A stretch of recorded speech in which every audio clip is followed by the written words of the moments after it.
This is Audible.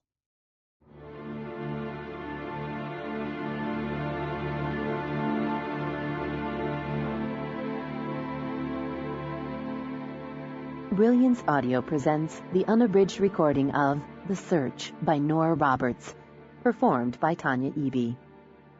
Part 1. Properly trained, a man can be a dog's best friend. Corey Ford. 1. On a chilly morning in February, with a misty rain shuttering the windows, Devin and Rosie Caldwell made slow, sleepy love. It was day 3 of their week's vacation, and month 2 of their attempt to conceive a second child. Their 3-year-old son Hugh was the result of a long weekend on Orcas Island in the San Juans and, Rosie was convinced, a rainy afternoon and a bottle of Pinot Noir. They hoped to repeat their success with a return visit to Orcas, and happily applied themselves to the mission at hand while their toddler slept with his beloved Wubby in the next room. It was too early in the day for wine, but Rosie took the quiet rain as an omen. When they were snuggled up together, loose and warm from sex, she smiled. Who had the best idea ever? Devin gave her ass an easy squeeze. You did. Hang on, because I just had another one. I think I need a few minutes first. She laughed, rolled, and propped herself on his chest to grin at him. Get your mind off sex, sleazy. I think I need a few minutes for that, too. Pancakes. We need pancakes. Rainy morning, our cozy little house definitely calls for pancakes. He squinted at her. Who's making them? Let the fates decide. She scooted up, and in a long-standing Caldwell family tradition, they let the balance hang on rock, paper, scissors. Best 2 out of 3. Damn it, she muttered when he crushed her scissors with his rock. Superior skill wins out. My ass. But fair's fair, and I have to pee anyway. She bent down to give him a smacking kiss, then jumped out of bed. I love vacation, she said as she dashed into the bathroom. She especially loved this vacation, she thought, with her 2 handsome men. If the rain kept up or got heavier, they'd play games inside. But if it let up, maybe they'd strap Hugh in the carrier and take a bike ride, or just go for a long hike. Hugh just loved it here, loved the birds, the lake, the deer they'd spotted, and, of course, the rabbits, all brothers to his faithful Wubby. And maybe he'd have a brother of his own in the fall. She was ovulating. Not that she was obsessing about getting pregnant, but counting days wasn't obsessing, she thought, as she caught her sleep and sex-mussed hair back in a band. It was just being self-aware. She grabbed a sweatshirt and some flannel pants, glanced back at Devin, who'd gone back to snoozing. She really thought they'd hit the money shot. Delighted with the idea, she pulled on heavy socks, then glanced at the watch she'd left on the dresser. Gosh, it's after 8. We must have worn Hugh out last night for him to sleep this late. Probably the rain, Devin mumbled. Yeah, probably. Still, she turned out of their room for his, as she did every morning, at home or away. She moved quietly, content to let him sleep, a bonus if she could grab her first cup of coffee before she heard the first mommy of the day. She peeked in, expecting to find him curled up with his stuffed bunny. The empty bed didn't bring panic. He might have gotten up to pee, just as she had. He'd gotten so good with his potty training. Even when she didn't find him in the little bathroom off the hall, she didn't panic. Since he was habitually an early riser, they'd encouraged him to play for a bit before waking them. She usually heard him, talking to his toys or running his cars, but she'd been a little distracted having vacation sex. God, she thought as she started downstairs, what if he'd looked in when they were doing it? No, he'd have walked right in and asked what game they were playing. With a half-laugh, she turned into the pretty living room, expecting to see her little boy on the floor surrounded by the toys of his choice. When she didn't, the first fingers of unease tickled up her throat. She called his name, moving quickly now, sliding a little on the hardwood floors in her socks. Panic struck, a knife in the belly. The kitchen door stood wide open. Shortly after 9, Fiona Bristow pulled up at the pretty vacation house in the heart of Moran State Park. Rain fizzled along the ground more than pattered, but its steadiness promised sloppy tracking. She signaled her partner to stay in the truck, then got out to approach one of the local deputies. "Davy." "Hey, Fee, you got here fast?" "I didn't have far to go. The others are on their way. Are we using the house for base camp, or do you want us to set up?" "We're using it. You'll want to talk to the parents, but I'll give you the basics. Hugh Caldwell, age 3, blonde and blue. Last seen wearing Spider-Man pajamas." Fiona saw his mouth tighten a little.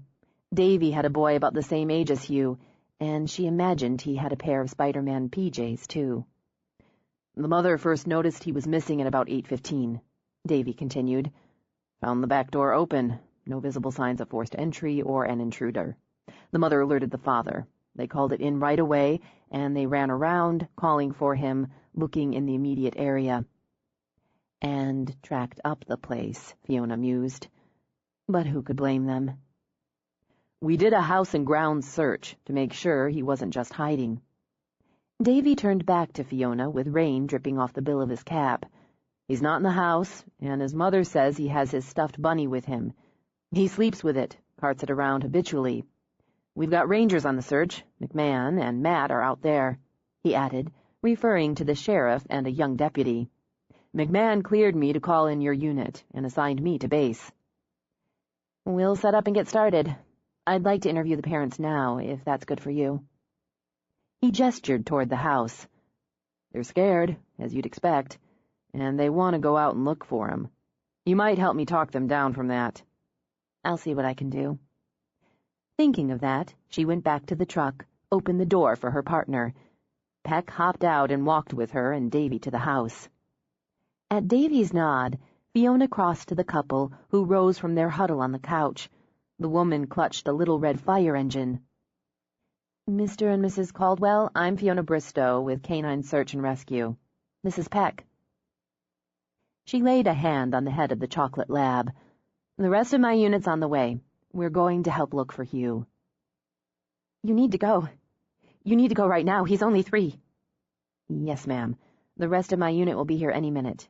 It would help us if I got some information first." "We told the police and the rangers everything." Devin looked toward the window. "I need to go out there, look for him. We're wasting time here." "Believe me, Mr. Caldwell, the police and the rangers are doing everything they can to find Hugh. They called us because finding him is everyone's priority. We're trained, and your little boy is our only focus now. We're going to coordinate with the police and the park rangers. I need to make sure I have all the information so we optimize our resources. You realized Hugh was missing about 8:15, is that right?" Tears swam fresh into Rosie's eyes. "I should have checked on him earlier. He hardly ever sleeps past 7. I should have—" "Mrs. Caldwell?" "Rosie?" Fiona corrected, using the first name to comfort. "You don't want to blame yourself. Little boys are curious, aren't they? Has Hugh ever left the house by himself before?" "Never. Never. I thought he'd come down to play, then I couldn't find him, and I went back to the kitchen, and the door was open, wide open, and I couldn't find him." "Maybe you could show me." Fiona signaled to Peck to follow. "He's wearing his pajamas?" "Spider-Man. He'll be cold and wet and scared." Her shoulders shook as they moved back to the kitchen. "I don't understand what you can do that the police can't." "We're another resource, and Peck? He's trained for this. He's been on dozens of searches." Rosie swiped tears off her cheeks. "Hugh likes dogs. He likes animals. If the dog barks, maybe Hugh will hear and come back." Fiona said nothing but opened the back door, then squatted down to take in the view from the level of a 3-year-old boy. Likes animals. "I bet you can see a lot of wildlife around here. Deer, fox, rabbits?" Yes, it's so different from Seattle. He loves watching out the windows or from the deck, and we've taken hikes and bike rides." "Is Hugh shy?" "No. Oh, no, he's adventurous and sociable. Fearless. Oh, God, Instinctively, Fiona put an arm around Rosie's shaking shoulders. "Rosie, I'm going to set up here in the kitchen if that's okay. What I need you to do is to get me 5 things Hugh wore recently. Yesterday's socks, underwear, shirt, like that. 5 small items of clothing. Try not to handle them. Put them in these." Fiona took plastic bags from her kit. "We're a unit of 5. 5 handlers, 5 dogs. We'll each use something of Hugh's to give the dogs his scent." They track him?" Easier to agree than to try to explain air scenting, scent cones, skin rafts. The boy had already been gone more than an hour. "That's right. Does he have a favorite treat? Something he likes especially, something you might give him when he's been good?" "You mean like—" Pushing at her hair, Rosie looked around blankly. "He loves gummy worms." "Great. Do you have any?" Yes." "If you could get the clothes and the worms," Fiona said with a smile. "I'm going to set up. I hear my unit, so I'm going to set up." Okay, please. He's just 3. Rosie dashed out. Fiona shared a brief look with Peck, then began to set up operations. As her team came in, human and canine, she briefed them and began to assign search sectors while poring over her maps. She knew the area, and knew it well. A paradise, she thought, for those looking for serenity, scenery, an escape from streets and traffic, buildings, crowds. And for a lost little boy, a world filled with hazards, creeks, lakes, rocks.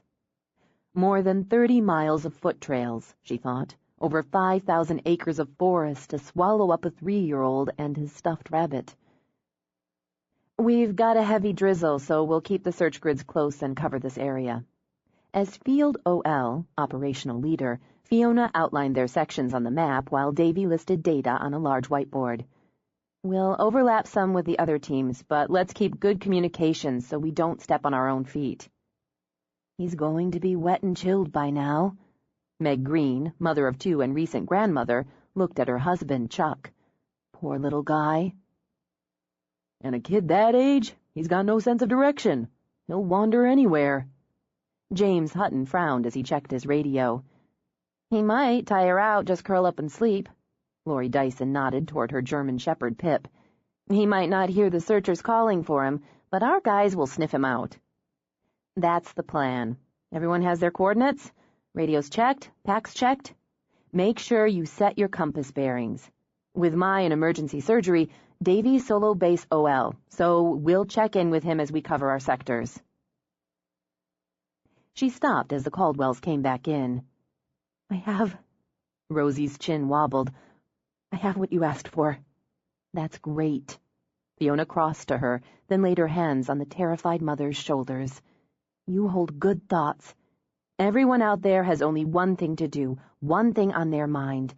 Find Hugh and bring him home." She took the bags, passed them out to her unit. "Okay, let's go get him." With the others, she walked outside, hitched on her pack. Peck stood by her side, the slight quiver in his body the only sign he was anxious to get started.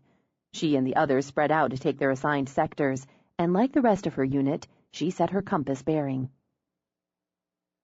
She opened the bag holding a little sock, offered it to Peck's nose. "This is Hugh. It's Hugh. Hugh's just a little boy, Peck. This is Hugh." He sniffed enthusiastically, a dog who knew his job. He glanced up at her, sniffed again, then looked deep into her eyes, body quivering as if to say, "Okay, I've got it. Let's move." "Find Hugh." She added her hand signal, and Peck lifted his nose in the air. "Let's find Hugh." She waited, watching him scent and circle, let him take the lead as he prowled and paced. The thin, steady rain posed an obstacle, but Peck worked well in the rain. She remained where she was, giving him verbal encouragement as he tracked the air, and the wet pattered on the bright yellow of her windbreaker. When he moved east, she followed him into the thickening trees. At 5, Peck was a vet, a 70-pound chocolate lab, strong, smart, and tireless. He would, Fiona knew, search for hours in any conditions, over any terrain, for the living or for the dead. She had only to ask it of him. Together they moved through deep forest, over ground soft and soggy with needles shed from the towering Douglas firs and old-growth cedars, over and around clumps of mushrooms and nurse logs coated with rich green moss, through brambles edgy with thorn. While they searched, Fiona kept an eye on her partner's body language, made note of landmarks, checked her compass. Every few minutes, Peck glanced back to let her know he was on the case. "Find Hugh. Let's find Hugh, Peck," he alerted, showing interest in a patch of ground around a nurse log. "Got something, do you? That's good. Good boy." She flagged the alert first with bright blue tape, then stood with him, scanning the area, calling Hugh's name, then closing her eyes to listen. All she heard was the soft sizzle of rain and the whisper of wind through the trees. When he nudged her, Fiona took the sock out of her pocket, opened the bag so Peck could refresh the scent. "Find Hugh," she repeated. "Let's find Hugh." He moved off again, and in her sturdy boots, Fiona stepped over the log and followed. When Peck angled south, she called her new position into base, checked in with her team members. The kid had been out for a minimum of 2 hours, she thought, a lifetime for worried parents. But toddlers didn't have any real sense of time. Children of his age were very mobile, she mused, and didn't always understand the concept of being lost. They wandered, distracted by sights and sounds, and had considerable endurance, so it might be hours of that wandering before Hugh tired out and realized he wanted his mother. She watched a rabbit skitter away into the brush. Peck had too much dignity to do more than spare it a passing glance. But a little boy, Fiona thought, one who loved his wubby, who enjoyed animals, one his mother said was fascinated by the forest. Wouldn't he want to try to catch it, probably hoping to play with it? He'd try, wouldn't he, to follow it? City boy, she thought, enchanted with the woods, the wildlife, the other of it all. How could he resist? She understood it, the magic of it.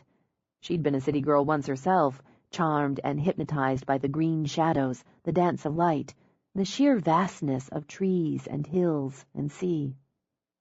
A child could so easily lose himself in the acres and acres of parkland. He's cold, she thought, hungry now and scared. He wants his mother. When the rain increased, they continued on, the tireless dog, the tall woman in rough pants and rougher boots. Her tail of pale red hair hung in a wet rope down her back, while lake-blue eyes searched the gloom. When Peck angled again, heading down a winding slope, she drew a picture in her mind.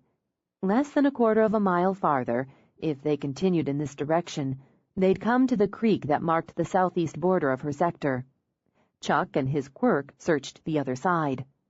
Fast water in the creek this time of year, she thought.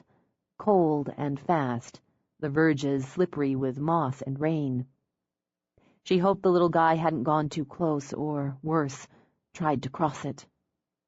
And the wind was changing, she realized. God damn it. They'd adjust. She'd refresh the scent again, give Peck a quick water break. They'd nearly clocked 2 hours in the field, and though Peck had alerted strongly 3 times, she'd yet to see a sign of the boy. A bit of cloth on a bramble, a print in the softened ground. She'd flagged the alerts in blue, used orange tape to mark their progress, and knew they'd cross-tracked once or twice. Check in with Chuck, she decided. If Peck's on the scent and the kid crossed the creek... She didn't allow herself to think, fell in. Not yet. Even as she reached for her radio, Peck alerted again. This time he broke into a run, shooting her the briefest of glances over his shoulder. And she saw the light in his eyes. "Hugh!" She lifted her voice over the now pounding rain and whistling wind.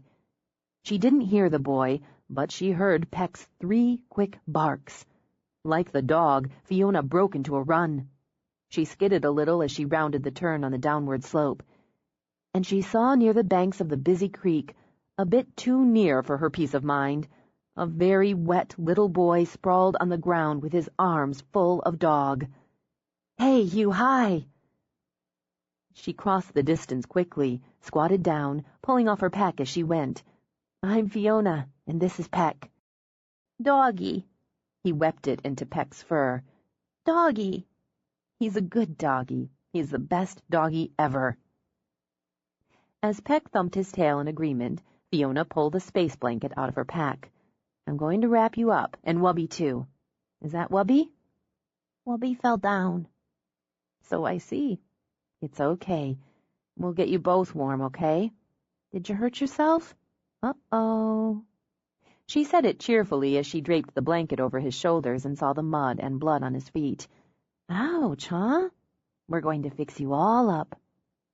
His arm still around Peck, Hugh turned his cheek and sent Fiona a pitiful, bottom-lip wobbling look. "I want Mommy." "I bet you do.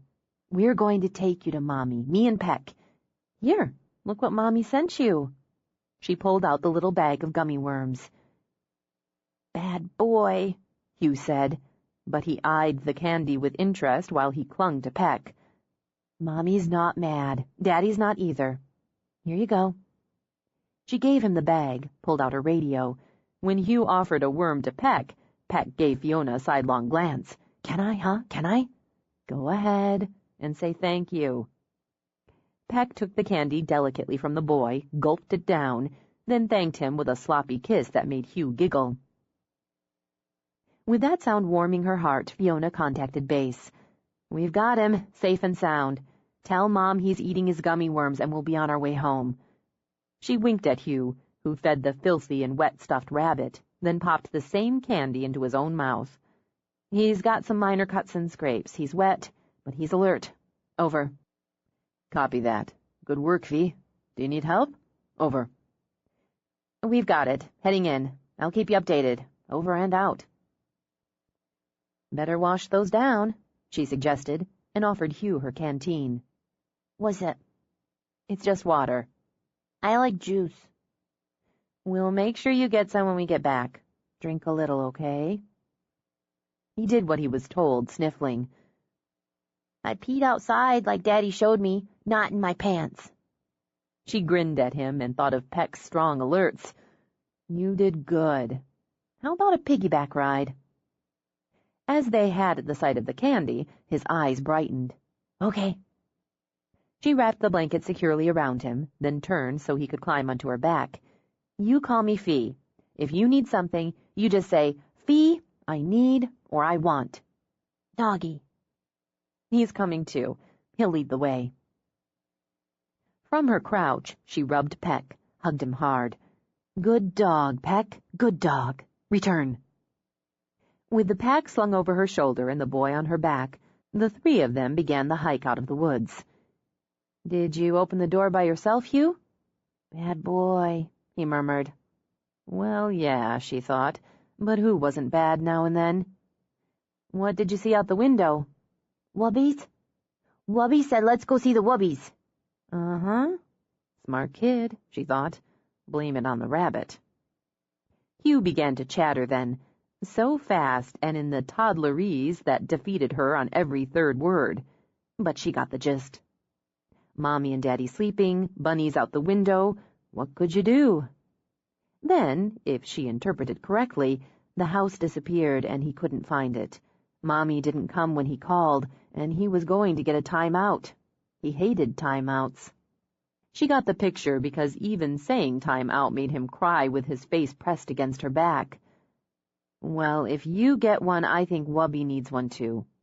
"Look! Hey, Hugh, look! It's Bambi and his mom." He lifted his head, still sniffling.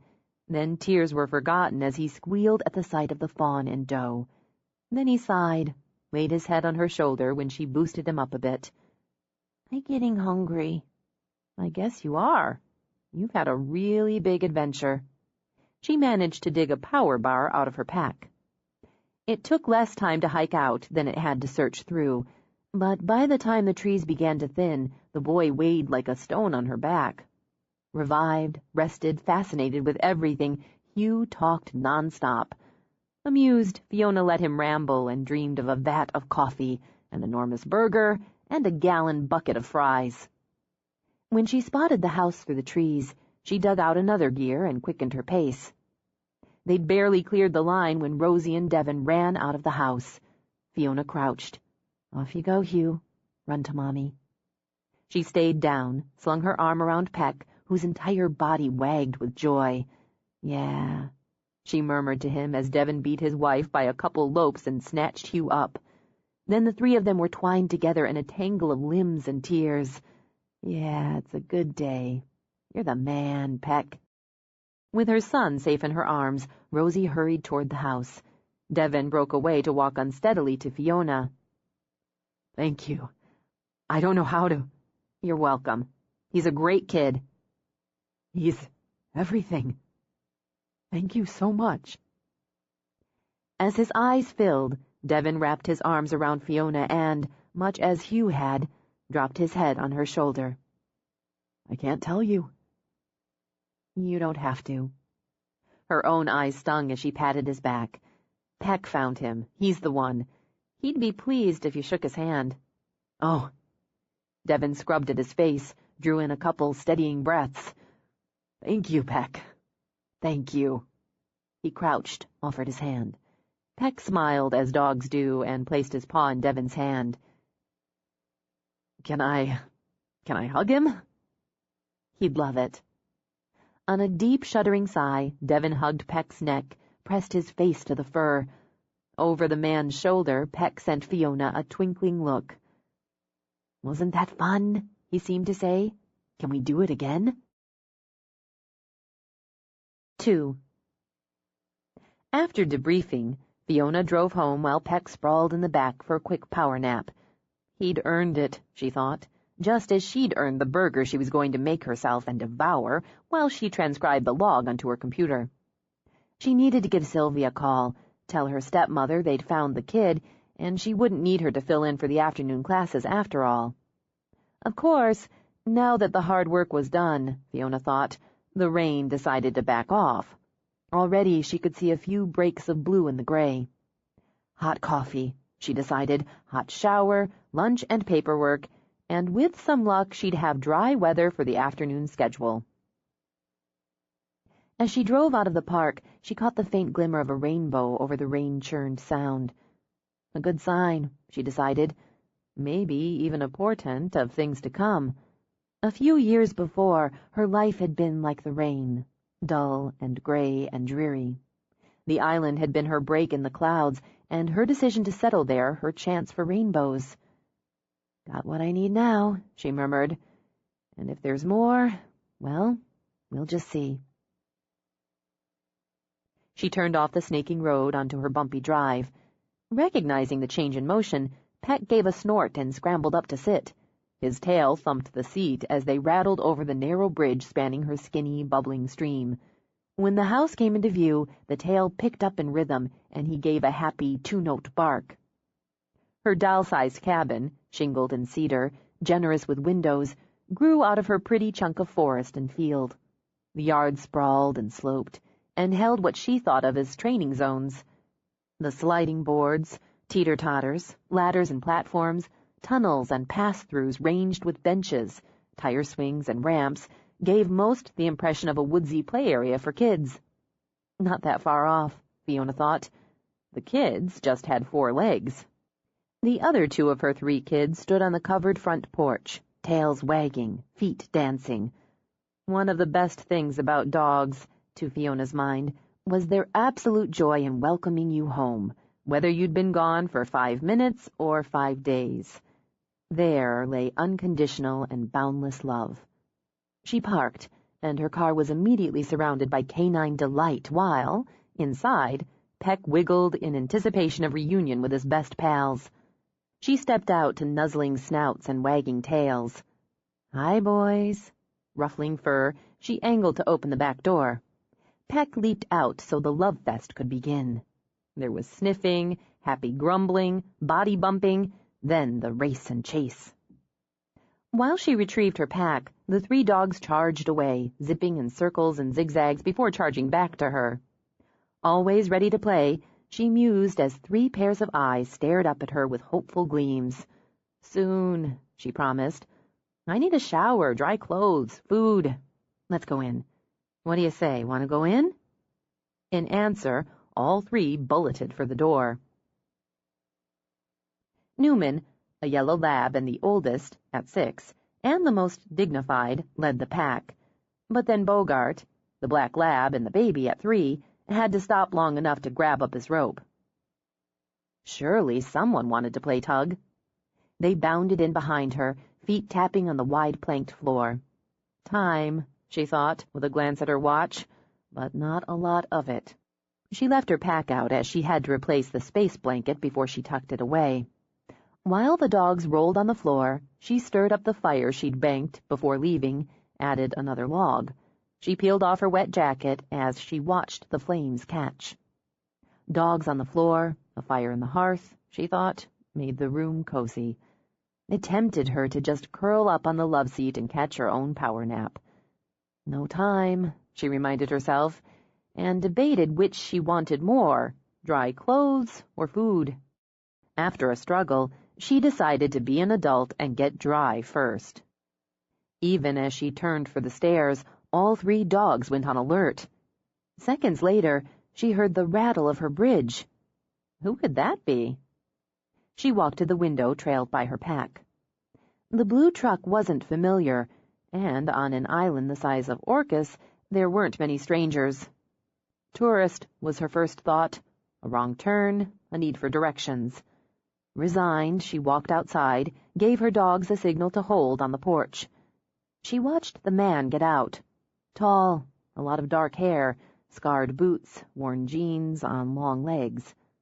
Good face, she decided, sharp planes, sharp angles blurred by the shadow of stubble that said he'd been too busy or too lazy to shave that morning. The good face held an expression of frustration or annoyance, maybe a combo of both, as he shoved a hand through the mass of hair. Big hands, she noted, on the ends of long arms. Like the boots, the leather jacket he wore had some years on it, but the truck looked new. "Need some help?" she called out, and he stopped frowning at the training area to turn toward her. "Fiona Bristow?" His voice had an edge to it, not anger so much as that annoyance she read on his face. Behind her, Bogart gave a little whine. "That's right." "Dog trainer?" "I am." She stepped off the porch as he started toward her, watched his gaze skim over her 3 guardians. "What can I do for you?" "Did you train those 3? "I did." His eyes, tawny, like warm, deeply steeped tea, shifted back to her. "Then you're hired." "Yay. For what?" He pointed at her dogs. "Dog trainer. Name your price." "Okay. Let's open the floor at $1 million. Will you take it in installments?" That made her smile. "We can negotiate. Let's start this way. Fiona Bristow," she said, and offered her hand. "Sorry. Simon Doyle." Working hands, she thought, as his, hard, calloused, took hers. Then the name clicked. "Sure, wood artist." "Mostly I build furniture." "Great stuff. I bought one of your bowls a few weeks ago. I can't seem to resist a nice bowl. My stepmother carries your work in her shop. Island Arts?" "Sylvia, yeah. She's great." He brushed off the compliment, the sale, the small talk. A man on a mission. "She's the one who told me to come talk to you. So, how much of the $1 million do you need up front?" "Where's the dog?" "In the truck." She looked past him, cocked her head. She saw the pup through the window now, a lab retriever mix, she judged, and currently very busy. "Your dog's eating your truck." "What?" He spun around. "Fuck!" As he made the dash, Fiona signaled her newly alerted dogs to stay and sauntered after him.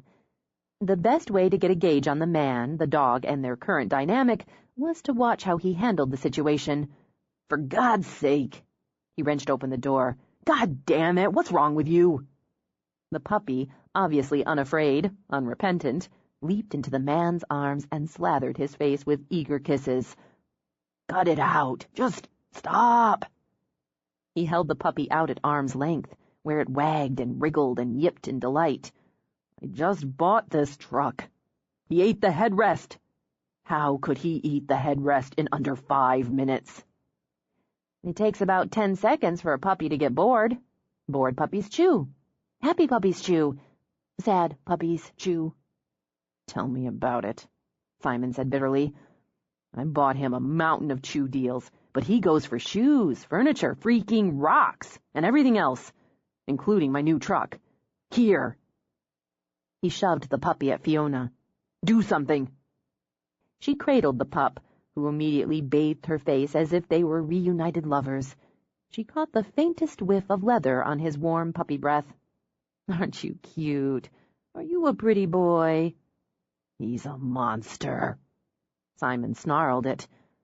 An escape artist who doesn't sleep. If I take my eye off him for 2 minutes, he eats something, or breaks something, or finds the most inappropriate place to relieve himself. I haven't had a minute's peace in 3 weeks. Mm-hmm. She snuggled the pup. What's his name? Simon shot a look at the dog that didn't speak of returning sloppy kisses. Jaws. Very appropriate. Well, let's see what he's made of. She crouched down with him, then signaled her dogs to release. As they trotted over, she set the puppy on the ground. Some puppies would cower, some would hide or run away, but others, like Jaws, were made of sterner stuff. He leaped at the dogs, yipping and wagging. He sniffed as they sniffed, quivered with glee, nipped at legs and tails. Brave little soldier, Fiona murmured. He has no fear. Make him afraid. She sighed, shook her head. Why did you get a dog? Because my mother gave him to me. Now I'm stuck with him. I like dogs, okay? I'll trade him for one of yours right now. You pick. She studied Simon's sharp-boned, stubbled face. Not getting much sleep, are you? The only way I get so much as an hour at a time is if I put him in the bed. He's already ripped every pillow I own to shreds. And he started on the mattress. You should try crate training him. I got a crate. He ate the crate. Or enough of it to get out. I think he must be able to flatten himself like a snake. I can't get any work done. I think maybe he's brain damaged. Or just psychotic. What he is a baby who needs a lot of playtime, love, patience, and discipline. She corrected as Jaws merrily humped Newman's leg. Why does he do that? He'll hump anything. If he's a baby, why does he think about humping everything? It's instinct, and an attempt to show dominance. He wants to be the big dog. Bogart, get the rope. Jesus, I don't want to hang him. Exactly, Simon said, as the black lab dashed for the porch and through the open door. The dog came out with the rope between his teeth, bounded to Fiona, and dropped it at her feet. When she reached for it, he lowered on his front paws, shot his butt in the air, and wagged. Fiona shook the rope. Bogart bounded up, chomped down, and, snarling and pulling, engaged in a spirited tug-of-war. Jaws abandoned Newman, made a running leap for the rope, missed, fell on his back. He rolled, leaped again, little jaws snapping, tail a mad metronome. Want the rope, Jaws? Want the rope? Play. She lowered it so he could reach, and when his puppy teeth latched on, she released. Bogart's tug lifted the puppy off the ground, and he wiggled and clung like a furry fish on the line. Determined, she mused, and was pleased when Bogart dipped down so the pup hit the ground, then adjusted his pull for the smaller dog. Peck, Newman, get the balls. Get the balls. Like their pack-mate, Peck and Newman dashed off. They came back with yellow tennis balls, spat them at Fiona's feet. Newman, Peck, race. She heaved the balls in quick succession, so both dogs gave chase. Nice arm. Simon watched as the dogs retrieved, repeated the return. This time she made a kissing sound that had Jaws angling his head even while he pulled on the rope. She tossed the balls in the air a couple of times, studying his eye line. Race, she repeated. As the big dogs sprinted off, the puppy scrambled after them. He has a strong play instinct, and that's a good thing. You just need to channel it. He's had his vet visits. His shots? Up to date. Tell me you'll take him. I'll pay room and board. It doesn't work like that. As she spoke, she took the returned balls, threw them again. I take him, I take you. You're a unit now. If you're not going to commit to the dog, to his training, his health and well-being, I'll help you find a home for him. I'm not a quitter. Simon jammed his hands in his pockets as once again Fiona threw the balls. Besides, my mother would... I don't want to go there. She's got this idea that since I moved out here, I need companionship. It's a wife or a dog. She can't give me a wife, so... He frowned as the big yellow lab let the pup get the ball. Prancing triumphantly, Jaws brought it back. He fetched. Yes, he did. Ask him for it. What? Tell him to give you the ball. Crouch down, hold out your hand, and tell him to give you the ball. Simon crouched, held out his hand. Give me...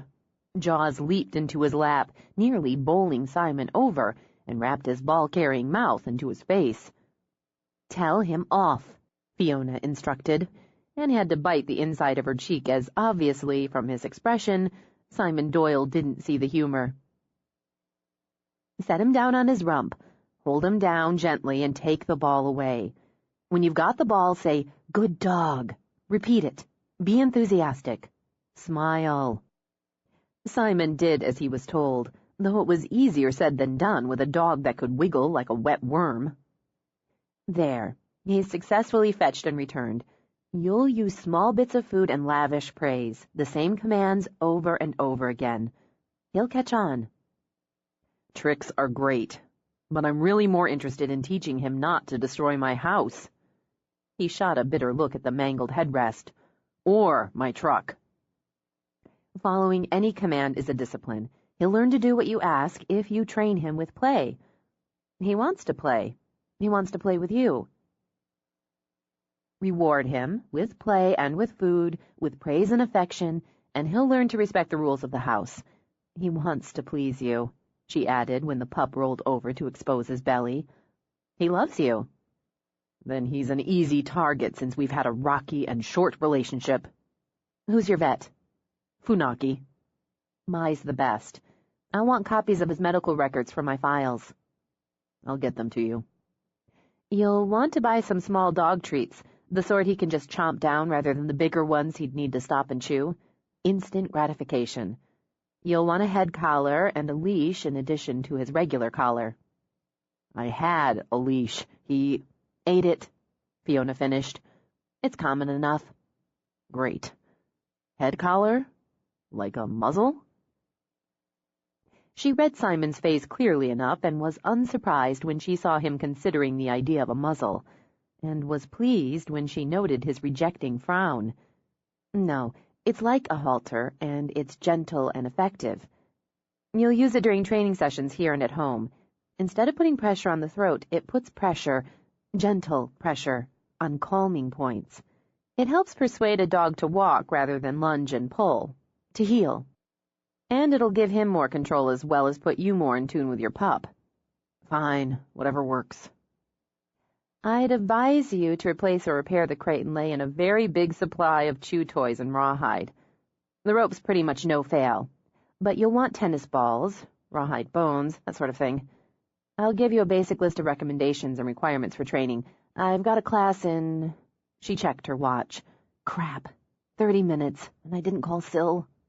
As Jaws began to leap and try to climb up her leg, she simply bent over, pushed his rump to the ground. Sit. Because she didn't have a reward, she crouched, held him in place to pet and praise. You might as well stay if you've got the time. I'll sign you up. I don't have $1 million on me. She released the pup, picked him up to cuddle. Got 30? Probably.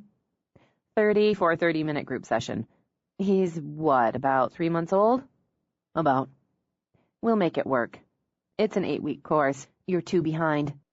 I'll juggle in 2 individual sessions to bring him up to speed. Does that work for you? Simon shrugged. It's cheaper than a new truck. Considerably. I'll lend you a leash and a head collar for now. Still carrying the puppy, she walked to the house. What if I paid you 50 and you worked with him solo? She spared him a glance. That's not what I do. He's not the only one who needs training. She led him into the house before passing the puppy back to him. You can come on back. I've got some extra leashes and collars, and you need some treats. I have to make a phone call. She veered off the kitchen to the utility room, where collars and leashes and brushes hung neatly according to type and size, and various toys and treats sat organized on shelves. It made him think of a small pet boutique. She gave Jaws another glance as he squirmed in Simon's arms and tried to gnaw on his master's hand. Do this. She turned to the pup and, using her forefinger and thumb, gently closed his mouth. No. And, keeping her eyes on the dog's, she reached behind her, took a rawhide chew toy shaped like a bone. This is yours. When he clamped it, she nodded. Good dog. Go ahead and set him down. When he chews on you, or something else he shouldn't, do what I did. Correct. Give him a vocal command and replace with what's his. Give positive reinforcement. Consistently. Find a leash and a collar for him. She stepped out into the kitchen, grabbed the phone, and hit her stepmother's number on speed dial. Crap, she muttered when it shifted to voicemail. Sil, I hope you're not already on your way. I got distracted and forgot to call. I'm home. We found the little boy. He's fine. Decided to chase a rabbit and got lost, but no worse for wear. Anyway, if you're on your way, I'll see you here. If not, thanks for the standby, and I'll call you later. Bye. She replaced the phone and turned to see Simon in the doorway, a leash in one hand and a small head collar in the other. These? Those should work. What little boy? Oh, Hugh Caldwell. He and his parents are here for a few days' vacation in the state park. He wandered out of the house and into the forest this morning while they were sleeping. You didn't hear? No. Why would I? Because it's Orcus. Anyway, he's fine. Home safe. You work for the park? No. I'm part of Canine Search and Rescue Association volunteers. Simon gestured toward the 3 dogs, currently sprawled on the kitchen floor like corpses. Those? That's right. Trained and certified. You know, Jaws might be a good candidate for SNR training. He snorted out what might have been a laugh. Right. Strong play drive, curious, courageous, friendly, physically sound. She lifted her eyebrows as the pup left his new toy to attack the laces on Simon's boots. Energetic. Forget your training already, human? Huh? Correct and replace and praise. Oh. He crouched, repeated the series Fiona had demonstrated. Jaws clamped on the toy, then spat it out and went for the laces again. Just keep doing it. I need to put some things together. She started out, stopped. Can you work that coffee maker? He glanced to the unit on the counter.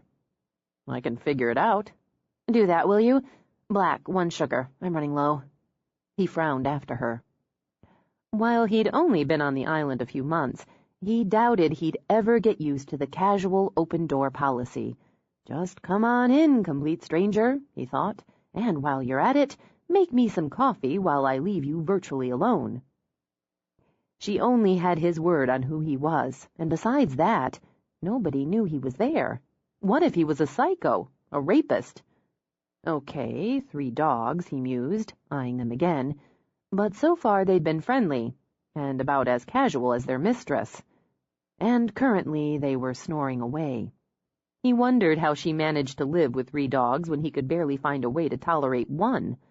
Looking down, he saw the pup had stopped chewing on his bootlaces because he'd fallen asleep sprawled over the boot, with the laces still caught in his teeth.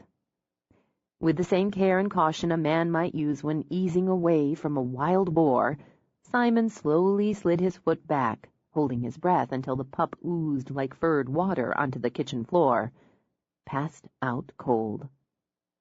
One day, he thought as he crossed to the coffee maker, he'd find a way to pay his mother back. One fine day. He studied the machine, checked the bean and water supply. When he switched it on, the burr of the grinder had the pup waking with a barrage of ferocious barks. Across the room, the dogs cocked their ears. One of them yawned. The movement had Jaws leaping with joy, then charging the pack like a cannonball. While they rolled, batted, and sniffed, Simon wondered if he could borrow one of them. Rent one, he considered, like a babysitter. Since the cupboards had glass fronts, he didn't have any trouble finding a pair of bright cobalt blue mugs. He had to open a couple of drawers before he found the flatware, but that gave him the opportunity to marvel. Every drawer was tidy and organized. How did she do that? He'd been in his house for only a matter of months, and his kitchen drawers looked like a flea market. Nobody should be that organized. It wasn't natural. Interesting-looking woman, though, he decided, as he poked around a little. The hair that wasn't really red, wasn't really blonde, the eyes of absolutely clear and perfect blue. Her nose tilted up a little on the end and sported a dusting of freckles, and a slight overbite made her bottom lip seem particularly full. Long neck, he thought as he poured the coffee, lanky build with no rack to speak of. Not beautiful, not pretty or cute, but interesting. And the few times she'd smiled, almost arresting. Almost. He dumped a spoon of sugar from a squat white bowl in one mug, picked up the other. He took his first sip looking out her over-the-sink window, then turned when he heard her bootsteps. She moved briskly, with an efficiency that hinted at athleticism. Wiry, he thought, as much as lanky. He saw her shift her gaze down, followed it, and saw Jaws circle and squat. Simon opened his mouth, but before he could yell, "Hey!" his usual response, Fiona tossed the folder she carried on the counter and clapped her hands twice, sharply. The sound startled Jaws out of his squat. She moved fast, scooping up the pup with one hand, grabbing the leash with the other. "Good dog, Jaws, good dog. Let's go out. Time to go out." "Pantry, second shelf, canister with mini treats, grab a handful," she ordered Simon, and clipped the leash on the collar as she headed out the back door. The 3 dogs whooshed after her in a flurry of fur and paws. He found her gnome-sized pantry as scarily organized as the drawers. Dug out a handful of little dog cookies the size of his knuckle from a big glass jar. Hooking the mug handles in one hand, he walked outside. She still carried the dog, with her long legs eating up the short distance to the edge of trees that guarded the back of her property. By the time she put Jaws down, Simon caught up. "Stop." She stopped the pup from attacking the leash, rubbed his head. "Look at the big guys, Jaws. What are the big guys doing?" She turned him, walked a few steps. Obviously, the pup was more interested in the dogs, currently sniffing, lifting legs, sniffing, than the leash. He bounded after them. "I'm giving him some slack. Thanks." Fiona took the coffee, drank deep, sighed. "Praise Jesus. Okay, you're going to want to pick a regular spot for your poop town. You don't want landmines all over your property, so you consistently take him where you want him to go. Then he'll just start going there. You're the one who has to be vigilant and consistent. He's just a baby, so that means you're going to have to take him out several times a day, as soon as he wakes up in the morning and before you go to bed at night, every time he eats." In his mind's eye, Simon saw his life becoming a revolving door swinging at the whims of the dog's elimination needs. "And when he does what he's supposed to do," Fiona continued, "be thrilled. Positive reinforcement. Lavish. He wants to please you, wants to be praised and rewarded. See there? The big guys are going, so he's not going to be outdone." Simon shook his head. "When I take him out, he spends an hour sniffing, rolling, and screwing around, then cuts loose 5 seconds after I take him back in." "Show him. You're a guy. Whip it out and pee." "Now?" She laughed. And yeah, he thought, almost arresting. "No, but in the privacy of your own. Here." She handed him the leash. "Get down to his level. Call him. Happy, happy. Use his name, then when he comes, make over him. Give him one of the treats." He felt stupid, making happy noises because his dog shit in the woods. But thinking of the countless piles he'd cleaned off his floors, he followed instructions. "Well done. Let's try a basic command before the others get here. Jaws." She took hold of him to turn his attention, stroked him until he'd calmed down. She took one of the treats Simon held, palmed it in her left hand, then lifted her right over the pup's head, extended her index finger. "Jaws, sit. Sit." As she spoke, she moved her finger over his head so he looked up, trying to follow it, and his butt hit the ground. "Good dog, good." She fed him, petted him, praised him. "Repeat, repeat." He'll automatically look up, and when he does, the back of him goes down. As soon as he sits, praise, reward. Once he gets that, you try it with just the voice command. If he doesn't get it, go back and repeat. When he does, praise, reward. She stepped back. Since the pup wanted to follow her, Simon had a little struggle. Make him focus on you. You're the boss. He thinks you're a patsy. Annoyed, Simon shot her one cold stare. But he had to admit, when the pup's rump hit the ground, he felt a little spurt of pride and pleasure. He could see Fiona, standing hip-shot, arms folded. Judging him, Simon thought, as he went through the routine again and again. When her dogs wandered over to join her, sitting like 3 sphinxes, he felt ridiculous. Try it without the motion. Point. Use the voice command. Keep eye contact. Point. Use the command. Like that was going to work, Simon thought, but he pointed. Sit. And gaped when Jaws plopped his ass on the ground. He sat. You sat. Nice job. Nice work. As Jaws inhaled the little cookie, Simon grinned over at Fiona. Did you see that? I did. He's a good, smart dog. Hers went on alert. Time to get started. Your classmates are coming. How do you know? They know. She laid one hand on the closest dog's head. Here, let Newman smell you. What? She simply gestured, then took Simon's hand, held it down to Newman. Newman, this is Simon. This is Simon. Walk with Simon. Walk. I need to set a couple things up. Newman's going to walk with you while you practice leading Jaws on the leash. Stop off and get the head collar, then come on around. Newman'll give you a hand with him. When she and the other dogs dashed away, Jaws leaped to chase.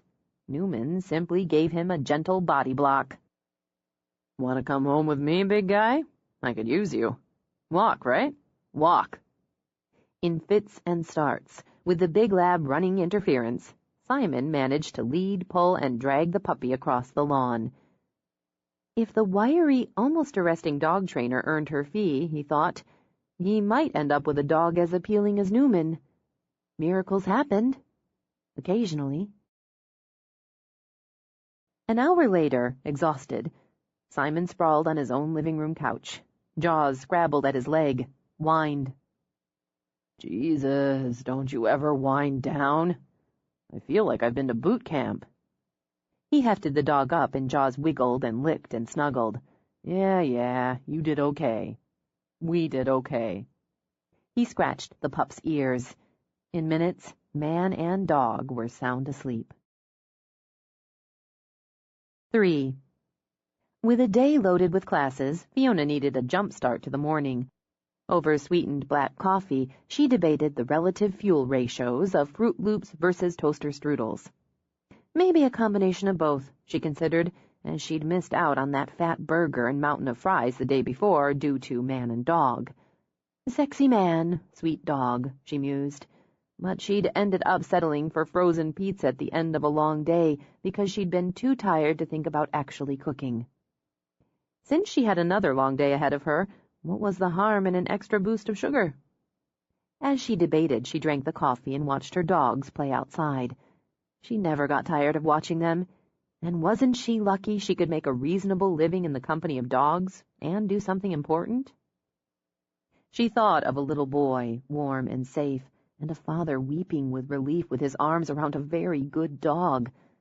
Now that very good dog pranced around the yard with a stick in his mouth, as proud of that find, or nearly, as he'd been with the kid. As she watched, all 3 dogs alerted, then raced around to the front of the house. Somebody had driven over her little bridge. Damn it, her day wasn't supposed to start for nearly an hour. She wanted her solo time, and her Fruit Loops / toaster strudel combo before she interacted with other humans. But when she walked to the front door, opened it, her mood took a bounce. She was always ready to interact with Sylvia. Sylvia hopped out of her snappy hybrid, a compact, energetic woman with rich brown waves bouncing. She wore knee-high boots with skinny little heels under a floaty skirt matched with a gorgeous plummy sweater that had, no doubt, come from her own stock. Huge silver triangles swayed at her ears as she stepped back so her cheerful Boston Terrier, Oreo, could jump out after her.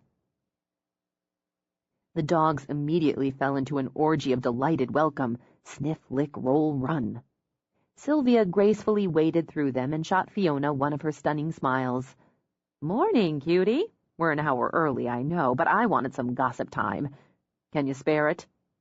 "For you, I can." Fiona crouched as Oreo raced to give her a quick hello before dashing back to his playmates. "Come on back to the kitchen. You can have some tea while I grab breakfast." Sylvia's hello included a long, hard hug. It always did. Before, with her arm still looped around Fiona's waist, she walked into the house. "The news about you and Peck finding the little boy is all over the island. You did good." Peck was perfect, and the fact you had to pee twice didn't hurt. Still, it's pretty amazing how much ground a 3-year-old in footy Spider-Man PJs can cover. He must have been so scared. More wet, cold, and tired, really. Fiona put the kettle on, gestured to the cupboard where she kept several options of herbal tea, with Sylvia in mind. "I'm really sorry I didn't call you right away to let you know." "Don't worry about it." Sylvia waved it off as she settled for cinnamon peach. "I was out and about anyway, checking out some pottery, and naturally left my phone in the car. I have to stop doing that." She turned, narrowed her eyes as Fiona took a box of Fruit Loops out of another cupboard. "You're not having that processed sugar for breakfast." "Fruit? As in Fruit Loops?" Smiling hopefully, Fiona shook the box. "There has to be fruit in here." "Sit down. I'm fixing you a decent breakfast." "Syl, this is fine." "It might be, on occasion, if you were 10. "Sit," she repeated, and, at home, opened Fiona's refrigerator.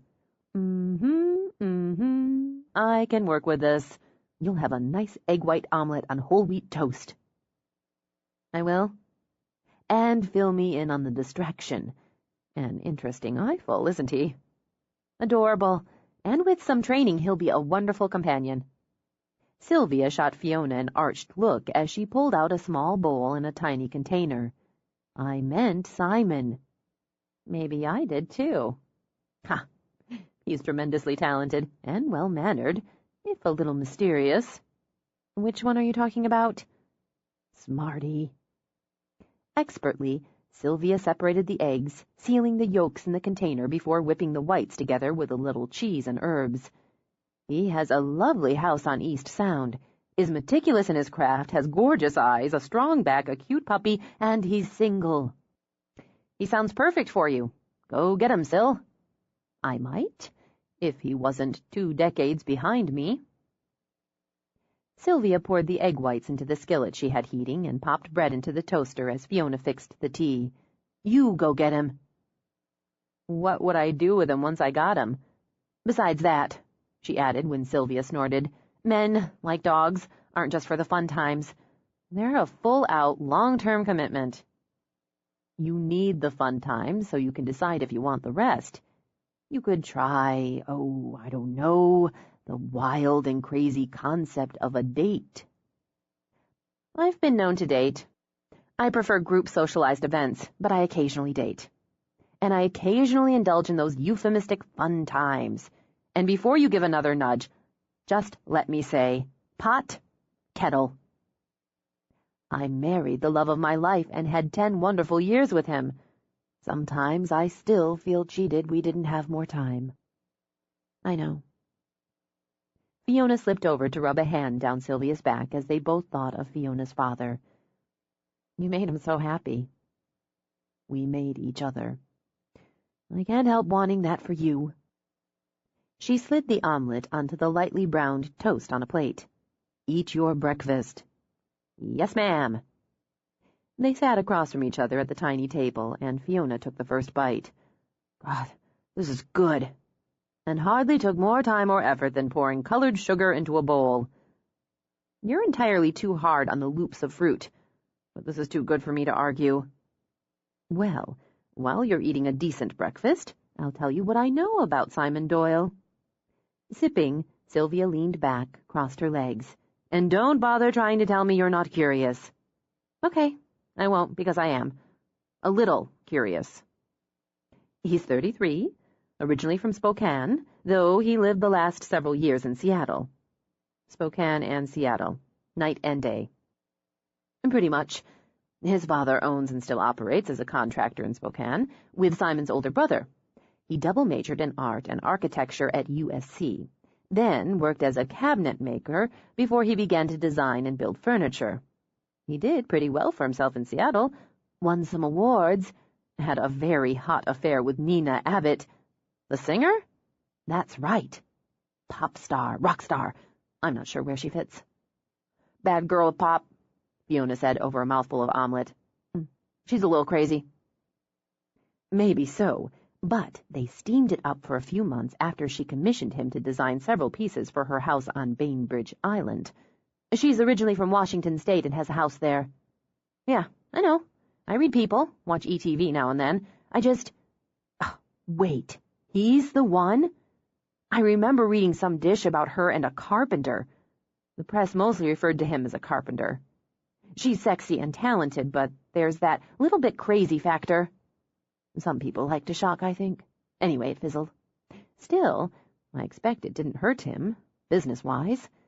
Then, about 3 months ago, he moved here, and Island Arts is very proud and damn lucky to be his exclusive outlet in the San Juans. Sylvia lifted her teacup in toast, then sipped. Did you get all that from his bio for Island Arts webpage and brochures? Actually, the bio he gave me was a little thin, so I Googled him. Sylvia. Unashamed, Sylvia tossed her lush curls. Listen. When I take on an artist, I have to know who they are. For one thing, I often have to travel to them to check out their work. I wouldn't want to wander into the den of an axe murderer, would I? I bet you can't Google most axe murderers, except those already in prison or in the ground.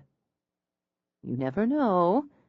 Anyway, over and above his work, I like him. What did you think? Since he was a little pissed that Jaws ate the headrest in his truck... Oops.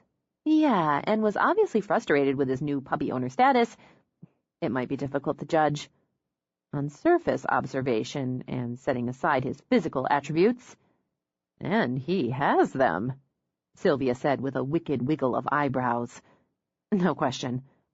I'd say he's not used to having responsibility for anyone other than himself, and more used to solo ventures.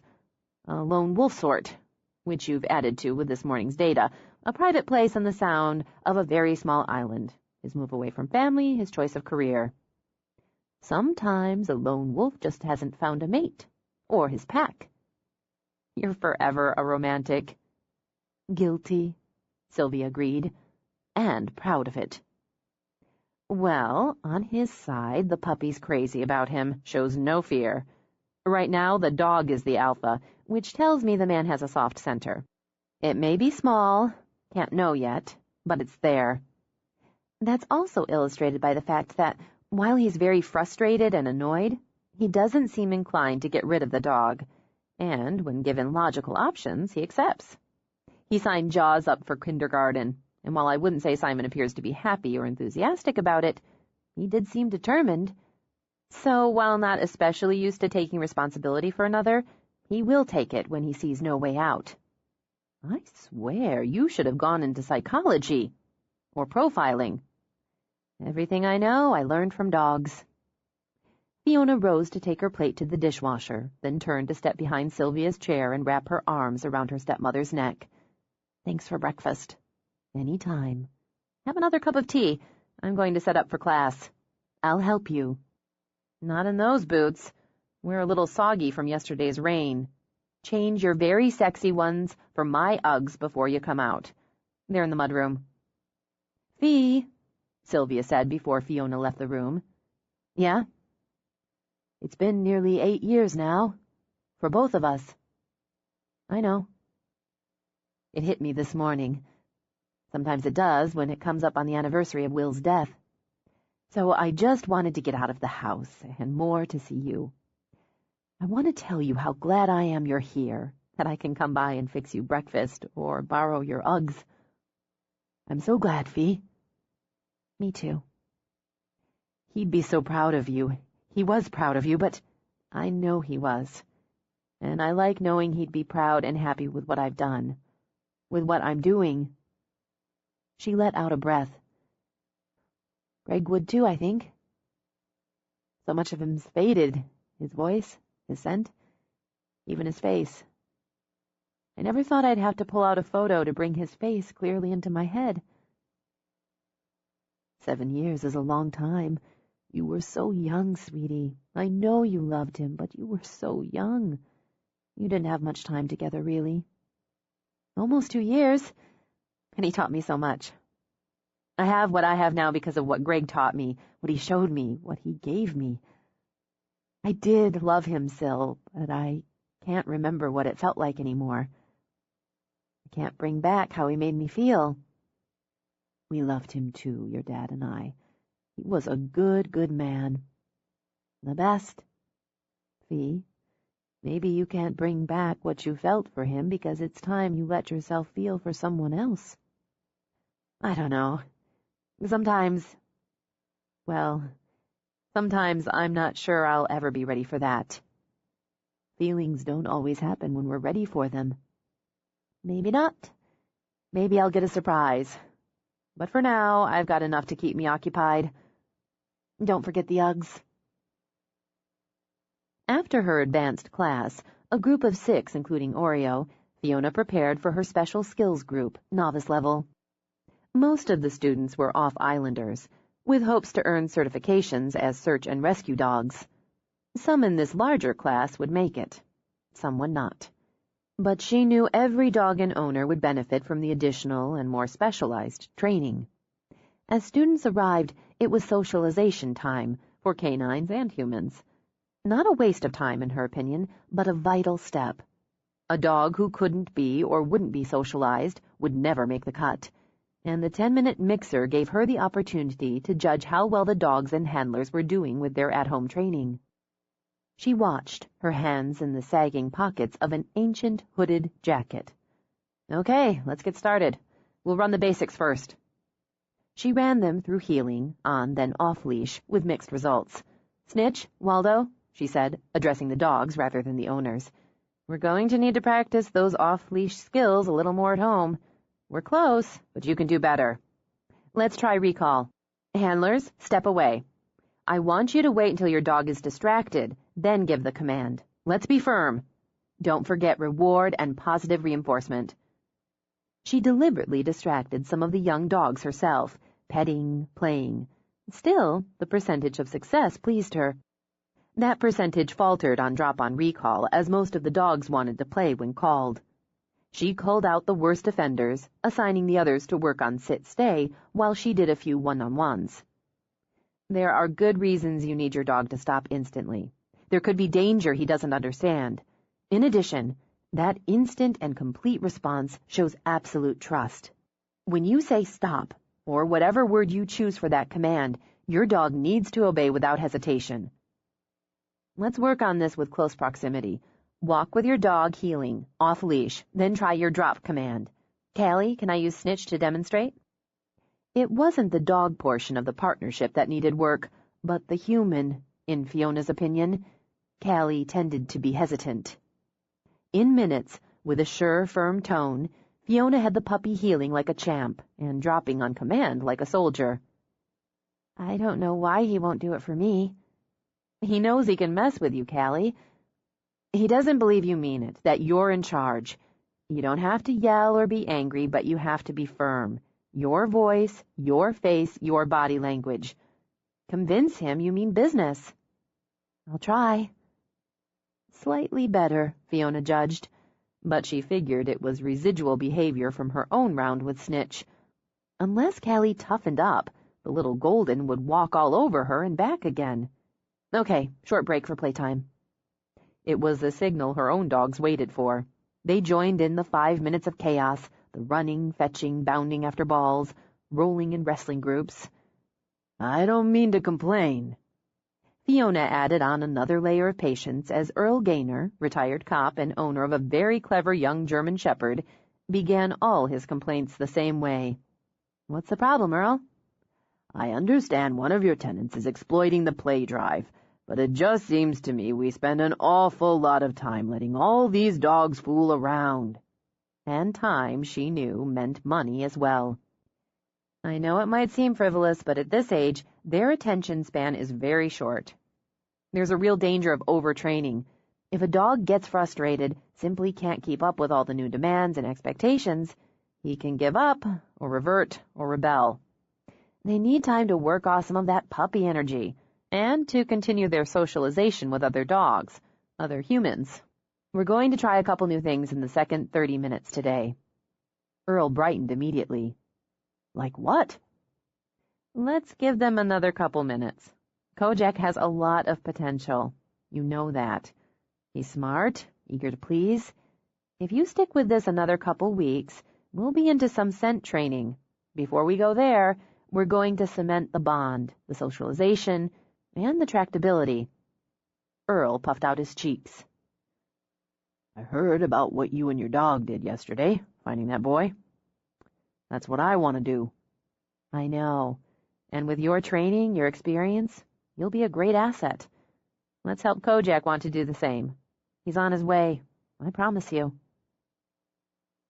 Everybody who knows says you're one of the best in the state, maybe in the Northwest. That's why we're taking that ferry ride twice a week. Well, hell, he's having fun anyway. And learning. She gave Earl's arm a pat. She called her own dogs, sent them to the porch where they sprawled to watch the show. Heel your dogs! Fiona called out and waited for the line to form. A search and rescue dog can and is called on to search in various terrains, rough ground, frozen ground, rock, woods, urban settings, and water. Today, we're going to introduce water. She gestured to a child's wading pool she'd already filled, then picked up a rubber ball. Each of you, in turn, will take your dog off leash, then toss this ball into the pool. I want you to command your dog to fetch. Don't worry, I have towels. Earl, why don't you and Kojak go first? Position about 10 feet away. Earl took the ball, got into position. He unleashed his dog, gave him a quick rub, showed him the ball. Get it, Kojak, he yelled as he tossed it. The dog took off like a bullet, made a leap and a splash. He came up with the ball in his mouth and a shocked look on his face that clearly translated into, to Fiona's mind, what the fuck? But he leaped out again, returned to Earl when his master snapped a finger. Show off, Fiona thought, but with a grin, and one that widened as Kojak shook ferociously and soaked his proud and praising owner. You see that? With water dripping from his face, Earl looked over at Fiona. He did it, first time out. He did great. And so did you, she thought. Fiona routinely tried to schedule an hour between classes, knowing that a good chunk of that would be taken up by handlers who wanted to talk, ask for advice, get her input on the day's session. With what she had left, she might be able to squeeze in a quick lunch, play with her own dogs, return any calls that came in during a session. Since she had 40 minutes to herself when the last car bumped over her bridge, she tossed balls, played tug, before dashing inside to grab a couple handfuls of Cheez-Its, then snagged an apple so she didn't feel guilty. She ate while she checked and answered voice and email, made a few notes for the blog she updated 2 or 3 times a week. The blog, she knew, led people to her website, or vice versa. And that led some of them to her school. She left herself enough time to empty the pool and go over her lesson plan for the next group. Even as she started to set up, someone drove over her bridge. So much for quiet time, she thought, then frowned as, for the second time in 2 days, an unfamiliar vehicle rolled down her drive. She lifted her hand to shield her eyes from the sun and recognized Rosie and Devin Caldwell. When the car made the slight turn, she caught a glimpse of Hugh in his car seat in the back. Okay, boys, best behavior. Greet. As the car parked, all 3 dogs lined up beside it and sat. Devin got out, dog-side. Hey, Peck, hey. When Peck lifted his paw, Devin grinned, then bent over to shake. Good to see you again. Newman, Fiona said as Devin walked down the line, accepting paws. And Bogart. Guess you're a fan of classic movies. He held out a hand to Fiona. I hope it's okay that we came by. Sure it is. She turned toward Hugh, who had his hand in his mother's, and looked none the worse for wear in a red hoodie and jeans. Hi, Hugh. Do you want to say hi to Peck and his pals? Doggies. Hugh scrambled over to throw his arms around Peck. Doggy found me. I got lost. She introduced the boy to the other dogs, who were all treated to a hug. I never even thanked you yesterday, Rosie began. You were a little preoccupied. Is that all right? She asked when the dogs flopped down and Hugh began crawling over them, giggling, tugging on ears. They're in heaven. They love kids. We've talked about maybe getting a dog. We thought we'd wait another year or 2, but now... Rosie watched Hugh and smiled. Any recommendations on breeds for an active 3-year-old? Obviously, I've got a soft spot for labs. They're great with kids, with families, but they want a lot of interaction, and they need room. We have a yard and a park not far from the house. The way I feel right now, if there's another Peck out there, I want him. Sorry, Rosie added when her eyes watered up. I haven't quite settled down yet. Miss Bristow. Fiona. Fiona. Rosie reached over to clasp both Fiona's hands. There aren't words. There just aren't. There's no payment, no gesture. There's nothing we can do that comes close to what you did for us. Hugh's playing with my dogs and laughing.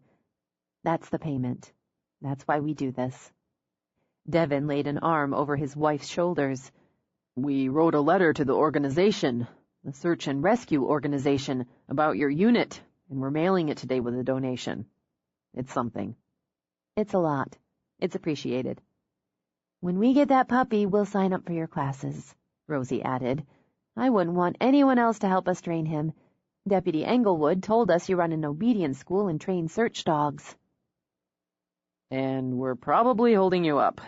But before we go, Hugh, don't you have something for Miss Bristow and Peck? Actually, they said you had the 3 dogs. Devin continued as Rosie walked Hugh back to the car, so we got one for each of them. Hugh came back with his arms loaded with 3 huge rawhide bones. He dumped them in front of the dogs. Don't want? He said when the dogs simply sat. They won't take them until you tell them they can. Fiona moved a bone in front of each dog. Get the bone! Get the bone! Hugh shouted. Fiona added hand signals so the dogs executed a happy leap, then a stylish bow that had Hugh giggling. They said thank you very much. Hugh picked these out for you. Rosie offered a bouquet of red tulips. He thought they looked like lollipops. They really do, and they're beautiful. Thank you. I drew a picture. Hugh took the drawing from his mother. I drew me and Peck and you. Wow. Fiona admired the colorful squiggles, circles, and lines. It's great. This is Peck. He's a big dog. And this is Fee, and this is me. I got to ride on Fee's back, and that's Wubby. He got to ride too. Mommy and me writed the names. It's a terrific picture. You can put it on your Frigidator. I will. Thanks, Hugh. She hugged him, breathed in the scent of little boy, wild, innocent, and free. After she waved them off, Fiona went inside to fix the drawing to the front of her fridge, to arrange the lollipop tulips in a bold blue vase, and was grateful to have a few minutes to compose herself before her first students arrived for the next class. 4. Man's best friend, my ass. After a furious chase followed by a pitched battle, Simon managed to pry the mallet out of the death grip of Jaw's teeth. Holding the now slimed and mangled tool while the puppy bounced like a furry spring, Simon imagined giving the dog just one good whack on his bonehead. Not that he would, however tempting, but imagining it wasn't a crime. He pictured chirping cartoon birds circling the pup's head, and little X's in his eyes. If only, he muttered. He set the tool out of reach on the workbench, then looked around, again, at the scatter of toys and bones on the floor of his shop. Why are these no good? Why is that? He picked up a Jaws-sized rope, offered it. There, go destroy that. Seconds later, as Simon wiped off the abused mallet, the dog dropped the rope on his boot, then sat, tail thumping, head cocked, eyes bright with fun. Can't you see I'm busy? He demanded. I don't have time to play every 5 damn minutes. One of us has to make a living. Simon turned back to the standing wine cabinet, a thing of beauty, if he did say so himself, of wild cherry and ebony. He used wood glue to affix the last of the trim while the dog attacked his bootlaces. Struggling to focus on the work, Simon shook the dog off, picked up a clamp. Shook, glued, shook, clamped. Jaws's growls and happy yips mixed with U2 he'd chosen as shop music for the morning. He ran his fingers over the smooth, silky wood, nodded. When he walked over to check the seams on a pair of rockers, he dragged the dog with him through the sawdust. He supposed Jaws had conned him into playing after all. He worked for nearly 2 hours, alternately dragging the dog, chasing him down, ordering himself to stop and walk the dog out to what he'd dubbed Shitville. The break wasn't so bad, he decided. It gave him a chance to clear his mind, to take in the mild air and the bright sun. He never tired of watching the way the light, sun or moon, played over the sound that formed his narrow link between the island's saddlebags of land. He liked standing on his rise and listening to the subtle and steady music of the water below, or sitting for a while on the porch of his shop and contemplating the thick forest that closed him in as the sound opened him out. He'd moved to the island for a reason, after all. For the solitude, the quiet, the air, the abundance of scenery. Maybe, in some convoluted way, his mother had been right to foist a dog on him. It forced him to get outside, which was a big part of the purpose of relocating. Gave him a chance to look around, relax, get in tune with what moved around him. Air, water, trees, hills, rocks, all potential inspirations for a design. Colors, shapes, textures, curves, and angles. This little chunk of land, the woods and the water, the rocky slope, the chip and chatter of birds instead of cars and people, offered exactly what he'd been after. He decided he'd build himself a sturdy bench for the spot, something rustic and organic. Teak, he thought. Reclaimed, if he could find it, with arms wide enough to hold a beer. He turned back to his shop for paper to sketch ideas on and remembered the dog. He called, annoyed the pup wasn't sniffing around his feet as he seemed prone to do half the time, so he ended up tripping over the damn dog or stepping on him. He called again, then again. Cursing while a messy brew of annoyance, guilt, and panic stirred up in his belly, Simon began the hunt. He looked back in the shop to see if the dog had backtracked to wreak destruction around the building, in the brush and shrubs, while he called and whistled. He scanned the slope leading down to the water and the skinny lane leading from the house to the road. He looked under the shop porch, then hiked to the house to circle it. Check under the porches there. Not a sign. He was a dog, for God's sake, Simon told himself. He'd come back. He was a little dog, so how far could he go? Reassuring himself, he walked back to the shop where he'd last seen the damn troublemaker and started into the woods. Now, with his interlude of peace shattered, the play of light and shadow, the sigh of wind, the tangled briars, all seemed ominous. Could a hawk or an owl snag a dog that size? He wondered. Once he'd thought he spotted a bald eagle, but... Sure, the pup was little, but he was solid. Stopping, he took a breath to reassure himself he wasn't panicked. Not in the least. Pissed off, that's what he was. Seriously pissed off at having to waste the time and energy hunting for a stupid puppy he'd imagined braining with a mallet. Christ. He bellowed the dog's name, and finally heard the answering yips. Yips, Simon determined, as the nerves banging in his gut settled down, that didn't sound remotely scared or remorseful, but full of wild joy. "God damn it," he muttered, but, determined to be cagey, tried for the same happy tone in his call. "Come on, Jaws, you little bastard. Here, boy, you demon from hell." He quickened his steps toward the sound of puppy pleasure until he heard the rustling in the brush. The pup emerged, filthy, and manfully dragging what appeared to be the decaying corpse of a very large bird. And he'd actually worried a very large bird would get the dog? What a joke. "Jesus Christ, put that thing down. I mean it." Jaws growled playfully, eyes alight, and dragged his find backward. "Here, now, come." Jaws responded by hauling the corpse over, sitting and offering it. "What the hell am I supposed to do with that?" Judging the timing, Simon grabbed the dog and booted what was left of the bird back into the brush. Jaws wiggled, struggling for freedom. "This isn't a game of Don't say the F word. On the other hand, fuck. He held the dog aloft. The stench was unspeakable. "What did you do, roll in it? For God's sake, why?"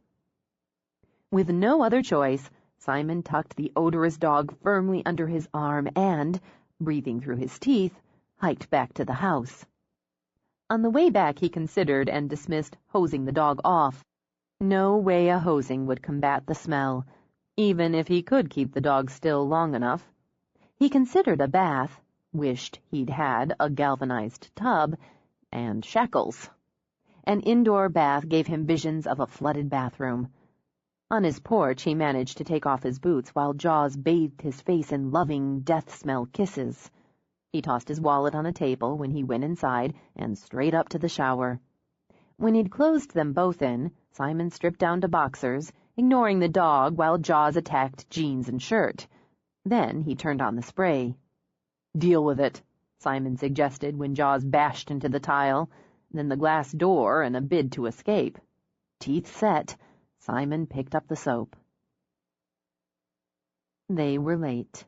Fiona checked the time again, shrugged, and continued to fill a pot with pansies and trails of vinca. She'd simply have to train Simon to respect her schedule, but for the moment having the luxury of a bit of gardening satisfied her. Her dog snoozed nearby, and she had a rocking mix on her iPod.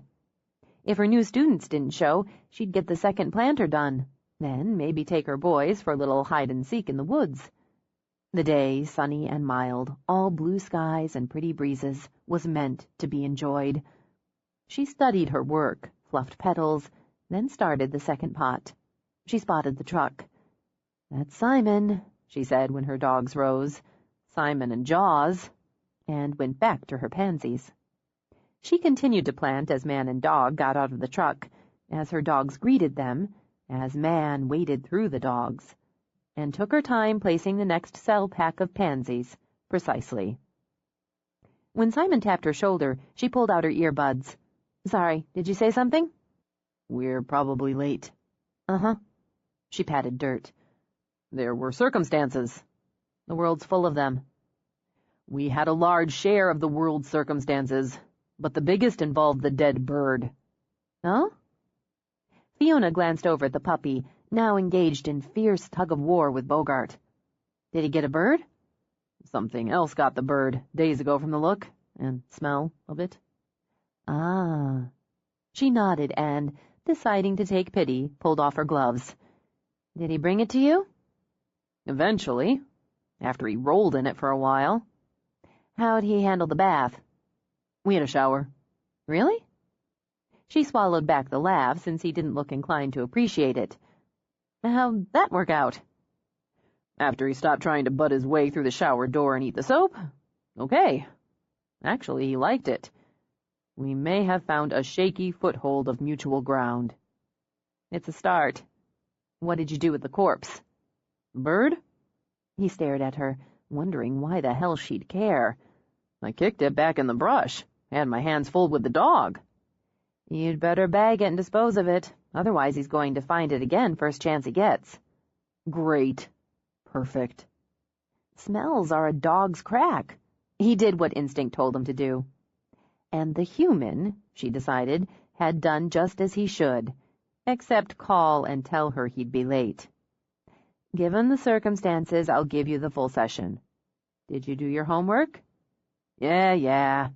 Yes, he corrected when Fiona raised an eyebrow. He'll sit on command, almost every time. He'll come on command when he damn well feels like it.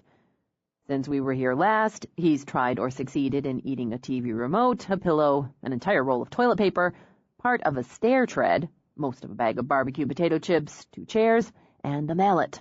And before you ask, yes, I corrected and replaced. He doesn't give a damn. Learn to puppy-proof, she advised with no particular sympathy. Jaws! Fiona clapped her hands to get his attention, held them out in invitation, and smiled. Come. Jaws, come. He bounded over to scrabble at her knees. Good dog. She pulled a treat out of her pocket. What a good dog. Bullshit. There's that positive attitude and reinforcement. You don't live with him, Simon muttered. True enough. Deliberately, she set her trowel on the steps. Sit. Jaws obeyed and accepted another treat, more praise, more rubs. And she watched his eyes shift over to the trowel. When she set her hands on her knees, he struck, fast as a whiplash, and with the trowel in his teeth raced away. Don't chase him. Fiona grabbed Simon's hand as he turned. He'll only run and make it a game. Bogart, bring me the rope. She sat where she was, the rope in her hand, and called Jaws. He raced forward, then away again. See, he's trying to bait us into it. We respond, go after him, he's won the round. It seems to me if he eats your tool, he's won.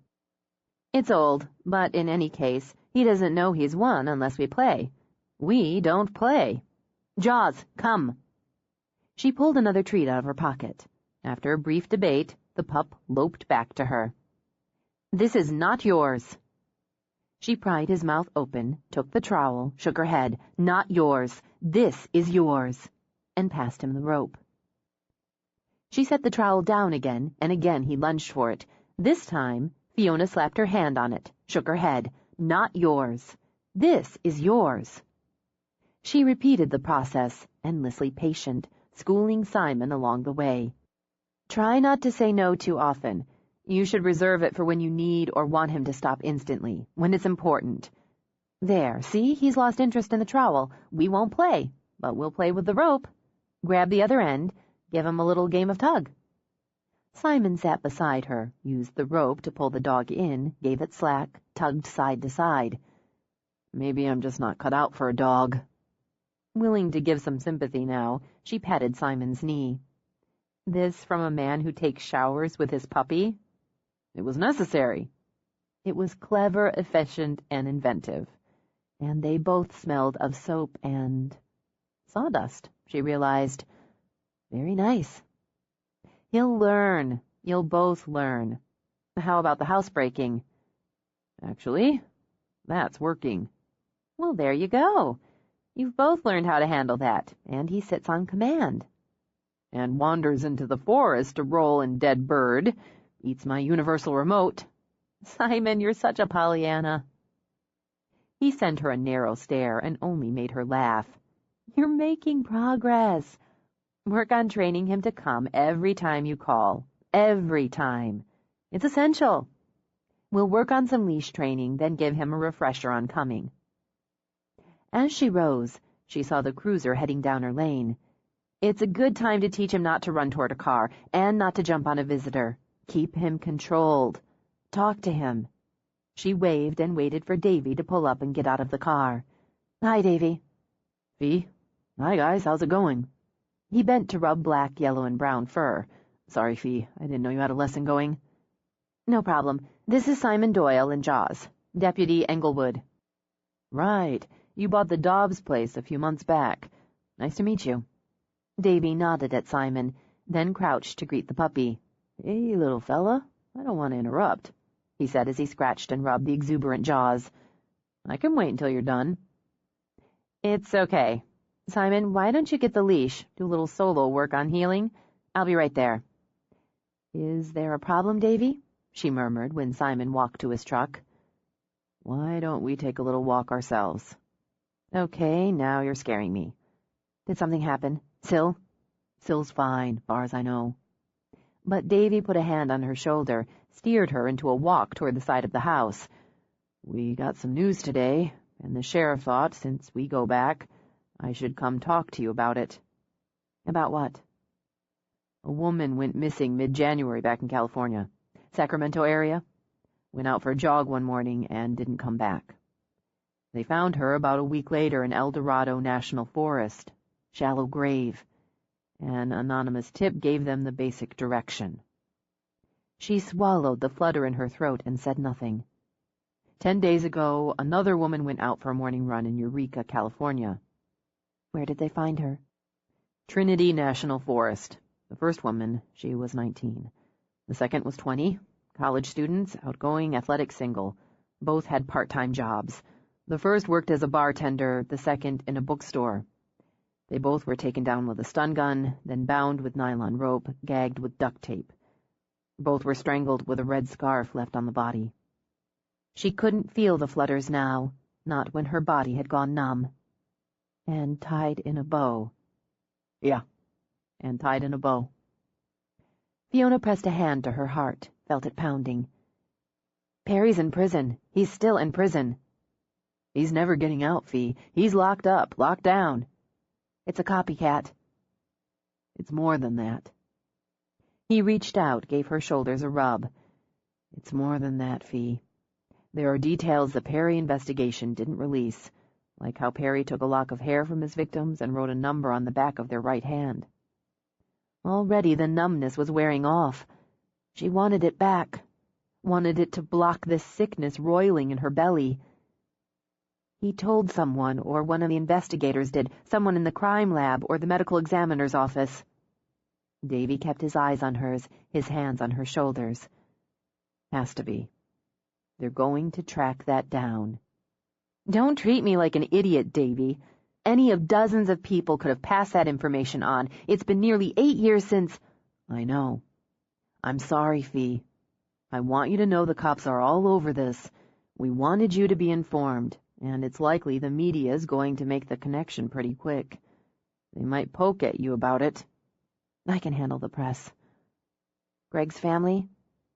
They're being notified, too.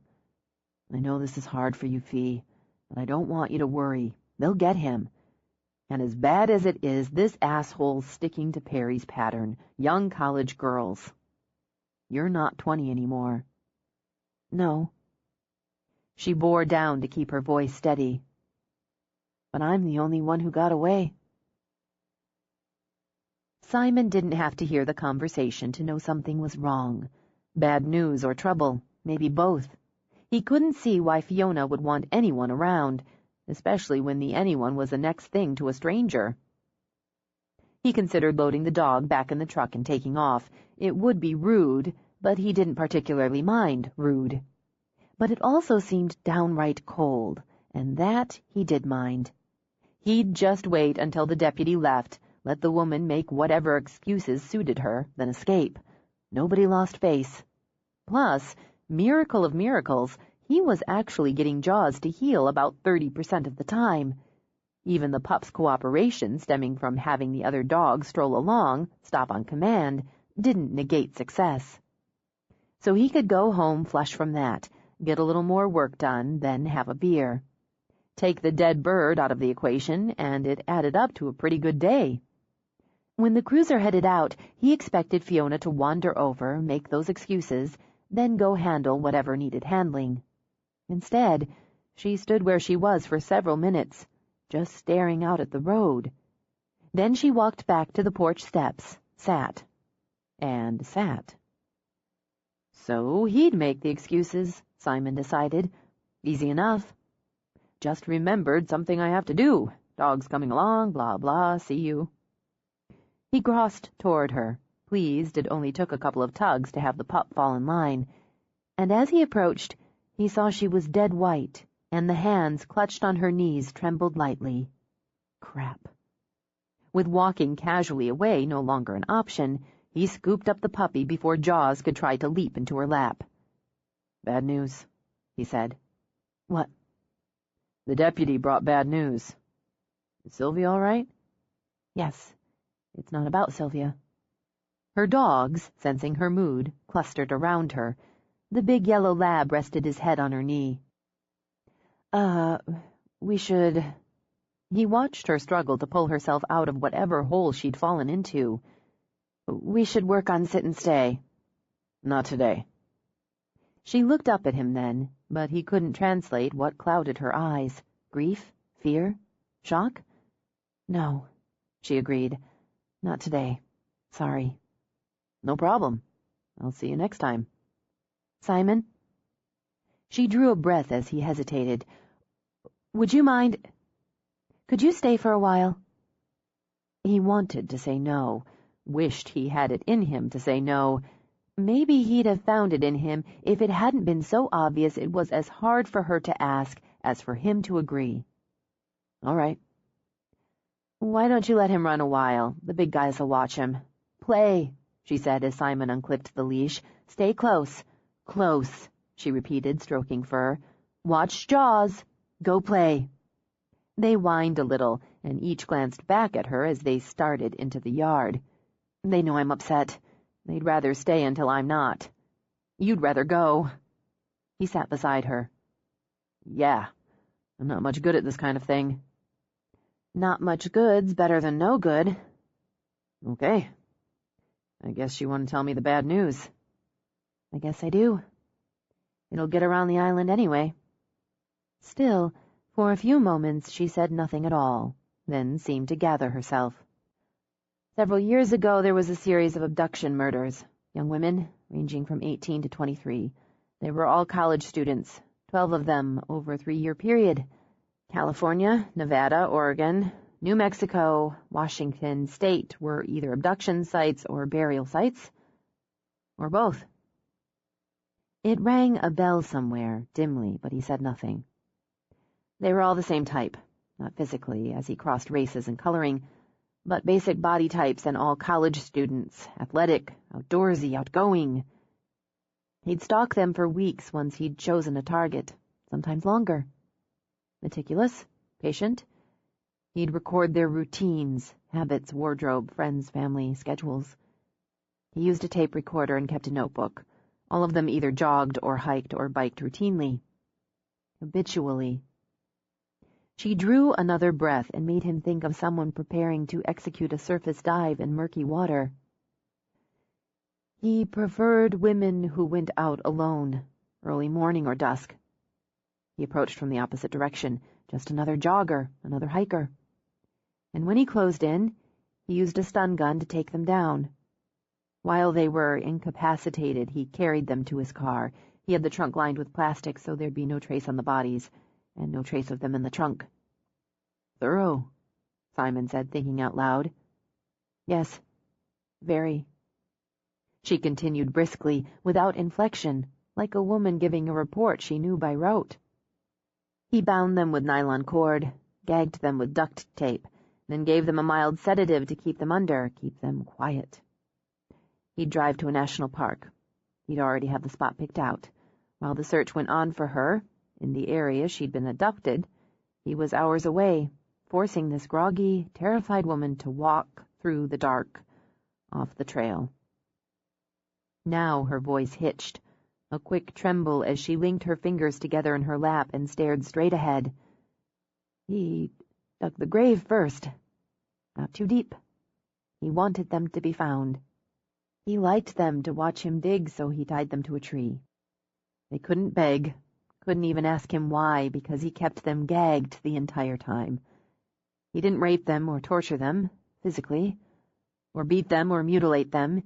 He just took out the red scarf and, while they were bound and gagged, unable to defend themselves, strangled them. He tied it in a bow when he was finished, and buried them. The Red Scarf Killer, that's what the press called him, Simon commented. I remember this. They caught him after he shot some cop. Greg Norwood. The cop was Greg Norwood and his dog, his canine partner, Kong. The words throbbed in the air between them like an open wound. You knew him. Perry laid in wait for them. Greg had a place, a nice little weekend place near Lake Sammamish. He liked to take Kong there, work on his training. Once a month, just the two of them.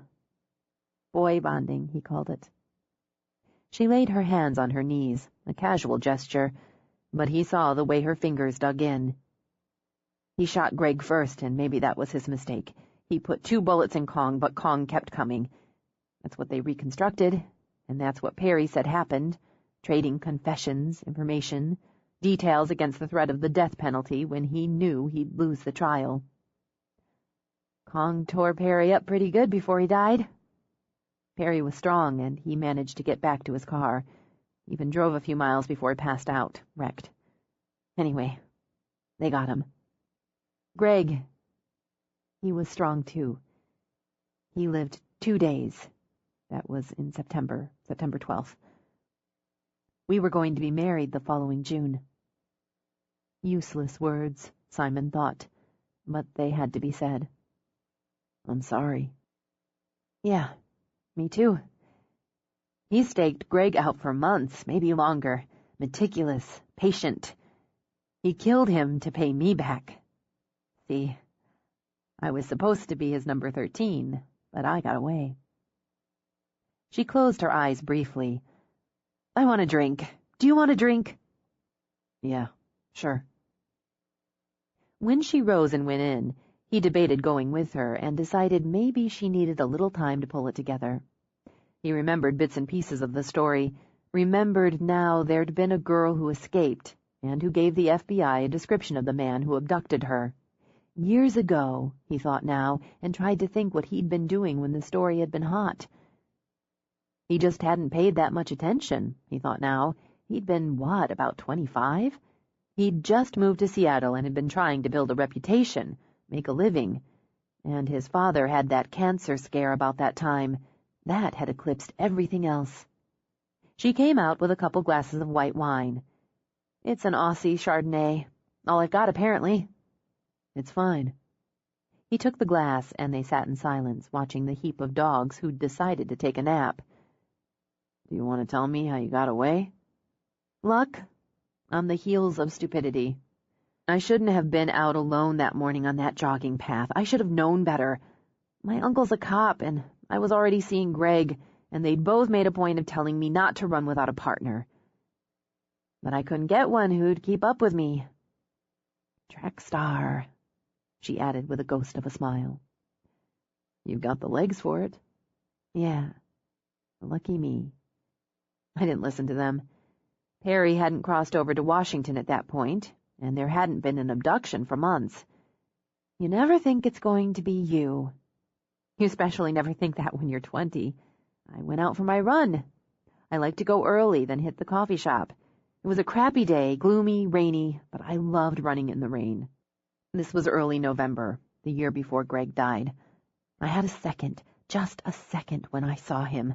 So ordinary looking, so pleasant. But I had that click. I had a panic button on my keychain. I even reached for it, but it was too late. I felt that shock of pain. Then nothing works. She had to stop a moment, had to breathe. Nothing works, she repeated. Pain? Shock? Then numb? Useless. I felt sick when I came to in the trunk. It was dark, and I felt the movement, the sound of the tires on the road. Can't scream. Can't kick. Can hardly move. She stopped, breathed it out, took a slow sip of wine. I cried a while because he was going to kill me, and I couldn't stop him. He was going to kill me because I wanted to take a morning run by myself. I thought about my family, and Greg, my friends, my life. I stopped crying and got mad. I hadn't done anything to deserve this. She stopped again, drank again, while the breeze whispered through the pines. And I had to pee. That was humiliating, and as stupid as it is, the thought that I'd pee my pants before he killed me just revved me up. So I'm fighting that, sort of squirming around, and I felt the lump in my pocket. I had a hidden pocket in my jogging pants, one of those inside the back deals. Greg had given me this little Swiss Army knife. She reached in the pocket of her jeans, pulled it out. Tiny little knife, cute little scissors, mini nail file. A girl knife. She closed her hand around it. It saved my life. He'd taken my keys, the coffee money I had zipped in my jacket pocket, but he hadn't thought of the inner pocket in the pants. Couldn't know it was there, I guess. My hands were tied behind my back. I could just reach it. I think I was most scared then, when I managed to get the knife, when I started to think maybe there was a way out. Can I see it? When she offered it, Simon opened it, studied the knife in the bright afternoon sun. Half as long as his thumb, he thought. You cut through the nylon cord with this? Cut, sawed, hacked. It took me forever just to get it open, or it seemed like it, and a lifetime to saw through the rope. I had to cut through the one around my ankles because I couldn't loosen the knot. First I was terrified he'd stop the car before I'd finished. Then I was terrified he'd never stop that fucking car. But he did, and he got out whistling a tune. I'll never forget that sound. He thought of it. A girl trapped, terrified, very likely bloody where the cords had cut into her, and armed with a knife barely more lethal than a thumbtack. I put the duct tape back over my mouth. She said it so calmly now, so matter-of-factly, that he turned his head to stare at her. And I wound the rope around my ankles, put my hands behind my back, closed my eyes. When he opened the trunk, he kept right on whistling. He leaned in, tapped my cheek to bring me around, and I stuck that little knife in him. I'd hoped for the eye, but I missed and got him in the face. Still, it surprised him. Hurt him enough to give me a second. I rammed my fist into his face and swung my legs around and kicked. Not as hard as I wanted because the rope got tangled some, but hard enough to knock him back so I could get out. The shovel was right there, where he'd dropped it when I stabbed him. I grabbed it and I slammed it against his head, a couple of times. I got his keys. I'm still a little blurry on all of it. Shock, adrenaline, they said. Then I got in the car and floored it. You knocked him out and drove away, Simon murmured, stunned and fascinated. I didn't know where I was going, and I'm lucky I didn't kill myself, but I drove like a bat out of hell. There was a lodge, a hotel. I saw the lights. He'd taken me into the Olympic National Forest. They called the Rangers, and the Rangers called in the FBI, and so on and so on. He got away, but I gave them a description. They had the car, his name, his address, or the one he had on record. And still, he eluded them for nearly a year. Until he shot Greg and Kong stopped him. Kong gave his life to stop him. She took the knife back, slipped it into her pocket. You seem like a fairly smart woman, Simon commented after a few moments. So you know that what you did saved other women. The bastard's put away, right? Multiple and consecutive life terms. They made the deal after I testified, after he realized he'd be convicted for Greg, for me, and he'd face the death penalty. Why'd they deal? For confessions on Greg, on me, on the other 12 victims, for the whereabouts of his notebooks, his tapes, for closure for the families of the murdered women, for answers, and the certainty he'd never get out. She nodded as if to a question in her head. I always thought it was the right thing to do. It gave me, strangely enough, relief to hear him go through all of it, step by step, and to know he'd pay for it, for all of it, for a very, very long time. I wanted to put it behind me, close the door. My father died just 9 weeks later, so suddenly, so unexpectedly, and the bottom dropped out again. She rubbed her hands over her face. Horrible times. I came out to stay with Syl for a few weeks, a couple months, I thought. But I realized I didn't want to go back. I needed to start over, and I wanted to start over here, so I did. And most of the time that door stays closed. What opened it today? Davy came to tell me someone is using Perry's pattern, including details that weren't released to the public. There have been 2 so far. In California. It started again. Questions circled in his head, but he didn't ask them. She was done, he thought. purged what she'd needed to purge for now. Rough on you. Brings it all back, makes it now instead of then. Again she closed her eyes, and her whole body seemed to relax. Yes, exactly. God, maybe it's stupid, but it really helps to have someone say that, to have someone get that. So thanks. She laid a hand on his knee, a brief connection. I have to go in, make some calls. Okay. He handed her the glass. Thanks for the drink. You earned it. Simon walked over to pick up the puppy, who immediately started bathing his face as if they'd been parted for a decade. As he drove away, he glanced back to see Fiona going inside, closely followed by her dogs. 5. Fiona thought about dinner and had another glass of wine instead. Talking to Greg's parents tore off the scar tissue and opened the wound again. She knew the healthy option was to fix a meal, maybe take a long walk with the dogs, get out of the house, get out of herself. Instead, she shooed the dogs outside and indulged in a long session of brooding so wide and deep her hackles rose at the interruption of another visitor. Couldn't people just let her wallow? The chorus of happy barks translated to a friend. She wasn't surprised to see James and his Kobe exchanging greetings with her dogs. She leaned against the porch post, idly sipping her wine and watching him. In the floodlights she'd flipped on, his hair had a sheen. But then something about James always did. His skin, an indescribable shade she thought of as caramel dipped in gold dust, was a testament to his widely mixed heritage. His eyes, a bright shining green, often laughed out of a forest of lashes. He turned them on Fiona now, with a quick and easy smile as he shook a jumbo takeout bag. I brought provisions. She took another slow sip of wine. Davy talked to you. Seeing as he's married to my sister, he often does. He walked to her, bringing the scent of food, then just wrapped his free arm around her to bring her close. Swayed. I'm okay. I've just been holding the first meeting of my Pity Me Club. I want to join. I'll be president. I've already elected myself president. But since you brought provisions, you can be the second official member. Do we get badges? The secret handshake? He leaned back to press his lips to her forehead. Let's go inside and vote on it over burgers. I talked to Greg's mother, Fiona told him as she led the way. Hard. Brutal.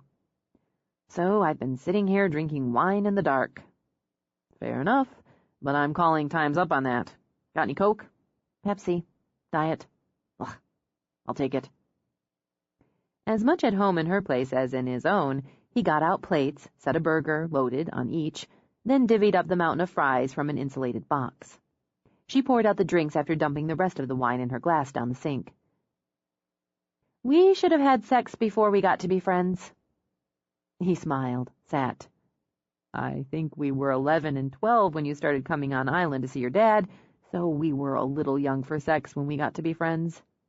Still, she plopped down in her chair. Oh, if we'd had sex back then, we could have a revival now. It'd be a good distraction. But now it's too late, because I'd feel stupid getting naked with you. It's a problem. He took a bite of burger. We could do it in the dark, and use assumed names. I'd be rock hard, and you'd be Lavender Silk. Nobody can call out Lavender while in the throes. I'll be Misty Mars. I like the alliteration. Fine. So, Misty, you want to eat first or just go jump in the sack? It's hard to resist that kind of romance, but we'll eat. She nibbled on a fry. I don't want to beat on the drum all night, James, but it's so strange. Just the other day I was telling Syl how I could hardly get Greg's face in my head. How he's faded on me, do you know? Yeah, I think I do. And the minute Davy told me about what's happened, it was there again. I can see him, every detail of his face. He's back. And... Is it awful? She managed as tears rose in her throat. Is it... that I wish he wasn't? Part of me wants him to fade, and I didn't realize that until he came back. So what? You should wear black and read depressing poetry for the rest of your life? You grieved, Fee. You broke, and you mourned, and you healed.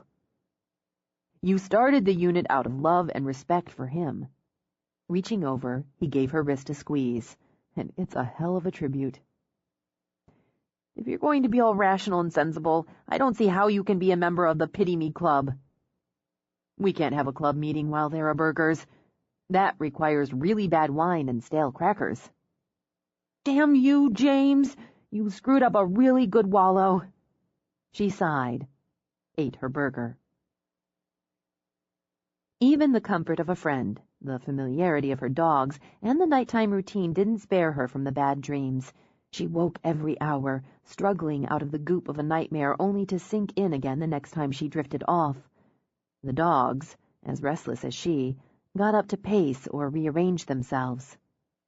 At 3 a.m., Bogart came to the side of the bed to offer her the rope as if a game of tug would set things right. At 4, Fiona gave it up. She let the dogs out, made coffee. She did a hard, sweaty workout, then settled down with paperwork. She balanced her checkbook, drafted upcoming newsletters for her classes and for the search and rescue subscribers.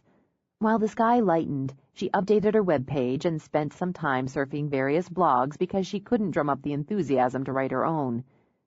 By the time her first class began, she'd been up for over 4 hours and wanted a nap. She loved her classes, Fiona reminded herself. She loved them for the work itself, the dogs, the social opportunity, the interaction. She loved being outside most of the day. But right then she wished she'd canceled the other 2 classes on the schedule. Not to wallow, she told herself, but just for some alone time, just to catch up on sleep, maybe read a book. Instead, she prepared for round 2, took a call from Sylvia, word traveled, and got through it. By the end of her workday, after she and the dogs had gathered and stowed all the toys and training tools, she realized she didn't want to be alone after all. The house was too quiet, the woods too full of shadows. She'd go into town, she decided, do some shopping, maybe drop by and see Sylvia. She could walk on the beach after. Fresh air, exercise, change of scene. She'd keep at it until she was too damn tired for dreams, bad or otherwise. She decided on Newman for company. As he leaped in the car, she turned to the other dogs. You know how it is. Everybody gets a chance for some one-on-one. We'll bring you something. Be good. When she got in, she gave Newman a sidelong glance. No smirking, she ordered. Stress eased as she drove, snaking along while the early evening sun dipped beams into the water. Fatigue lessened as she opened the windows wide and cranked up the radio while the wind tossed her hair. Let's sing. Always ready to oblige, Newman howled in harmony with Beyoncé. She intended to drive to East Sound, stock up on essentials, and treat herself to something she absolutely didn't need. But as she wound along between hill and water, by field and forest, she followed impulse and made the turn at the mailbox marked simply, Doyle. Maybe he needed something from the village. She could be neighborly, save him a trip. It didn't have anything to do with wanting to see where and how he lived. Or hardly anything. She liked the way the trees screened and let the sunlight shimmer and shine on rock and tall grass, and she liked the house, she thought, as it came into view. The central double peaks, the tumbling lines that followed the slope of the land.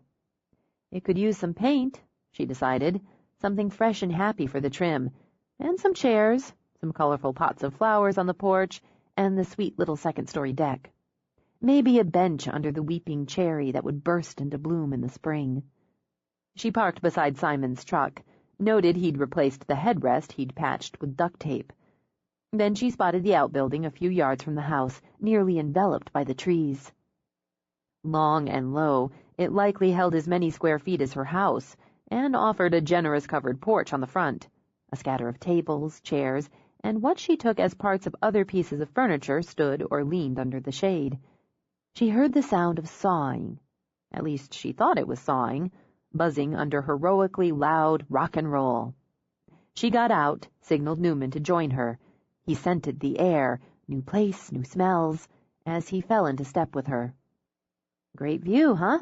She murmured, looking out over the Sound to the opposing shorelines and the little nubs of green on the water. And look, he's got a little beach down there, and a pier. He needs a boat, but it's nice. Water, woods, some nice stretches of ground, and not too close to the road. It's a good home for a dog. She scratched Newman's ears and wandered closer to the outbuilding. She spotted him through the window, jeans, t-shirt, goggles, tool belt, and noted she'd been right about the saw. It was, she thought, one big, scary mother. He slid wood under its fast, toothy blade. Her stomach tightened a little at the thought of what it could do to fingers, and with that in mind, she moved carefully around to the door, standing out of range until the buzzing paused. Then she knocked, waved through the glass. When he only stood there, frowning at her, she opened the door. The pup lay on the floor, feet in the air, as if he'd been electrocuted. "Hi!" She had to pitch to just under scream level to beat out the music.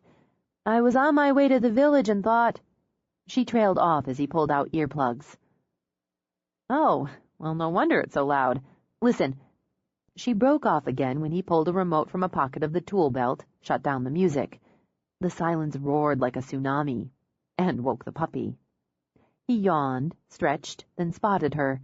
Insane joy leaped into his eyes as he sprang up, did a kind of bouncing dance, then charged her. Fiona crouched, held out a hand, palm-facing dog, so he bumped into it first. "Hi, yes, hi, good to see you too." She rubbed his head, his belly. She pointed a finger at the ground. "Sit." His butt vibrated a moment, then plopped down. "Aren't you smart? Aren't you good?" She grabbed him when he spotted Newman, sitting patiently outside. "Can he go out? I've got Newman, and he'll watch out for him." Simon simply shrugged. "Okay, go play."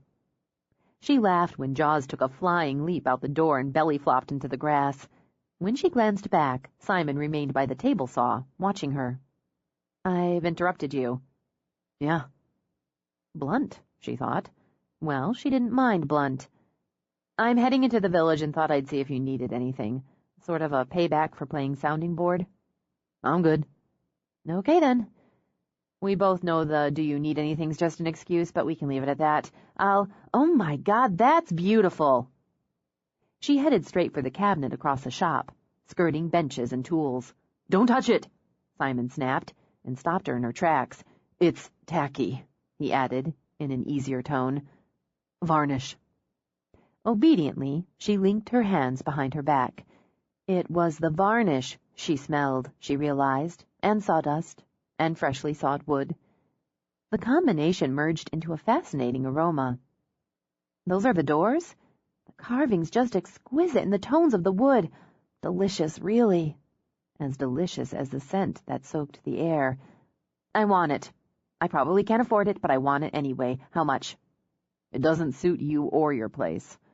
It is elegant and a little ornate. You're not." "I can be elegant and ornate." He shook his head, then walked over to an old, squat refrigerator, took out 2 Cokes. He tossed her one, which she caught one-handed. "No, you can't. You want something either simpler, cleaner, or going the other direction into fanciful. A little tension with the primarily mission and craftsman style you lean toward." "Is that where I lean?" "I've been in your house," he reminded her. She yearned to run a finger over the deep carving, elongated hearts, on the raised panel of the door. This could be tension. "No." Sincerely baffled, she turned to him. "You actually won't sell it to me because I'm not elegant?" "That's right." "How do you sell anything?" "On commission or direct sale. By designing what works with the client." He eyed her while he took a deep drink. "Rough night?" Now she jammed her hands in her pockets. "Thanks for noticing. Well, since I'm interrupting and I'm not suitable to buy your stupid cabinet, I'll leave you alone with your monster saw. I'm taking a break." She drank, studying him as he studied her. "You know, given my line of work, really crappy manners such as yours don't bother me." "If you're thinking of training me like my dog, you should know I'm intractable." She only smiled. So, if the need anything in town was an excuse, are you hitting on me? She smiled again, wondered. She saw a lot of clamps and chisels, a skinnier saw, and a stationary drill thingy that looked as scary as the monster saw. She saw tools she had no names for, and empty coffee cans full of nails and screws and other strange things. What she didn't see was any semblance of organization. Hitting on you? Not yet. And given your behavioral flaws, I'm reconsidering. Fair enough. And to be fair back, you're not really my type. She stopped examining a wonderful, wide-armed rocker she coveted to send him a cool stare. Is that so? Yeah, it's so. Mostly I lean toward the arty, feminine type. Curvy's a bonus. Like Sylvia. Yeah. Or Nina Abbott. She couldn't help the smug smile when annoyance flicked briefly in his eyes. Or, was all he said. Thank God we got that cleared up before I gave my squishy, susceptible heart into your hands. Lucky break, but it's good to mix things up now and then. Try new things. Great. I'll let you know when I want to be mixed and tried. Meanwhile, I'll take my inelegant, art-starved, unfeminine, flat-chested self out of your way. You're not flat-chested. The laugh escaped before she knew it was there. God, you're a weird sucker. I'm going while I still have enough crumbs of ego left to sweep into a pile. She went to the door, called his dog. When the puppy raced to her, she petted and praised. Then she nudged his butt farther into the room, closed the door with him inside. She flicked one glance at Simon through the glass before striding to her truck, Newman faithfully at her side. He watched her through the window, the long, athletic stride, the easy grace. She'd looked lost when she came into the shop, hesitant, uncertain, tired. Not anymore, he thought as she hopped into her truck. Now she was brisk, distracted, and maybe a little pissed. Better. Maybe he was one weird sucker, but he'd worry less about her now. Satisfied, he replaced his earplugs, his goggles, turned on the music, and got back to work. Eyes bright, Sylvia leaned on the counter of her pretty little shop while Fiona debated earrings. He did not say that. He absolutely said that. Fiona held long pearl drops to one ear, funky colored glass balls to the other. I'm not elegant enough for his overrated cabinet. I can be elegant. She turned. See? Pearls. Very pretty, but the fused glass ones are really you. Yeah, but I could wear the pearls, if I wanted. After setting them back in the display, Fiona wandered over to a tall raku vase. There was always something new to see in Sylvia's place, a painting, a scarf, a table, a treasure trove of jewelry. She stopped by a bench with high, curved sides and skimmed her fingers over the wood. This is beautiful. It's one of Simon's. She resisted giving it a flick with her formerly admiring fingers. Figures. Then he said I wasn't his type, as if I'd asked. You are. I am. He even used you as an example, arty and female and built. Really? Sure, go ahead and look smug. Deliberately, obviously, Sylvia fluffed at her hair. It's hard not to. Well, feel free to follow up, Fiona added with a dismissive wave. It might be interesting, but I think I'll just stay smug. I'm sure he didn't mean to insult you. Oh, yes, he did. Tell you what, I'm closing in 10 minutes. We'll go have dinner and trash him. Better, men in general. That sounds like fun, but I need to get back. I really just came in to bitch. Jesus, Syl, it's been a crappy couple of days. Sylvia skirted the counter to give Fiona a bolstering hug. Why don't I come over and fix you some pasta while you take a nice long bath? Honestly, I think I'm going to open a can of soup and go to bed. I didn't get much sleep last night. I worry about you, Fee. She gave Fiona's tail of hair a little tug. Why don't you come stay with me until they catch this maniac? You know I'm fine. Me and the boys. Besides, the maniac's not interested in me. But... She broke off when the door opened. Hi, Sylvia. Hi, Fiona. Jackie, how are you? Sylvia smiled at the pretty blonde who ran a local B&B. I'm just fine. I meant to get in earlier. I know you close in a few minutes. Don't worry about that. How's Harry?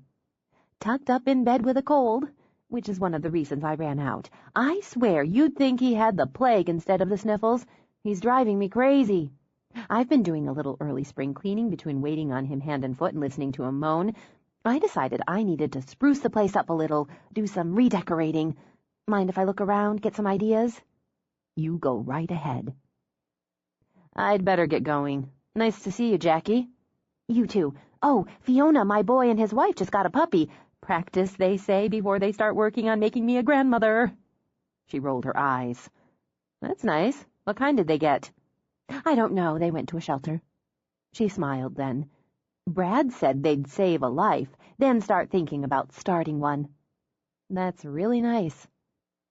They named her Sheba, as in Queen of. He said if I ran into you, I should tell you they're going to sign up for your puppy classes. I'll look forward to it. I'd better go.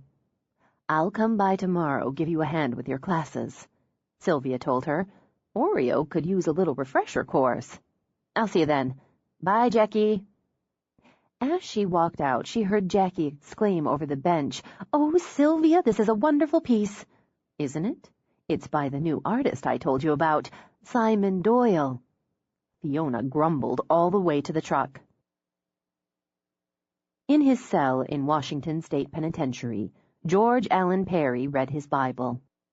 While his crimes had earned him a maximum security cage for the rest of his life, he was considered a model prisoner. He joined no gangs, made no complaints. He did the work assigned to him, ate the food served him. He kept himself clean, spoke respectfully to guards. He exercised regularly. He did not smoke or swear or use drugs, and spent most of the endless days reading. Every Sunday he attended services. Visitors came rarely. He had no wife, no child, no staunch friends outside or inside the walls. His father had long ago deserted him, and his mother, who the psychiatrists agreed was the root of his pathology, feared him. His sister wrote him once a month, and made the long trek from Emmett, Idaho once a year, considering it her Christian duty. She'd given him the Bible. The first year had been a misery that he'd borne with downcast eyes and a quiet manner that had disguised a raging fear. In the second year, he'd lost fear in depression, and by the third, he'd accepted that he would never be free. He would never again be free to choose what to eat and when to eat it, to rise or repose at his own whim. He would never again walk through a forest or glade or drive a car along a dark road with a secret in the trunk. He would never again feel the power and the peace of a kill. But there were other freedoms, and he earned them carefully, meticulously. He expressed regret for his crimes to his lawyer, to the psychiatrist. He'd wept, and considered the tears humiliation well spent. He told his sister he'd been born again. He was allowed private consultation with a minister. By his fourth year, he was assigned to the prison library, where he worked with quiet efficiency and expressed gratitude for the access to books, and began his search for a student. He applied for and was granted permission to take courses, both by visiting instructors and by video feed. It gave him an opportunity to interact with and study his fellow inmates in a new setting. He found most too crude, too brutal, too lacking in intellect, or simply too old, too young, too deeply entrenched in the system. He continued to further his education. He found it interesting, and he held to the thinning hope that fate would offer him the spiritual freedom he sought. In his fifth year in Walla Walla, fate smiled on him, not in the guise of a fellow inmate, but an instructor. He knew instantly, just as he'd known the woman he would kill the moment he saw her. This was his gift. He began slowly, assessing, evaluating, testing, patient always, as he outlined and refined the methods by which he would create his proxy, the one who would walk outside the walls for him, hunt for him, and kill for him, who would, in time, in good time, correct his single mistake, one that haunted him every night in the dark cage where silence and comfort were strangers. Who would, in time, kill Fiona Bristow? That time, Perry thought as he read Revelation, was nearly here. He glanced up as the guard came to the cell. "Got a visitor?" Perry blinked, carefully marking his place before setting aside the worn Bible. "My sister? I didn't expect her for another 6 weeks. Not your sister. FBI. Oh, my goodness. A big man with thinning hair and prison pallor, Perry stood meekly as the door clanged and slid open. 2 guards flanked him, and he knew others would search his cell while he was gone. No matter. None at all. They'd find nothing but his books, some religious tracts, the dry, God-fearing letters from his sister. He kept his head down, repressed the smile that strained to spread over his face. The FBI would tell him what he already knew. His student had passed the next test. Yes, Perry thought, there were many kinds of freedom. And at the thought of gaming with the FBI again, he took wing and soared. 6. Grateful for the bright, brisk morning and work that demanded her full attention, Fiona studied her advanced special skills students. Today was a very big day for dogs and handlers. They'd attempt their first blind search. Okay, the victim's in place. She thought of Sylvia, 3/4 of a mile away, sitting cozily under a forked trunk cedar with a book, a thermos of herbal tea, and her radio. I want you to work as a unit. We're going to use the sector system. You can see I've set up the base. She gestured to a table she'd placed under a pole tarp and the equipment on it. For today, I'll handle base and stand as operational leader, but by next week, I want you to elect your officers. She gestured to the whiteboard under the tarp. Okay. The local authorities have notified the operations officer, me in this case, and asked for assistance in the search and rescue of an adult female hiker who's been lost approximately 24 hours. You see on the board temperatures last night dropped to 43 degrees. She has only a day pack and little experience. The victim is Sylvia Bristow. That brought out some grins as the class knew Sylvia as Fiona's sometime assistant. She's age-deleted for my own well-being. Caucasian, brown hair, brown eyes, 5 feet 5 inches, and about 130 pounds. When last seen, she was wearing a red jacket, jeans, a blue baseball-style cap. Now, what do you need to know before being given your sectors? She answered with details from the scenario she'd devised. The subject was in good health, had a cell phone but often neglected to charge it, had been expected to hike 2 to 4 hours, was not local, and had only recently taken up hiking. She called the unit to the map and the log she'd already begun. Once she'd assigned sectors, she ordered everyone to load on their packs. I have items worn recently by the subject. Take a bag, give your dogs a scent. Remember to use the subject's name. Refresh the scent whenever you think your dog may be confused, or if he or she becomes distracted or disinterested. Remember the boundaries of your sector. Use your compass. Check in by radio. Trust your dogs. Good luck. She felt their excitement and the nerves, as well as a sense of competition. Eventually, if they made it as a unit, the competition would shift into cooperation and trust. When you get back, all dogs who didn't find our victim need a short find to keep up morale. Remember, it's not just your dogs being tested. You're honing your skills, too. She watched them spread out, separate, and nodded in approval at the way each gave his or her dog the scent, the command. Her own dogs whined as the others scented the air, began to roam. We'll play later, she promised them. These guys need to do it on their own. She sat, noted the time, wrote it in the assignment log. They were a good group, she thought, and should make a solid unit. She'd started with 8, but over the past 10 weeks, 3 had dropped out. Not a bad percentage, she mused, and what was left was tight, was dedicated. If they pushed through the next 5 weeks, they'd be a good asset to the program. She picked up her radio, checked the frequency, then contacted Sylvia. They're off and running. Over. Well, I hope they don't find me too soon. I'm enjoying my book. Over. Don't forget, sprained ankle, dehydration, mild shock. Over. Got it. But until then, I'm going to eat my apple and read. See you when they haul me back. Over and out.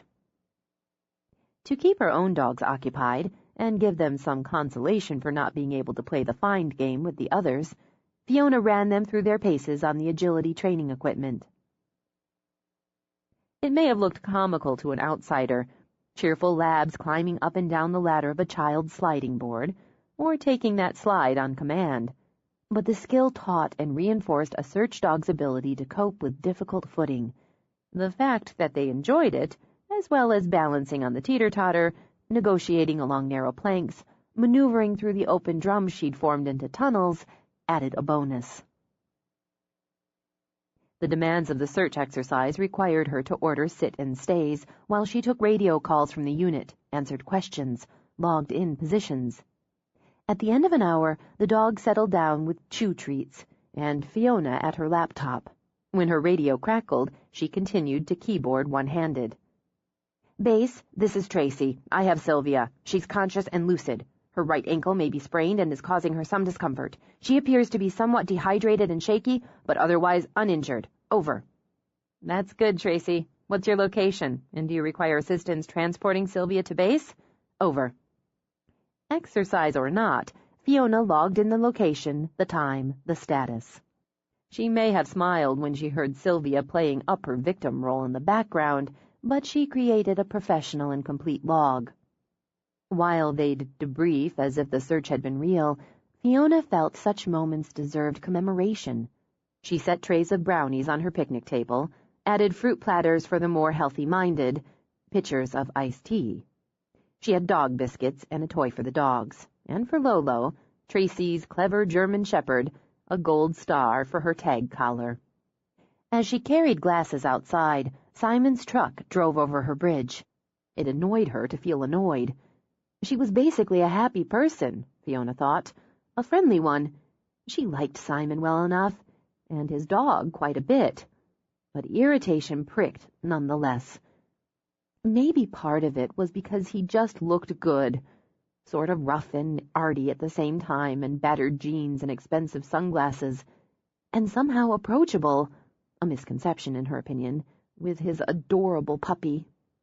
He let the puppy race unleashed to greet her, then bounce like an overwound spring to the other dogs, back to her before he tore off in circles around the yard in a bid to get her dogs to play. "Having a picnic?" Simon asked. "Of sorts." She mimicked his oh-so-casual tone. "I have an advanced class on their way in from a practice search. They're first with a person, so we'll have a little celebration." "With brownies." "I like brownies." "Who doesn't?"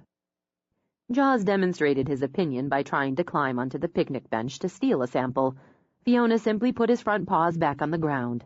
Off. "Yeah, good luck with that. He's a freaking acrobat. Yesterday, he managed to climb up on a stool and eat my sandwich. He likes pickles, apparently. In the 5.2 seconds my back was turned." "Consistency," Fiona repeated the off command the second and third times Jaws attempted the snatch. "And distraction." She walked back a few steps, called him. He ran to her as if they'd just been reunited after a war. He sat when she ordered him to, then preened under her praise and pets. Positive reinforcement. She dug a treat out of her pocket. "Good dog. He's coming along." "2 days ago, he ate my flash drive. Just swallowed it whole like a vitamin pill." "Uh-oh." "Yeah. So I rush him to the vet, and she takes a look and decides it's small enough he doesn't need it surgically removed. I'm supposed to—" Jaw set, he scowled off into the distance. "I don't want to talk about that part, so we'll just say I eventually got it back." "This too shall pass." Yeah. He picked up a brownie. "It still works. I haven't decided if that's amazing or disgusting." He took a bite. "Good brownie." "Thanks. They're the only things I can bake with regular success." And since these had been a product of her 2 a.m. jitters, she'd had 2 for breakfast. "What are you doing here, Simon?" Some of her irritation must have come through as he gave her a long, silent look before answering. "I'm socializing my idiot dog. And you still owe me part of a lesson. 2 for 1. 3 for one, adding in the brownies. Your dog's handler could use some socialization. He polished off the brownie, poured himself a glass of iced tea. I'm probably past the training age. Despite the maxim, you actually can teach an old dog new tricks. Maybe. After downing the tea, he glanced around. Shit, where the hell is he? He went in the tunnel. The what? She gestured to the line of drums. Let's see what he does, she suggested, and began to stroll to the far end. They were here, she thought, with the human helping himself to her celebratory snacks. She might as well work in the lesson. If he just comes back out where he went in, let it go for now. But if he goes on through, give him praise and a treat. She handed Simon one. For going through a bunch of 55-gallon drums? Yes. Her tone took on a scolding edge. It takes curiosity, courage, and some agility to not only go in, but go through and come out again. And if he doesn't come out at all? I guess you leave him there and then go home and watch ESPN. He studied the drums. Some people would complain it's sexist to assume I watch ESPN. Maybe I'm a fan of Lifetime. She gave up. If he doesn't come out on his own, you call, coax, try to lure. Failing that, you go in after him. Great. Well, at least he can't get into trouble in there. So you set up the radio, the computer, all those maps and charts for a make-believe rescue? Eventually it won't be make-believe. How's sit and stay going? Fine, unless he wants to do something else. Consistency, he said before Fiona could. I got the mantra, boss. Jaws gave a yip, then zipped out of the drum. Hey, he did it. That's pretty good. Simon crouched, and, in Fiona's observation, didn't pet and praise by rote. He enjoyed his dog's success and excitement. When he laughed, gave the pup a good scratch with those long, artistic hands, she began to see why the dog found the man so appealing. He's intrepid. She hunkered down to add her approval to Simon's, and realized they both smelled of his wood shop. If a client's interested in agility training, I'd start a puppy this age off with 1 drum, so he can see all the way through. Jaws just skipped a few grades on this one. Hear that? Intrepid eater of flash drives, wood chips, and kosher pickles. He grinned at Fiona, eye to eye. She saw fascinating flecks of bronze scattered on the tawny gold. As the look held, 1 beat, then 2, Simon gave a considering, Forget it. She got to her feet. Let's see his sit and stay. My class should be back any minute. You're still bent about the cabinet. What cabinet? She asked with the sweetest of smiles. Uh-huh. Okay, sit and stay. Jaws, you're about to lose your head of the class status. You know, a little optimism and confidence translate to dogs and to people. Or maybe you just like anticipating failure. I consider it realism. When he ordered the pup to sit, Jaws plopped his butt down cooperatively. He's got that one, mostly, but now it gets tricky. Stay. He held up a hand. Stay, he repeated and began to back up. The dog thumped his tail, but stayed seated. He's doing well. Showing off for teacher. At home, odds are he'd be chasing his tail by now, or trying to chew on my boots while I'm wearing them. He called the dog, rewarded. Do it again. Increase the distance. Simon took Jaws on the second round, stretching the space between them on the stay. Then, at Fiona's instructions, a 3rd time until dog and man were a good 25 feet apart. Don't frown at the dog when he's doing what he's told. I'm not frowning. Let's call it your default expression. You're confusing him. Call him in. Jaws responded and took the last couple of feet on his belly before rolling over to expose it. You did good. You did fine. Show off, Simon muttered as he bent down to rub.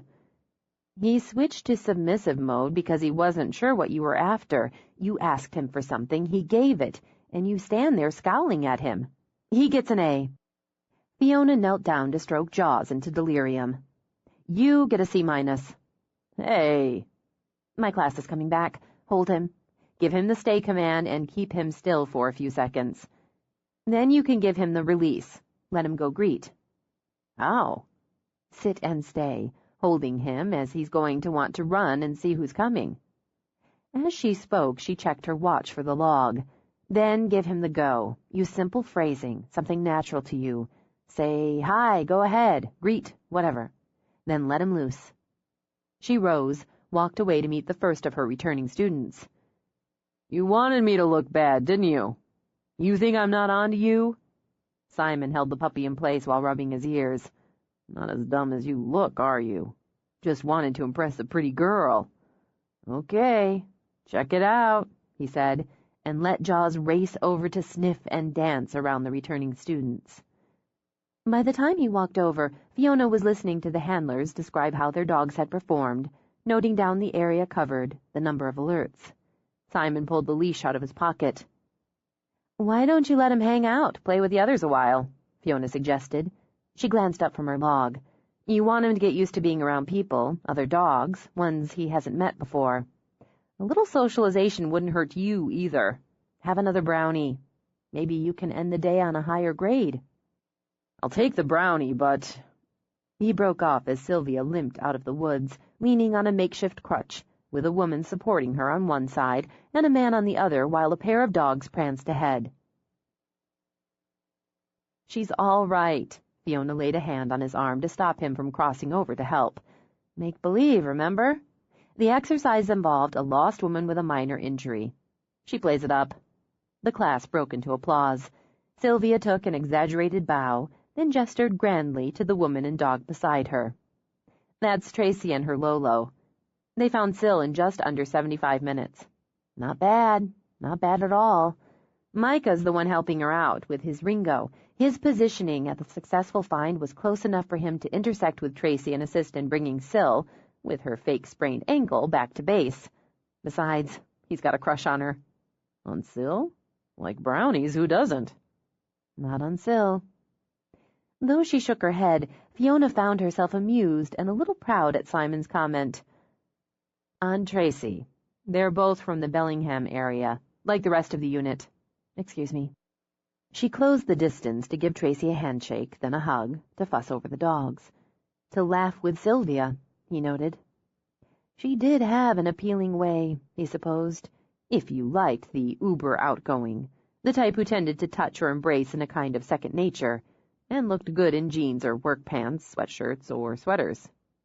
He couldn't think of a woman who fell into that subset ever attracting him before, not sexually in any case. The fact that she did presented an interesting puzzle. Maybe it was her eyes. They were so clear, so calm. He suspected they were just one of the reasons animals responded to her. You felt you could trust those eyes. He watched as she slung her arm around Tracy's shoulders. There was that just have to touch, just have to connect aspect of her, and led the woman over to, what would she call it, he wondered? Base? HQ? Anyway, it was a table under a pole tarp. Debriefing, he assumed, noting down whatever data needed to be noted down. It struck him as a little over the top for an exercise. Then he remembered she'd found a little boy in the very big woods, in a cold rain. Details mattered. Discipline and efficiency mattered. In any case, the brownies were excellent, and the interlude gave him a chance to flirt with Sylvia. How are you coping after your ordeal? He asked her. Sylvia laughed, poked him in the chest.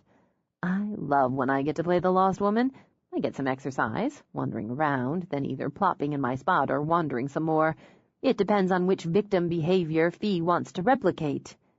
It's handy you came by. I was going to call you when I got home today. Yeah? To ask me on a date? You're so cute. I sold 2 of your pieces yesterday, the high-sided bench and the 5-drawer chest. I'll take more whenever you can get it to me. I finished a couple of things this morning, actually. A wine cabinet and a rocker. Ah, the famous wine cabinet.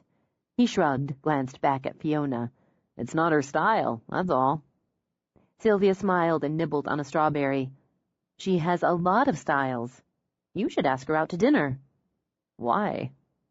Simon, if I thought that was a serious question, I'd be worried about you. She hooked her arm through his as Fiona addressed her class. Everyone did a solid job today, as individuals, as teams, and as a unit. Next class, we'll be working a different terrain with an unconscious victim. I want you to work your dogs 30 to 60 minutes, mixing in short 10-minute problems. Let's keep using someone your dog is familiar with. After the next class, you can try someone he or she doesn't know. Please don't skimp on your first aid training, and let's try some of those exercises compass only. Keep your logs up to date. Any problems, any questions before next time, shoot me an email or give me a call. And please, God, finish off those brownies so I don't. Sylvia gave Simon a kiss on the cheek. I've got to run. Check on my shop and my Oreo. You can bring the new pieces in whenever you want. And take my girl out to dinner. He lingered out of curiosity, and because his dog had finally played himself out and was passed out under the table. He's had enough for today, Fiona commented when they were alone. She began to gather dishes. Question. He picked up empty glasses and followed her toward the house. Those people take your class. Obviously. This was what, like 2 hours? A little more. This is an advanced stage and a mock search and rescue, so it was set up, search, debrief, add the pat on the back. And between that, they've got to work with the dogs an hour here, an hour there, study first aid. Yes, one of them's an EMT, and they'll all need to be certified in CPR and basic field treatments. They'll also have to know how to read a topographical map, have a good working knowledge of climate, wind, foliage, wildlife. Both they and their dogs have to be in good physical shape. She set the dishes on the counter in the kitchen. So when do any of them have time for an actual life? She leaned back. They have lives, jobs, families. They also have dedication. Becoming a search and rescue team takes months of hard, focused training. It means sacrifice, and it brings enormous satisfaction. I've been working with this unit for weeks, she added. They have an almost 90% success rate on individual problems. Now we're working simultaneously. We'll be repeating this sort of training exercise over and over in all weather situations. Have you ever kicked anybody out? Yes, as a last resort, but yes. Most of the time, someone who isn't suited drops out before I have to. Are you interested? I don't think so. Well, it might cut into your lifetime addiction. Still, I wouldn't mind giving Jaws some of the early training. It'll help him be well-rounded, if nothing else. Once he heals, sits and stays, masters recall and drop-on recall, we can give him a little more. More than the obedience deal? Simon studied her, dubious. What's it cost? She angled her head. I might be open to the barter system on this one. Say, working on additional training and specialized skills for a wine cabinet. It doesn't suit you. Narrow-eyed, she pushed off the counter. You know, every time you say that, it just makes me want it more. I ought to know what suits me. You're just being stubborn. I am? She pointed the index fingers of both hands at him. You're the hard head here. What do you care who buys the cabinet? Aren't you building to sell? What do you care if a dog's crap at training? Don't you teach to get paid? It's not the same thing. Plus, it's usually the handler that's crap. Case in point, Mr. C-. I wasn't frowning. Hold that. Don't move. Don't change expression. I'm going to get a mirror. He grabbed her arm, but didn't quite swallow the laugh. Cut it out. Next class, I'll make sure I have a camera. A picture's worth 1,000 after all. She gave him a little shove. He gave her a little nudge, and behind him the dog growled low in his throat. Stop, Fiona ordered sharply, and the dog froze. Newman, friend. He thought you were hurting me. No, don't back off. Simon, she said to the dogs, we're playing. Simon's a friend. Put your arms around me. What? Oh, for God's sake, don't be so dainty. She put her arms around Simon, hugged, laid her head on his shoulder. Playing with Simon, Fiona said to the dog and smiled. She gestured so the dog walked to them, rubbed against Simon's leg. He wouldn't have bitten you. Good to know. Unless I told him to.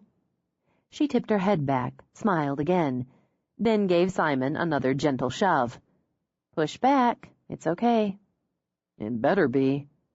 He nudged her again, and this time the dog used his head to nudge Simon. Fun. She wrapped her arms around Simon again, nuzzled. He reads me, she said.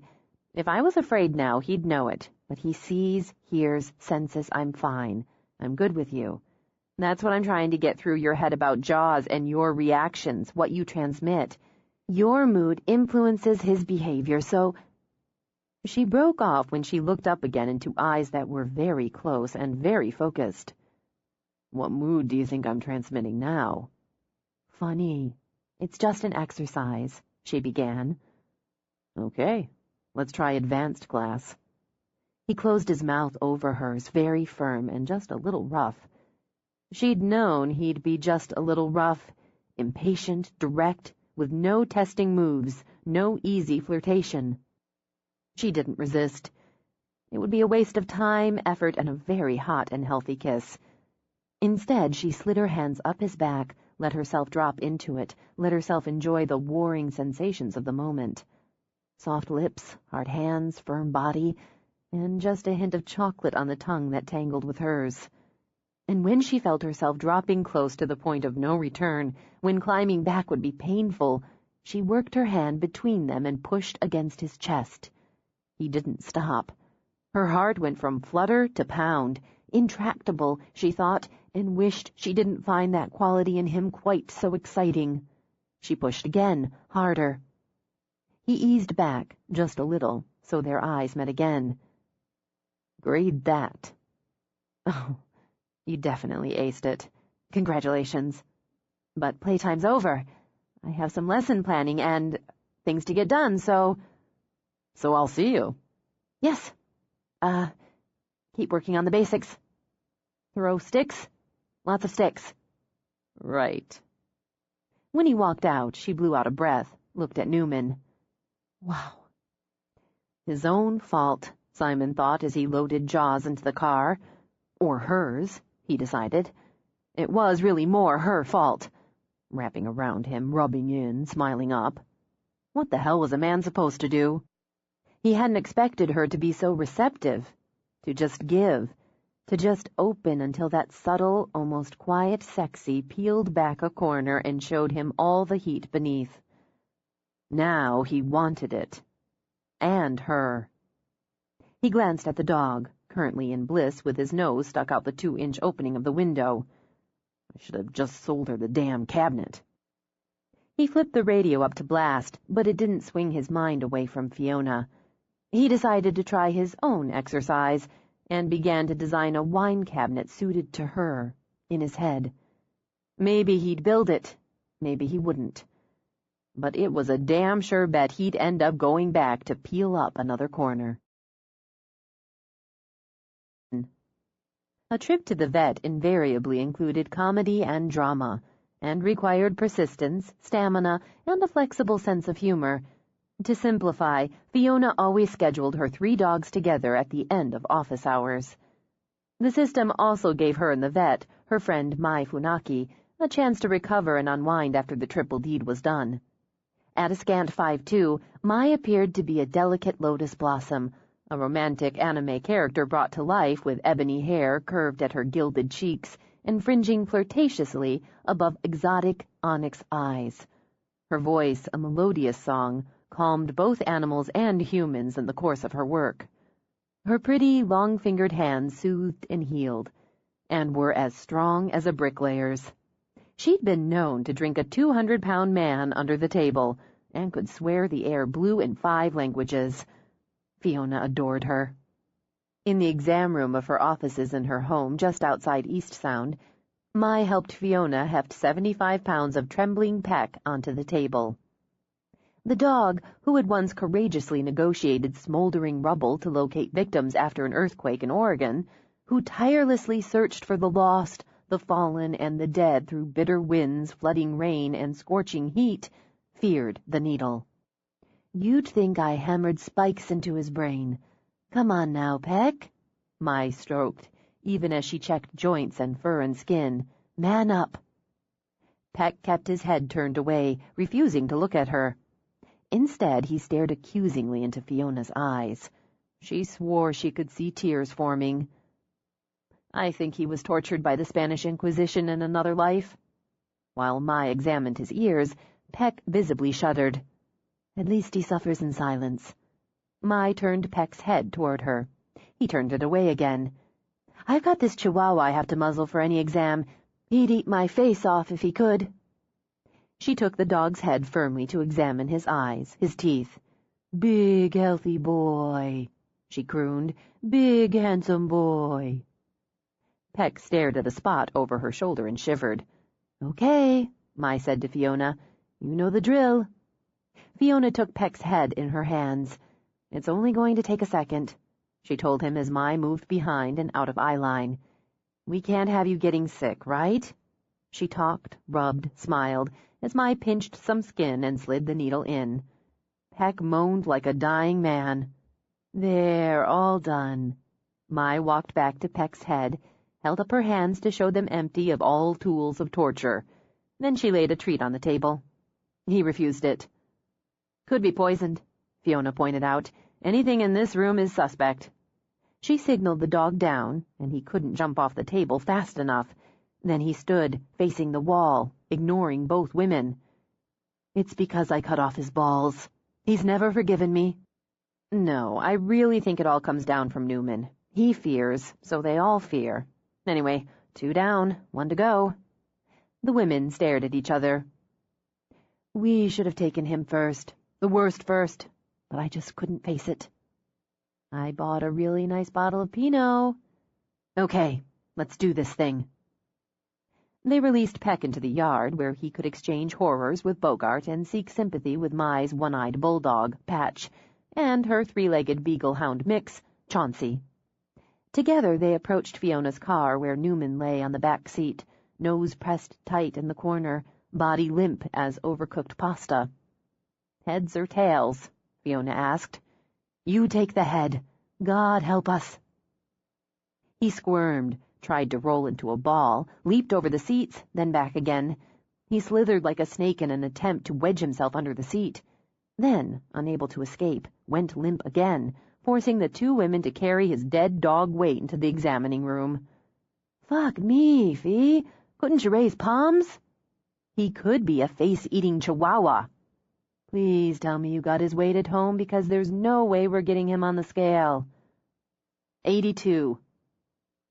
It took a solid and sweaty 30 minutes as Newman resisted every second. You know, Fiona panted, using her own body to hold Newman's down, this dog would walk through fire for me. Through fire over broken glass while meteors rained out of the sky.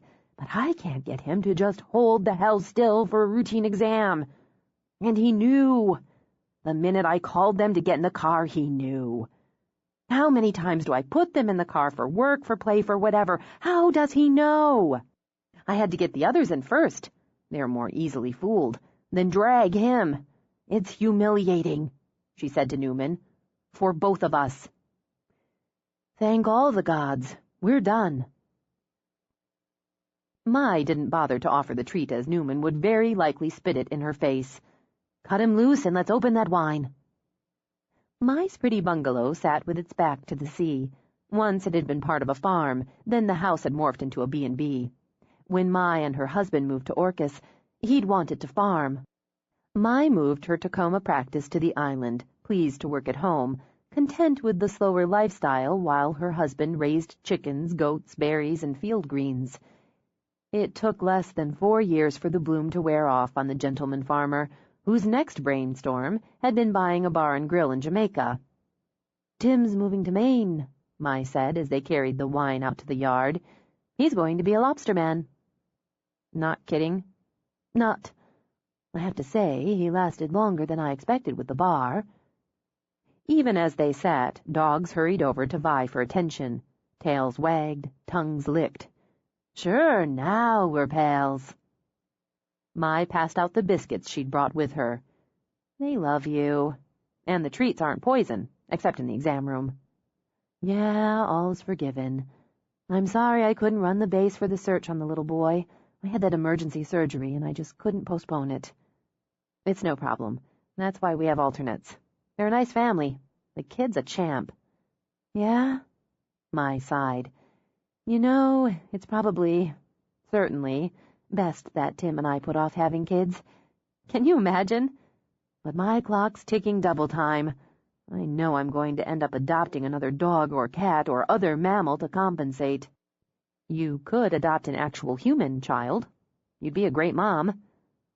I would, but I still have a tiny crack of a sliver of hope that I could start a family with a man, give the kid the full complement of parents, which means I have to actually date and have sex. And when I think of men, dating, and sex, I remember how horny I am. I'm considering naming my vibrator Stanley. Stanley? Stanley is kind and thinks only of my pleasure. I'm still winning our dry spell contest, I assume. 14 months? 9. But I don't think that one time really counts. It was lousy sex. Lousy sex is still sex. It may be a crap contest to win, but there are rules. And while there will always be Stanley, I'm seriously considering other options. Girls, club trolling, personal ads, all weighed and rejected. Don't laugh. Okay, what? I've been checking out the internet dating sites. I even have a profile and application ready to go. I just haven't hit send. Yet. I'm not laughing, but I'm not convinced. You're gorgeous, smart, funny, interesting, a woman with a wide range of interests. If you're serious about getting back into the dating arena, you need to put yourself out there more. Nodding, Mai took a long sip of wine, then leaned forward. Fee, you may not have noticed, but we live on a small island off the coast of Washington State. I've heard rumors. The population of this small island is also relatively small. The single male element of that population considerably smaller. Why else are two gorgeous, smart, and sexy women sitting here on a pretty evening drinking wine with dogs? Because we like to? We do. Yes, we do. But we also like the company of men. At least I think we do, as it's been some time, and I believe I'm correct in saying we both enjoy good, healthy, safe sex. This is correct, which is why I really think that one time shouldn't count in the contest. Old business. Mai flicked it away. I've made a considerable, if unscientific, study of that single male element of our island population. For my own purposes, I have to eliminate males under the age of 21 and over the age of 65. Both boundaries are a stretch, as I'm 34, but beggars, choosers. The pool's shallow, Fee. It's pretty freaking shallow. I can't argue with that. But if you add in tourists and seasonals, it's a little deeper. I do have some small hope for summer, but meanwhile, I took a hard look at James. James? R. James? Yes, R. James. Mutual interests, age-appropriate. Low spark, admittedly, but you work with what you've got. The trouble is, he's got his eye on Laurie, and there's no poaching within the unit. There is one intriguing possibility on island. Single, age-appropriate, dog owner, very attractive. Creative type. A little taciturn for my taste, but there's that beggar's choosers again. Oh, Fiona said and took a drink. Simon Doyle. Sylvia carries his work. Wood artist. Furniture. Fiona said this time and took another drink. Mai's eyes narrowed. You're looking at him? Damn it, he might be all that's standing between me and Heartline.com. I'm not looking. Not exactly. He's a client. I'm working with his dog. Cute dog. Very. Hot guy. Very. Look, if you're going to call dibs, call it, because I have plans to make. I have a serious need to get laid. I'm not calling dibs on a man. Jesus, Mai, he's really not the kind of guy you tend toward. Shit, Mai said and took a slug of wine. He's alive, single, within the age boundaries, and, as far as I know, not a serial killer. He kissed me. 2 scoops of shit. Okay, give me a minute to hate you. Mai drummed her fingers on the table. All right, hate time's done. Sexy kiss or friendly kiss? It wasn't friendly. He's not especially friendly. I don't think he likes people that much. He stopped by so I could work with Jaws. I was running the mock search with the Bellingham unit, so I invited him to stay, mix, have some brownies. I doubt he said 5 words to anybody. Except for Sil. He likes Sil. Maybe he's shy. Shy can be sweet. I don't think so, and sweet's not a word I'd use in the same sentence with Simon. He's an exceptional kisser, and that's a plus. Bitch, don't make me hurt you. Fiona grinned. And I don't need a relationship, but I do require some basic conversation when I sleep with a guy. You had conversation with the one-time guy 9 months ago. Look where that got you. That's true. Fiona was forced to sigh in remembrance. But I'm not calling dibs. If the opportunity presents, help yourself. No, it's too late. He's out of the running. Heartline.com, here I come. We need to go on vacation. Mai choked out a laugh. Yeah, sure. No, I mean it. You, me, Sil, a girl trip. A girl thing. A spa, she decided, inspired. A long girl spa weekend. Don't toy with me, Fiona. I'm a woman on the edge. Which is why we need a break. Question? Mai held up a finger. When's the last time you took a vacation, even a long weekend-type vacation? A couple years, maybe. Okay, probably 3, which just cements the point. And with your work, mine, Sil's, the responsibility for the animals, just how do we manage it? We'll figure it out. We know how to plan things, how to organize. Now that the idea popped out, Fiona wanted it like Christmas. Massages and facials and mud baths, room service and sparkly adult beverages. No work, responsibility, or schedules. It may be better than sex. It's possible. What we'll do is check our schedules and find the best time to clear 3 days. We can clear 3 days, Mai. We all have friends who will take care of our animals for that length of time. How often have we done it for them? Countless times. Where? I don't know. Close, so we don't spend too much time on travel. I'll start researching, and I'll get Sil on board. What do you say? Mai raised her glass. I am so in. Determined to seal the deal, Fiona swung by Sylvia's before heading home. Pansies spilled out of tubs in front of the tranquil Bayside house. Fiona knew the greenhouse would be crowded with flowers and vegetables and herbs her stepmother babied like children, and would soon transfer to her extensive gardens. As much at home there as in her own cabin, Fiona opened the bright red door and called out, Sil? Back here, Sylvia called out as Oreo raced to say hello. In the great room. I was just at Mai's. Fiona wound her way through the house where Sylvia had lived with Fiona's father throughout their marriage. Like her shop, it was a bright, fascinating, eclectic mix of styles and art and color. She found Sylvia on her yoga mat, mimicking the twisting pose of the instructor on the TV. Just winding down from the day, Sylvia told her, nearly done. Did you bring the boys? They're in the car. I can't stay. Oh, why don't you? I'm thinking of making couscous. Tempting. Not in the least, Fiona thought. But I've got a project. Mai's horny, and her biological clock's ticking. She's thinking of trying one of those online dating services. Really? Sylvia untwisted, then twisted in the other direction. Which one? I think she said Heartline.com. They're supposed to be pretty good. I don't... Have you used that kind of thing? Not yet. Maybe never. But I've looked around. Sylvia lowered to the floor, folded. Oh. Huh. Well, anyway, what do you say the 3 of us take a long weekend and go to a spa? Gosh, let me think. Sylvia unfolded. It'll take me 5 minutes to pack. Really? I can do it in 4 if pressed. Where are we going? I don't know yet. It's part of the project. I need to check the schedule, refine it with yours and Mai's, and find us a destination. I've got that. One of my artists has a connection at a spa. Supposed to be fabulous. It's near Snoqualmie Falls. Seriously? Mm-hmm. Sylvia lay back in corpse. Tranquility Spa and Resort. I'll take care of it. But you might want to check out the website to make sure it's what you have in mind.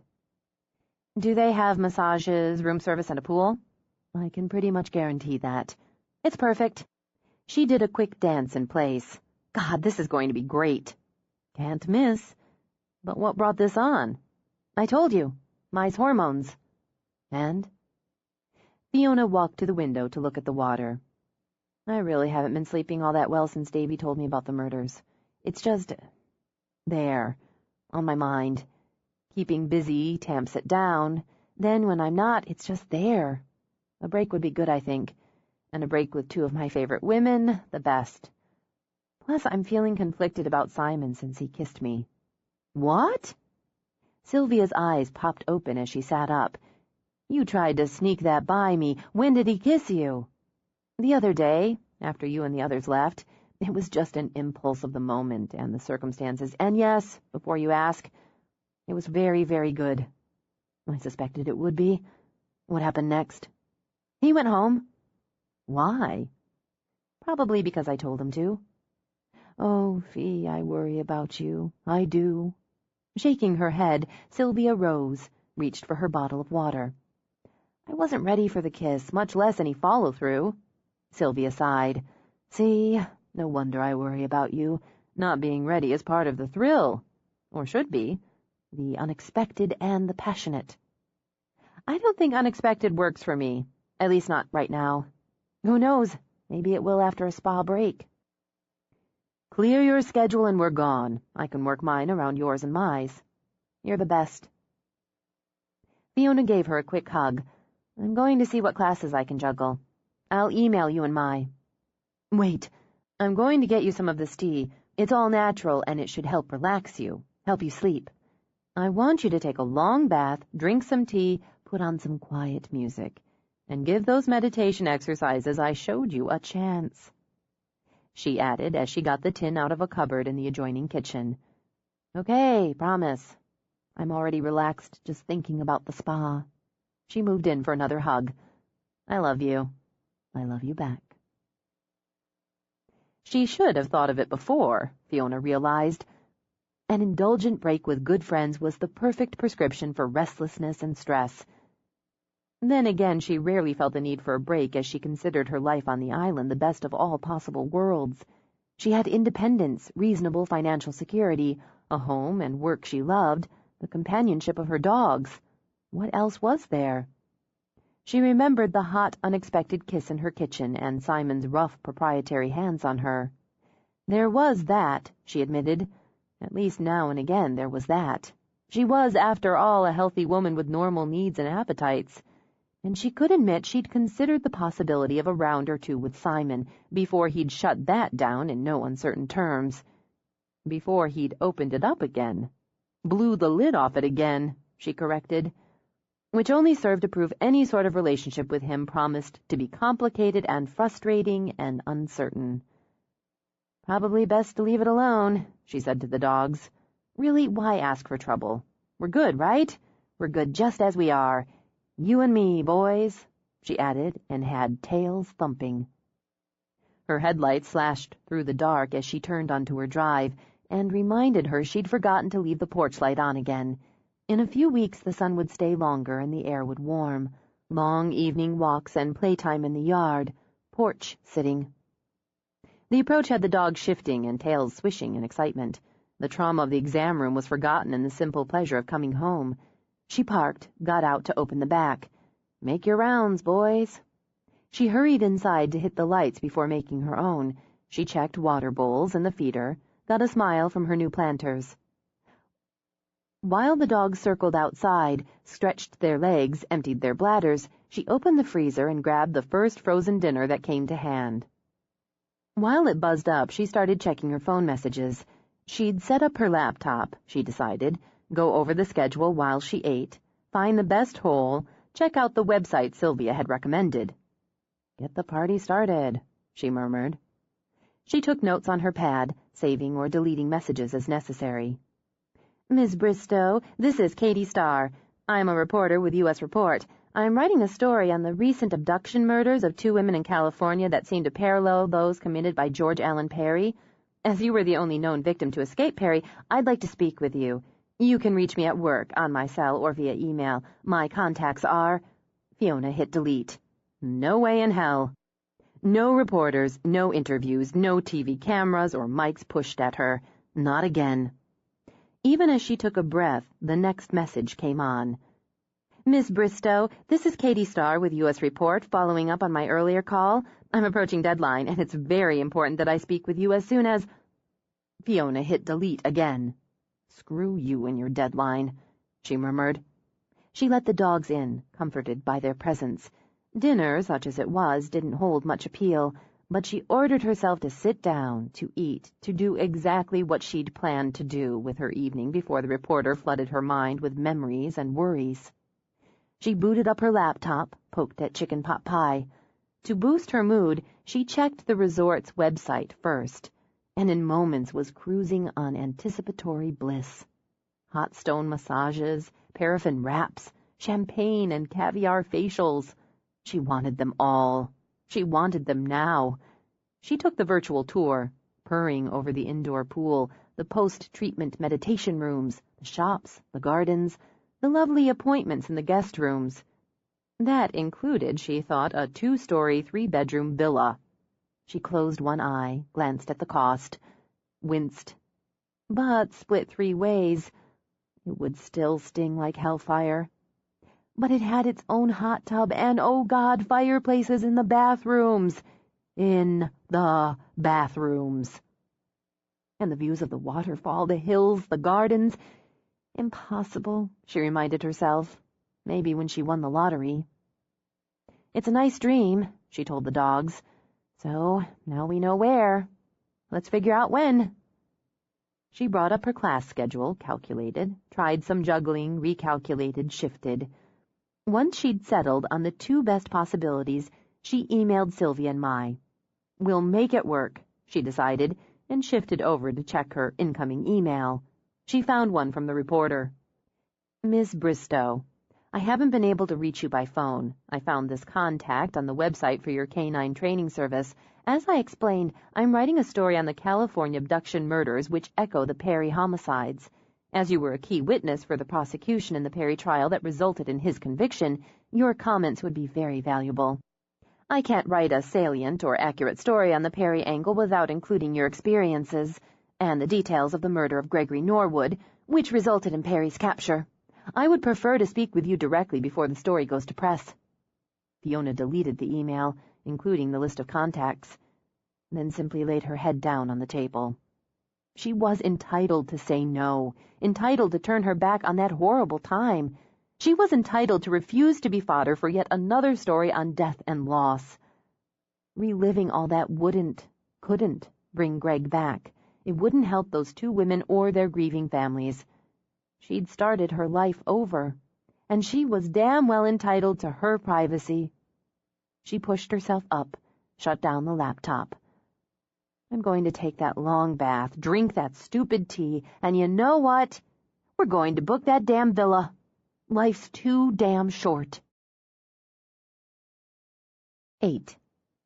Though her puppy classes invariably kept Fiona's mood up, tension lingered, an endless echo of memories and loss. Katie Starr, persistent if nothing else, called shortly after 8 a.m. One glance at the caller ID had Fiona letting the machine take it. She deleted it without listening, but the call itself lodged in the back of her neck like a brick. She reminded herself her clients deserved her full attention. Simon was late, of course. He pulled in while the rest of the class ran through the basics. Just pick it up where we are, she said coolly, if we're not interfering too much with your busy schedule. She moved away to work with each of her students individually, demonstrating how to discourage the exuberant Great Dane pup, who promised to be massive, from jumping up, and the perky schnauzer to stop crotch-sniffing. When they began to work off-leash, she sighed as Jaws raced away to chase a squirrel and led a stampede. Don't chase them! Fiona pushed a hand through her hair as Jaws did his level best to climb the tree the squirrel skittered up. Call them back. Use your return command. Then order your dog to sit. I want all the dogs back to their handlers and sitting. What she wanted took time and persistence and some hands-on. She reviewed sit and stay, individually and as a group, careful to keep her tone detached whenever she had to address Simon. With leashes on, she worked on the stop and drop. The class that usually amused and warmed her had a headache carving dully just above the brick at the base of her neck. Keep up the good work. She ordered up a smile. And remember, positive reinforcement, practice, and play. As always, there were comments, questions, a story or two that had to be shared with her by one of the clients. Fiona listened, answered, stroked, and petted, but felt none of her usual pleasure. When Simon lingered, letting Jaws off leash to run with her dogs, Fiona decided it was fine. She'd deal with him and eliminate a minor problem on her list. "You've got a bug up your ass today," he said before she could speak. "Excuse me?" "You heard me, and you look like hell."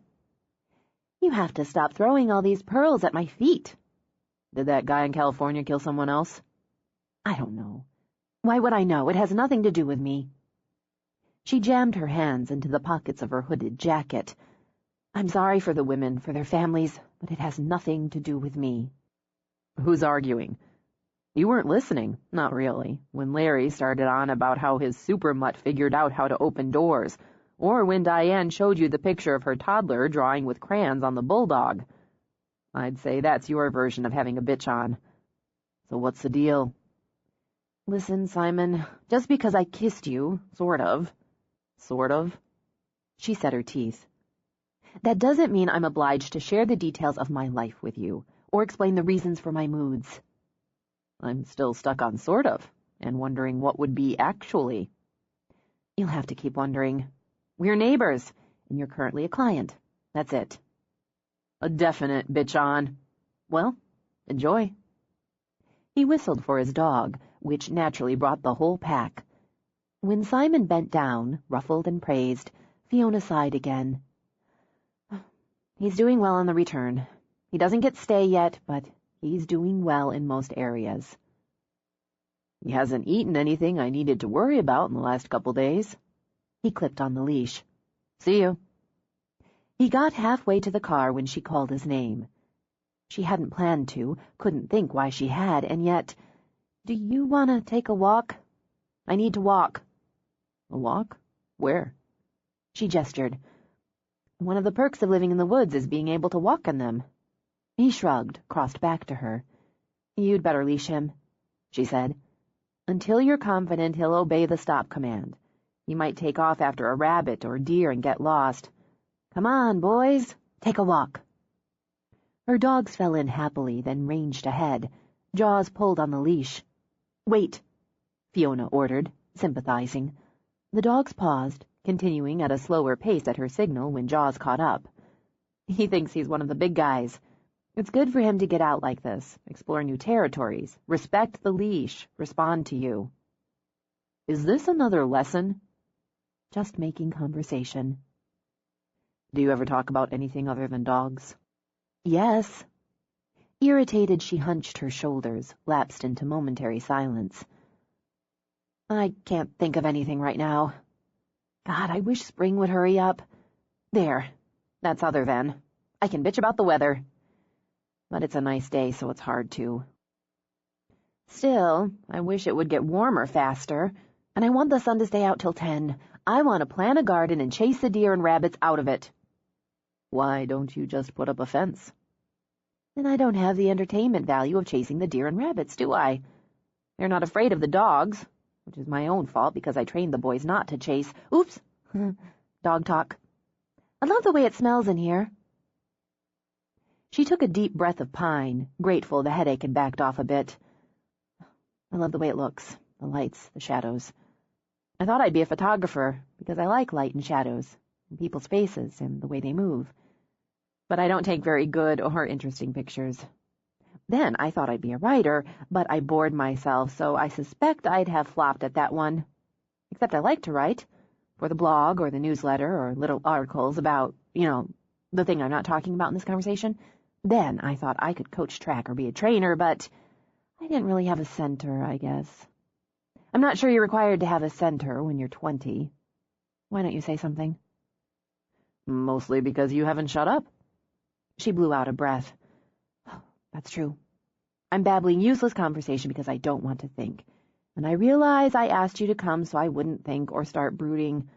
I don't have a bitch on. I have a brood on, and it's entirely different." "Comes off the same to me." You're a hard ass, Simon. That shouldn't be appealing to me. They moved through a clearing where the trees soared overhead, beefy giants that sighed like the surf where their tops met sky. "Why Orcus?" she asked him. "Of all the places to live." "It's quiet. I like being near the water. Hold this." He shoved the leash into her hand and walked over to a large, twisted stump heaved half out of the needle-strewn ground. While she watched, he circled it, crouched, knocked on it. "Is this your property?" "Yeah. We haven't walked that far." "I want this." His eyes, the color of old gold in the luminous streams and dapples of light, shifted briefly to hers. "Can I have this?" "You want the stump?" "Yes. I'll pay for it if you want to be greedy." "How much? I'm going on a spa vacation."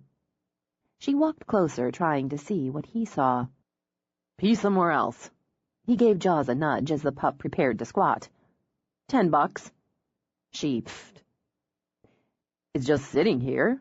You're not using it. And I'm going to have to yank it out and haul it off. 20, but that's it." "Replace it. Plant a tree in the hole and we're good." "Done." "What'll you do with it?" "Something." She studied it, circled it as he had, but still only saw the twisted remains of a tree broken off in some long-ago storm. "I wish I could see like that. I wish I could look at a tree stump and see something creative." He glanced up again. "You looked at that dog and saw something." She smiled. "I think that was an actual nice thing to say. Now I guess I have to be sorry for being mean to you." "You have a strange scale, Fiona.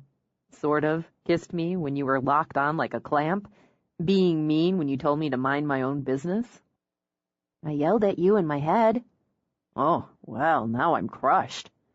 "I can be mean, harsh and mean, and I can be okay with it.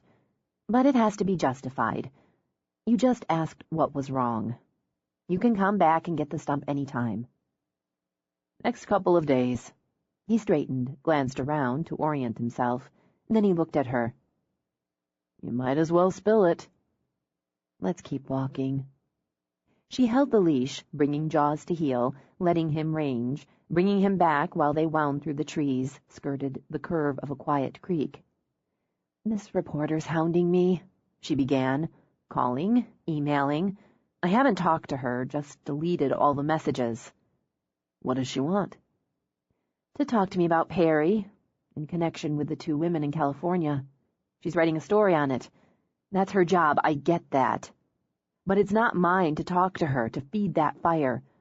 The only victim who escaped?" That's how she put it. "I'm not a victim, and it just pisses me off to be called one. I had enough of that when it all happened." "Then keep deleting." "Sounds simple, and I will. But it's not simple." The headache was gone, she realized, but the anger and frustration that had caused it remained lodged like splinters, small, sharp, and nasty. "When it happened, the prosecution and the cops kept me away from the press as much as possible. They didn't want me giving interviews, and God knows I didn't want to give them. But a story like that, it's got juice, right? They kept calling, or talking to people who knew me, people who knew me, squeezing the juice." She paused, glanced at him again. "I guess you'd understand that from your relationship with Nina Abbott." "Relationship's a pretty word for it." "And now you like quiet islands." "One doesn't have much of a connection with the other, and this isn't my brood." None of her business, she thought. Well, he had a point. All right. After Greg, it started up again, then the trial. I don't want any part of what's happening now, so I'm angry all over again, and that makes me feel sick inside. Because 12 before me and Greg after me died, and I didn't. I barely had a scratch, but they say I'm a victim, or they say I'm a heroine. Neither's true. No, neither's true. You're a survivor, and that's harder. She stopped, stared at him. Why do you get it? That's the mystery. It's all over you. It's in your eyes, So calm, so clear. Maybe because they've already seen so much. You've got wounds. You live with them. That shouldn't be appealing to me. She might have smiled at the way he tossed her own words back at her, but they made her stomach flutter.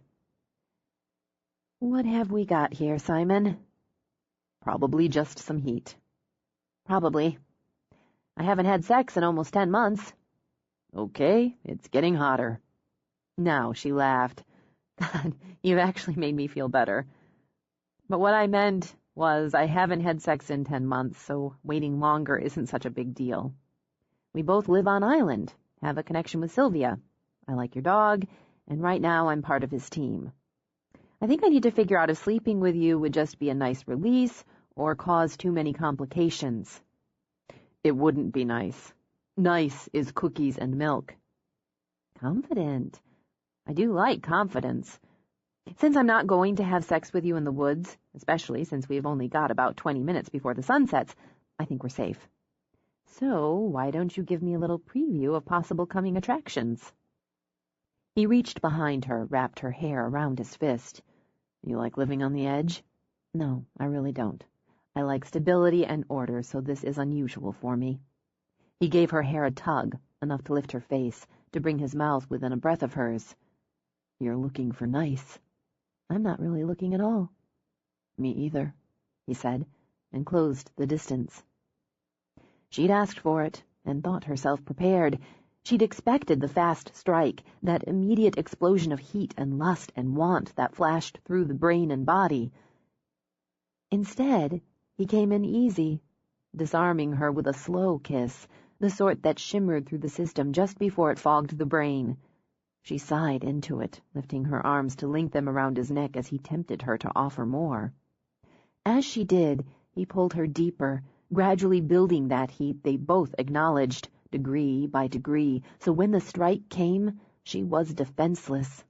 The world snapped off, the woods, the sky, the deepening shadows.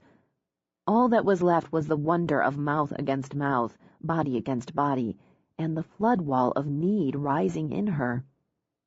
Even as he started to pull back, she dragged him back and dived again, dived deep. She frayed his control. That combination of yielding and demand tore at his resolve to set both tone and pace. She reached inside him somehow, opening doors he'd determined to keep locked until he was no longer sure who led the way. And when he intended to step back, regain some distance, she lured him back. Soft lips, lithe body, and a scent that was somehow both earthy and sweet. Like her taste, neither one thing nor the other, and utterly irresistible. He lost more ground than he gained before the pup began to bark, wild joy, and scrabble at his legs in an attempt to nudge through and join the fun. This time they stepped back together. Fiona laid a hand on Jaws's head. "Sit," she ordered. "Good dog." Not so calm now, Simon thought as he looked at her eyes. Not so clear. "I can't think of a single sensible thing to say," she told him. She signaled for her dogs and handed Simon the pup's leash. "We should start back. He's doing better on the leash. This is new territory for him, and there are a lot of fun distractions, but he's responding pretty well." Back in her safe zone, he thought, with dog talk. Curious how she'd handle it, he simply walked along in silence. "I'd like to work with him a little on some other skills and behaviors, maybe an extra half-hour and 10 or 15-minute sessions a week. A couple of weeks, no charge. Then, if you like the way it's going, we can discuss a fee." "Like a preview of possible coming attractions?" She slid a glance in Simon's direction, then away again. "You could say that. He learns quickly, and has a good personality for... And this is silly. It's cowardly. I wanted to kiss you again to see if the other day was just a fluke, which obviously it was not. There's a strong physical attraction, which I haven't felt for anyone in a long time." "Just under 10 months?" He watched her color come up, but then she smiled. Not sheepish, but amused. "Longer, actually.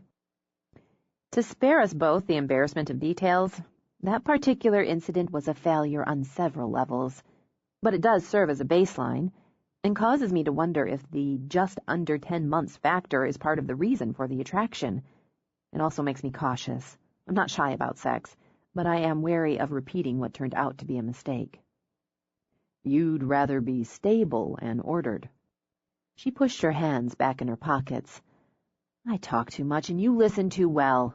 That's a dangerous mix. For who? For the talker.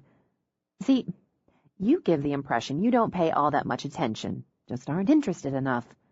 But you do pay attention. Not big on the interacting, but you take in the details. It's kind of sneaky, really. I like you. Or at least I think I do. I don't know much about you because you don't talk about yourself. I know you have a dog because your mother gave him to you, which tells me you love your mother or fear her wrath. It's probably a combination of both. They walked in silence for a full 30 seconds. Confirm or deny, she insisted. It can't be a deep, dark secret. I love my mother and prefer, when possible, to avoid her wrath. There, that wasn't so hard. How about your father? He loves my mother and prefers, when possible, to avoid her wrath. You realize, of course, that the less you say, the more curious people get about you. Fine. That can be good for business. So it's a business. Your work. People pay you. The government takes a cut. That's business. She thought she had a handle on him now, even if it was a slippery one. But it's not business first, or you'd have sold me that cabinet. He paused while Jaws found a stick and pranced along like a drum major at halftime. You're not letting that one go. It was either a display of artistic temperament or bull-headedness. I suspect, in this case, the former, though I also suspect you're no stranger to the latter. I'd still like to buy it, by the way. No. You could use a new rocker for your porch. The one you have is ugly. It's not ugly. It's serviceable. And it needs repainting. The left arm is warped. She opened her mouth to deny it, then realized she wasn't sure either way. Maybe. But to turn this back on you, Mr. Mysteriosa, it only proves you notice detail. I notice crappy workmanship and warped wood. I'll trade you a rocker for the lessons, with the caveat you bust that ugly warped chair up for kindling. Maybe it has sentimental value. Does it? No. I bought it at a yard sale a few years ago for $10. Kindling. And you teach the dog something interesting.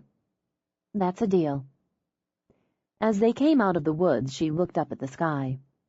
It's cooling off. I could probably use the kindling. A nice fire, a glass of wine. Of course, I won't be able to get the bottle out of a beautiful cabinet, but I'll live. I won't be inviting you in, either. Do you think if I wanted to finish up what we started back there, I'd wait for an invitation? No, she said after a moment. I should find that arrogant and off-putting. I have no idea why I don't. Why don't you finish up what we started back there? He smiled at her. You'll be thinking about that, won't you? I like your house. Baffled, she turned to study it as he was. My house? It's small, a little fanciful, and right for the spot. You should think about adding a solarium on the south face. It'd add some interest to the architecture, opening up your kitchen and bringing more light in. Anyway, do yourself a favor and don't check your email or messages. I'll bring the dog and the chair back in a couple days. She frowned after him as he and the dog walked to the truck. Simon unclipped the leash, boosted Jaws inside, where he sat, proudly holding his stick. He had plenty to keep him busy. His work, his dog, a half-baked idea of planting a garden just to see if he could. Every couple of days, depending on the weather, he'd take a drive with Jaws around the twisting up-and-down roads of the island. The routine, or the lack of routine, was exactly what he'd been after without fully realizing he'd been looking. He enjoyed having his shop only steps away from the house, where he could work as early or as late or as long as he pleased. And though it surprised him, he enjoyed having the dog for company at work, on walks, on drives. It pleased him to paint a flat-armed rocker a bold blue. Fiona's coloring might be soft, subtle, but her personality was bright and bold. She'd look good in the chair. She looked good. He thought he'd haul the chair and the dog over to her place that afternoon, unless he got caught up in work. Luckily, he thought as he drank his morning coffee on the porch, there was plenty of work to get caught up in. He had the custom brake front for a Tacoma client, another set of rockers. There was the bed he intended to make for himself, and the cabinet he'd started for Fiona. Maybe. He had to get the stump, and should go ahead and deal with that today. He'd check and see if Gary, fellow obedience school client and local farmer, was still willing to help him out with the chain and the bobcat. Whistling for the dog, and ridiculously pleased when Jaws responded by racing happily to him, Simon went back inside. He'd have his second cup of coffee while he checked the stories online in U.S. Report, as he'd done the last 2 days. He'd begun to think the reporter had given up on the article, stymied by Fiona's lack of cooperation. But he found it this time with the bold headline, "Echoes of Fear." Photos of the 2 women, hardly more than girls really, he thought, featured prominently in the lead of the story.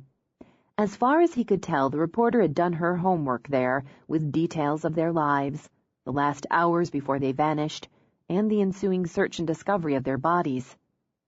He found the photo of Perry chilling.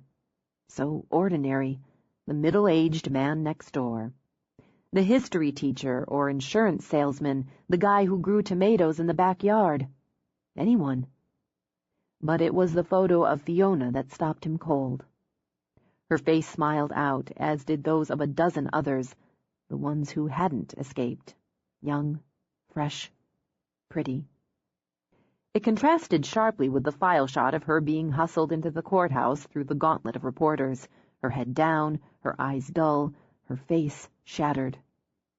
The article added the details of her escape, her fiancé's murder, and added briefly that Bristow could not be reached for comment. "Didn't stop you," he murmured. Still, people did what they did, he thought. Reporters reported. The smartest thing Fiona could do would be to ignore it. The urge to call her irked him, actually brought an itch between his shoulder blades. He ordered himself to leave it, and her, alone. Instead, he called Gary and arranged for the stump removal. He gave Jaws 10 minutes of fetch. They were both starting to get the hang of it, then went to work. He focused on the brake front. He thought it best not to do any further work on the cabinet, not until he could block the image of Fiona, that sick mix of fear and grief on her face, out of his head. He took a short break in the early afternoon for a walk on the beach, where Jaws managed to find a dead fish. After the necessary shower, he really had to remember to buy the damn dog a bathtub. Simon decided to load up some of his smaller items for Sylvia. He boxed cutting boards, weed pots, vases, bowls, then loaded them, along with the dog, into the truck. He'd meet Gary, deal with the stump, and with the stock already loaded, have an excuse not to linger too long with Fiona. It surprised him and caused Jaws untold sorrow when she wasn't there, nor were the dogs. Maybe she'd taken off for some solitude and distraction. Jaws perked up when Gary arrived shortly with his chirpy border collie Butch.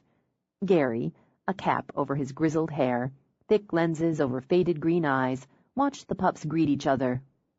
"Couple of pips," he said. "At least. Fiona's not home, but I told her I'd be by for the stump. Got unit practice up in the park. They do a day of it once a month. Keep in tune, you know. Would have headed out at first light, most likely. Well, let's get the cat off the truck and go get you a stump. What the hell do you want it for?" "You never know." "You sure don't," Gary agreed. They lowered the ramp, and Gary backed the machine down.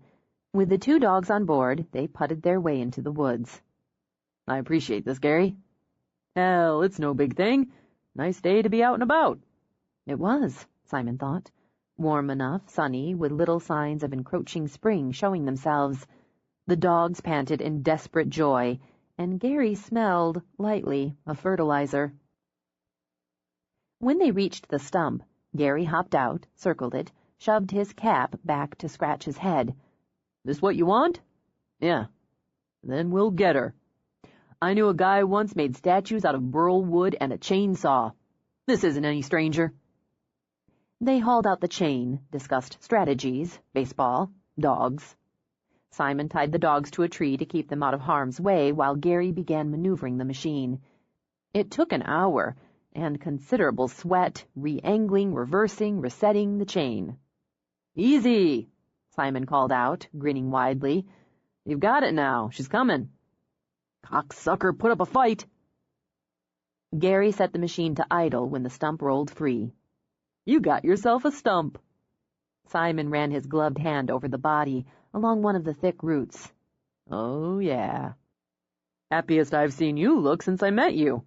Let's get her in the bucket." Once they were rolling out of the woods, the bucket full of stump, Gary glanced over. "I want you to let me know what you do with that thing." "I'm thinking a sink." Gary snorted. "You're going to make a sink out of a stump?" "The base of it, yeah, maybe. If it cleans up like I think it will. I've got this round of burl wood could work as the basin. And high-end contemporary fixtures, 500,000 coats of poly. Yeah, maybe." "That beats a chainsaw and burl wood for strange. How much would something like that go for?" "Depends, but if this works like I see it, I can sell it for about $800 for a stump sink?" "1,000. "You're shitting me." "Upscale Seattle gallery? Might get 10. $10,000 for a sink? Fuck me sideways." Simon had to grin. "One of a kind. Some people think of it as art. Some people have shit for brains. No offense." "Some people do. No offense taken. I'll let you know when it's finished, whatever it turns out to be. You can take a look for yourself." "I'm doing that.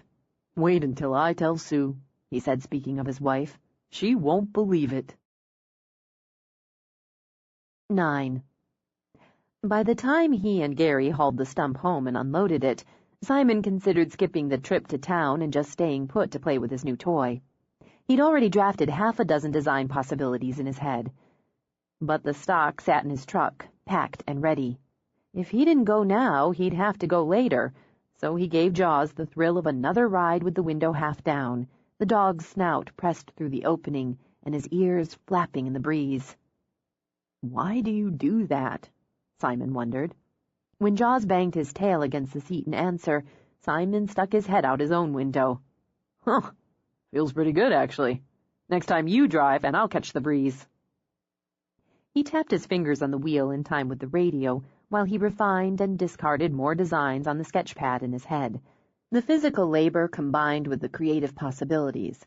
The dog's sheer and simple pleasure combined in a near-perfect mix that had him grinning his way into the village. He'd finish his errand, go home, study his material, measure, then take a walk on the beach to let the ideas stew. Top it off with some design work over a beer, maybe a pizza, and it was a damn good day. And that, he thought, was the answer to Fiona's question. Why Orcas? Water drew him. Kicky surf on beaches, wide river, busy creeks, quiet inlets. That yen had pulled him from Spokane to Seattle. That, he mused, and the city itself, its style, its openness to art.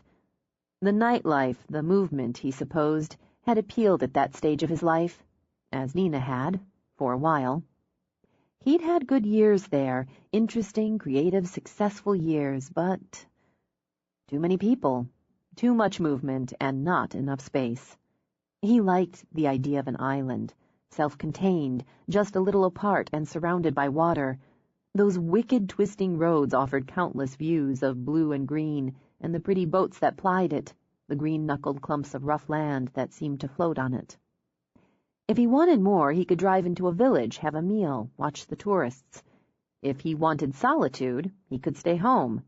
His island on the island, which he admitted was his usual choice. And which, he thought with a glance toward Jaws, was why his mother had pushed a dog on him. Watching those ears flap and the tail thump, he acknowledged his mother was right. Again. He pulled in the back of Sylvia's shop and raised the windows, leaving a 3-inch crack. You stay here. Don't eat anything. At the last minute he remembered distraction, reached over and took a chew toy from the glove box. Play with this, he ordered. When he carted in the first load, he caught the scent of home cooking, a little spicy, and spotted a crock-pot on the shipping counter. He poked his head into the shop. Sylvia, pretty and bright in one of her colorful skirts, chatted up a customer while her clerk rang up sales for another. Business was good, he thought. Another plus for the day. He gave her a quick wave, started to back out. Simon, this is perfect timing. This is Simon Doyle, she told the customer. Simon, Susan's over from Bainbridge Island. She's interested in your wine cabinet. Sylvia gave him a blinding smile and a subtle, come over here, signal. This was the part he hated, but trapped, he stepped over. I was just telling Susan how lucky we are you moved to Orcas and let us display your work. Susan came over for the day with her sister. Also lucky for us. It's nice to meet you. Susan offered a hand sporting a perfect French manicure and a canary diamond. It's beautiful work. Thanks.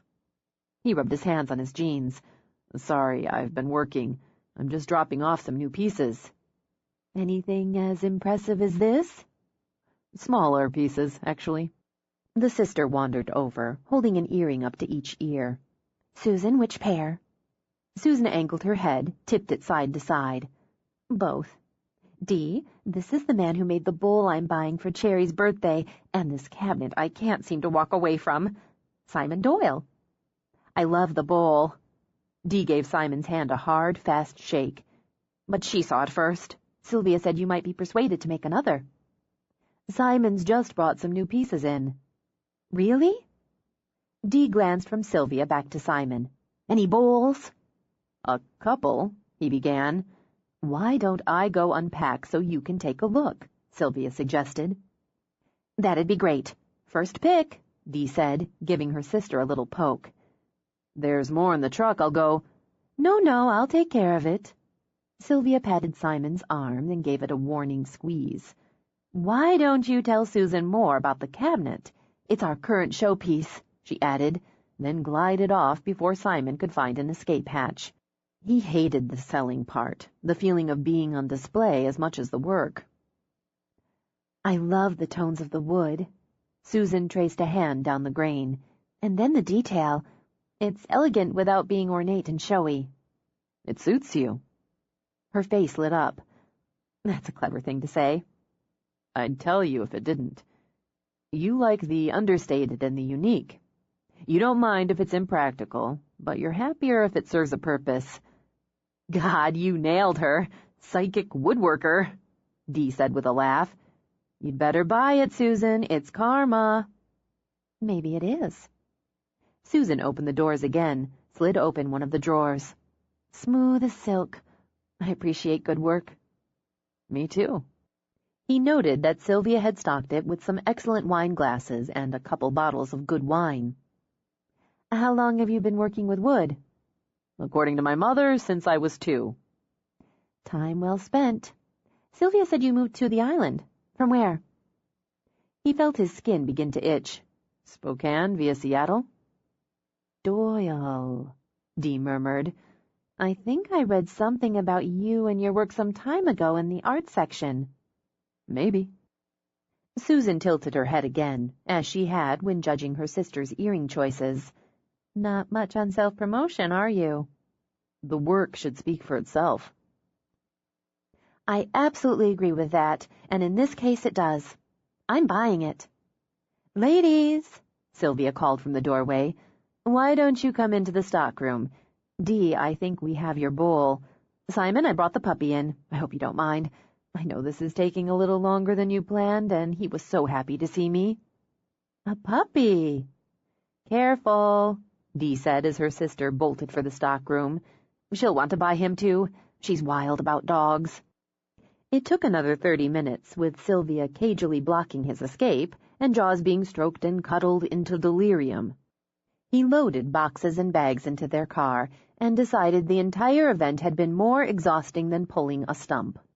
Sylvia dragged him back into the stockroom and into a circling dance while Jaws barked and leaped. "Simon, those two women didn't just make our day, they made our week. And they'll be back. Oh, yes, they'll be back. Every time Susan looks at her wine cabinet, or the vase, or Dee uses the bowl, they'll think of the shop and of you. And they'll be back." "Go team."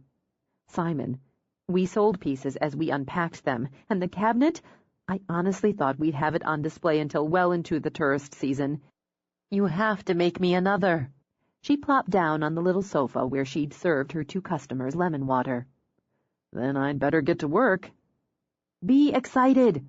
You just made an excellent amount of money. Cha-ching! And we sold pieces that those two ladies will enjoy. Really enjoy. My day needed a lift, and this really did it." She bent down to pet Jaws. "I'm worried about Fee. There was an article on Perry and the recent murders in U.S. Report this morning. I went by to see her, but she was already gone. Her unit works today." "I heard." "I talked to Lane, her mother. We both decided not to call her while she's out practicing." "You talked to her mother?" "Lane and I have a good relationship. We both love Fee. I know she'll have heard about the article by now, and I know it'll upset her. You could do me a big favor." He felt his skin start to itch again. "What kind of favor?"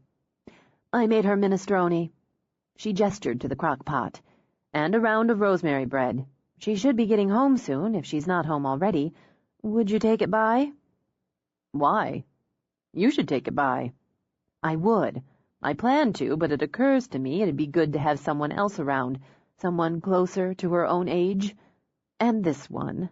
She stroked Jaws again. "It's hard to be blue around this guy." She tipped up her face, and even knowing she was using her eyes deliberately, he couldn't fight it. "Would you mind, Simon? I get so emotional when I think of what she went through. I might make it worse. I'd really feel better if I knew she had a good meal, maybe a little company." How was it, Simon wondered, that some women could talk you into doing the opposite of what you wanted to do? His mother had the same talent. He'd watched her, listened, attempted to evade, maneuver, outfox, and she could, without fail, nudge him in the opposing direction. Sylvia was cut from the same cloth, and now he had a crock-pot and a loaf of bread, an assignment, and that contemplative walk on the beach was over before it had begun. Was he supposed to let Fiona cry on his shoulder now? He hated being the shoulder. He never knew what to say or do. "Pat, Pat, there. What the fuck?" Plus, if she had any sense, and he thought she did, she'd want solitude, not company. "If people let other people alone," he told Jaws, "people would be better off. It's always people that screw things up for people anyway." He'd just give her the food and take off, better all around. Here you go, bon appetit. Then, at least, he'd have his studying, measuring time, his design time over pizza and a beer. Maybe she wasn't back yet. Better. He could just leave the pot and loaf on the porch and be done with it. The minute he turned into her drive, Jaws perked up. The pup danced on the seat, planted his paws on the dash. The fact that he could, without doing a header to the floor, caused Simon to realize the dog had grown considerably in the last couple weeks. He probably needed a new collar. Reaching over, he slid his finger between the collar and the fur. "Shit, why don't you tell me these things?" As he drove over the bridge, the pup's tail slashed, door seat, in a jubilant rhythm.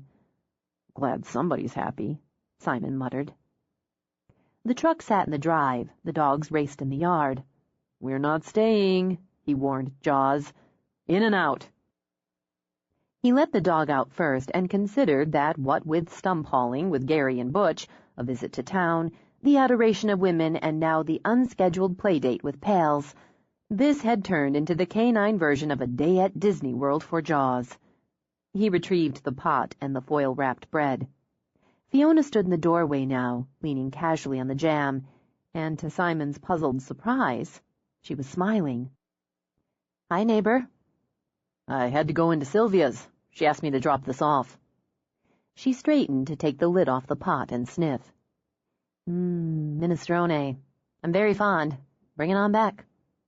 She moved aside to let him pass and left the door open, as she often did. The fire crackled, the whiff of soup spiced the air, and she smelled like the woods. "I heard you got your stump." "Is it out on the newswire?" "Grapevine's faster." I ran into Gary and Sue on my way home. They were heading to their son's for dinner. "Just set it on the counter, thanks. I was going to have a beer, but Syl's minestrone requires a good red. Unless you'd rather beer." The plan to get in and out shifted, weighed by curiosity. The Grapevine was fast, he thought. She had to know about the article. "The red's good." She crossed to a long, narrow cupboard. She really could use a wine cabinet to select a bottle. "So, a sink?" "What?" "The stump." She opened a drawer, pulled out a corkscrew without any rooting around. "Gary said you're going to make a sink. A stump sink. It's going to be the talk of the island." "Because not that much goes on here. I'll get your tree planted in a couple days." "Works for me." He studied her face while she pulled the cork, saw no signs of distress, shed tears, anger. Maybe the Grapevine had broken down after all. She poured the wine, plugged in the cord on the pot. "Let's give it a few minutes," she said, and tapped her glass to his. "So, a solarium." "A what?" "You said I should think about a solarium, south side. Open the kitchen? How would it work?" "Ah, that wall." He gestured with his glass. "Load-bearing, so you'd need support. Maybe a couple of beams, columns, keep it open but give it a sense of entry. Wall out, beams up. Take it out 10, 12 feet. Maybe pitch the roof. Skylights. A good generous window would give you a view into the woods. Maybe wide-planked floors. You'd have a room for a table if you wanted an alternate to eating in the kitchen." "You make it sound simple." "It'd be some work." "Maybe I'll start saving my pennies." She took a sip of wine, then set the glass down to get a jar of olives out of the refrigerator. "You know about the article?" "Apparently you do." She transferred olives from bottle to a shallow dish. "James read it before we met up this morning, and passed the word to the rest of the unit. They were all so worried about not bringing it up. Nobody could concentrate. So they finally told me, and we got started on our work." "Did you read it?" "No. This is my version of an appetizer, by the way." She shoved the olives toward him. "No, I didn't read it, and I won't. No point. There's nothing I can do to change what happened before, and nothing I can do to change what's happening now. I knew it was coming. Now it has. Tomorrow it'll be yesterday." "That's one way to look at it." "Syl sent my favorite soup. She thought I'd be upset." "I guess." Fiona picked up her wine again, pointed at him with her free hand. "You know very well, as she'd have told you, and maneuvered you into coming by so I wouldn't be alone." The dogs rushed in then, a happy pack of fur. "You're not alone anyway." "True enough." She gave everyone a rub. "You figured I'd be upset, and probably couldn't outmaneuver Syl." "Does anybody?" "Not really. I am upset, but in a controllable way. I've already had 2 brooding days this month, so I'm not allowed another one." He found himself unwillingly fascinated. "There's a limit?" "For me there is. And now I have soup and—" She peeled back the foil. Rosemary bread. This is exceptional. "I have a stepmother who'd take the time to make it for me, a neighbor who'd bring it by even though he'd rather not, and my dogs. I'm not allowed to brood. So we'll have dinner and conversation, but I'm not going to sleep with you after." "Cock tease." She nearly choked on the wine. "You did not just say that." "Say what?" She threw back her head and laughed. "See, this is better than brooding. Let's eat." She ladled out bowls of soup, put the bread on a board, and poured some sort of dipping sauce into a dish. "The candles," she said as she lit them, "aren't for seduction. They just make the food taste better." "I thought they were to make me look prettier." "But you're so beautiful already." She smiled, spooned up soup. To Syl. Okay. He sampled. Wait. Sampled again. This is really good. Like dinner in Tuscany good. She'd love to hear that. Mostly I think Sylvia's developed too close an attachment to tofu and strange grains of rice. But when she does minestrone, she's a genius. Try the bread. He broke off a hunk, dipped. She called your mother. Oh. Distress came into those clear blue eyes. I should have thought of that. I'll call them both later and let them know I'm all right. You're right about the bread, too. My mother bakes bread. Baking's kind of a hobby for her. I can bake. You know you buy that cookie dough in rolls, slice it, stick it in the oven? My specialty's frozen pizza. Another fine skill.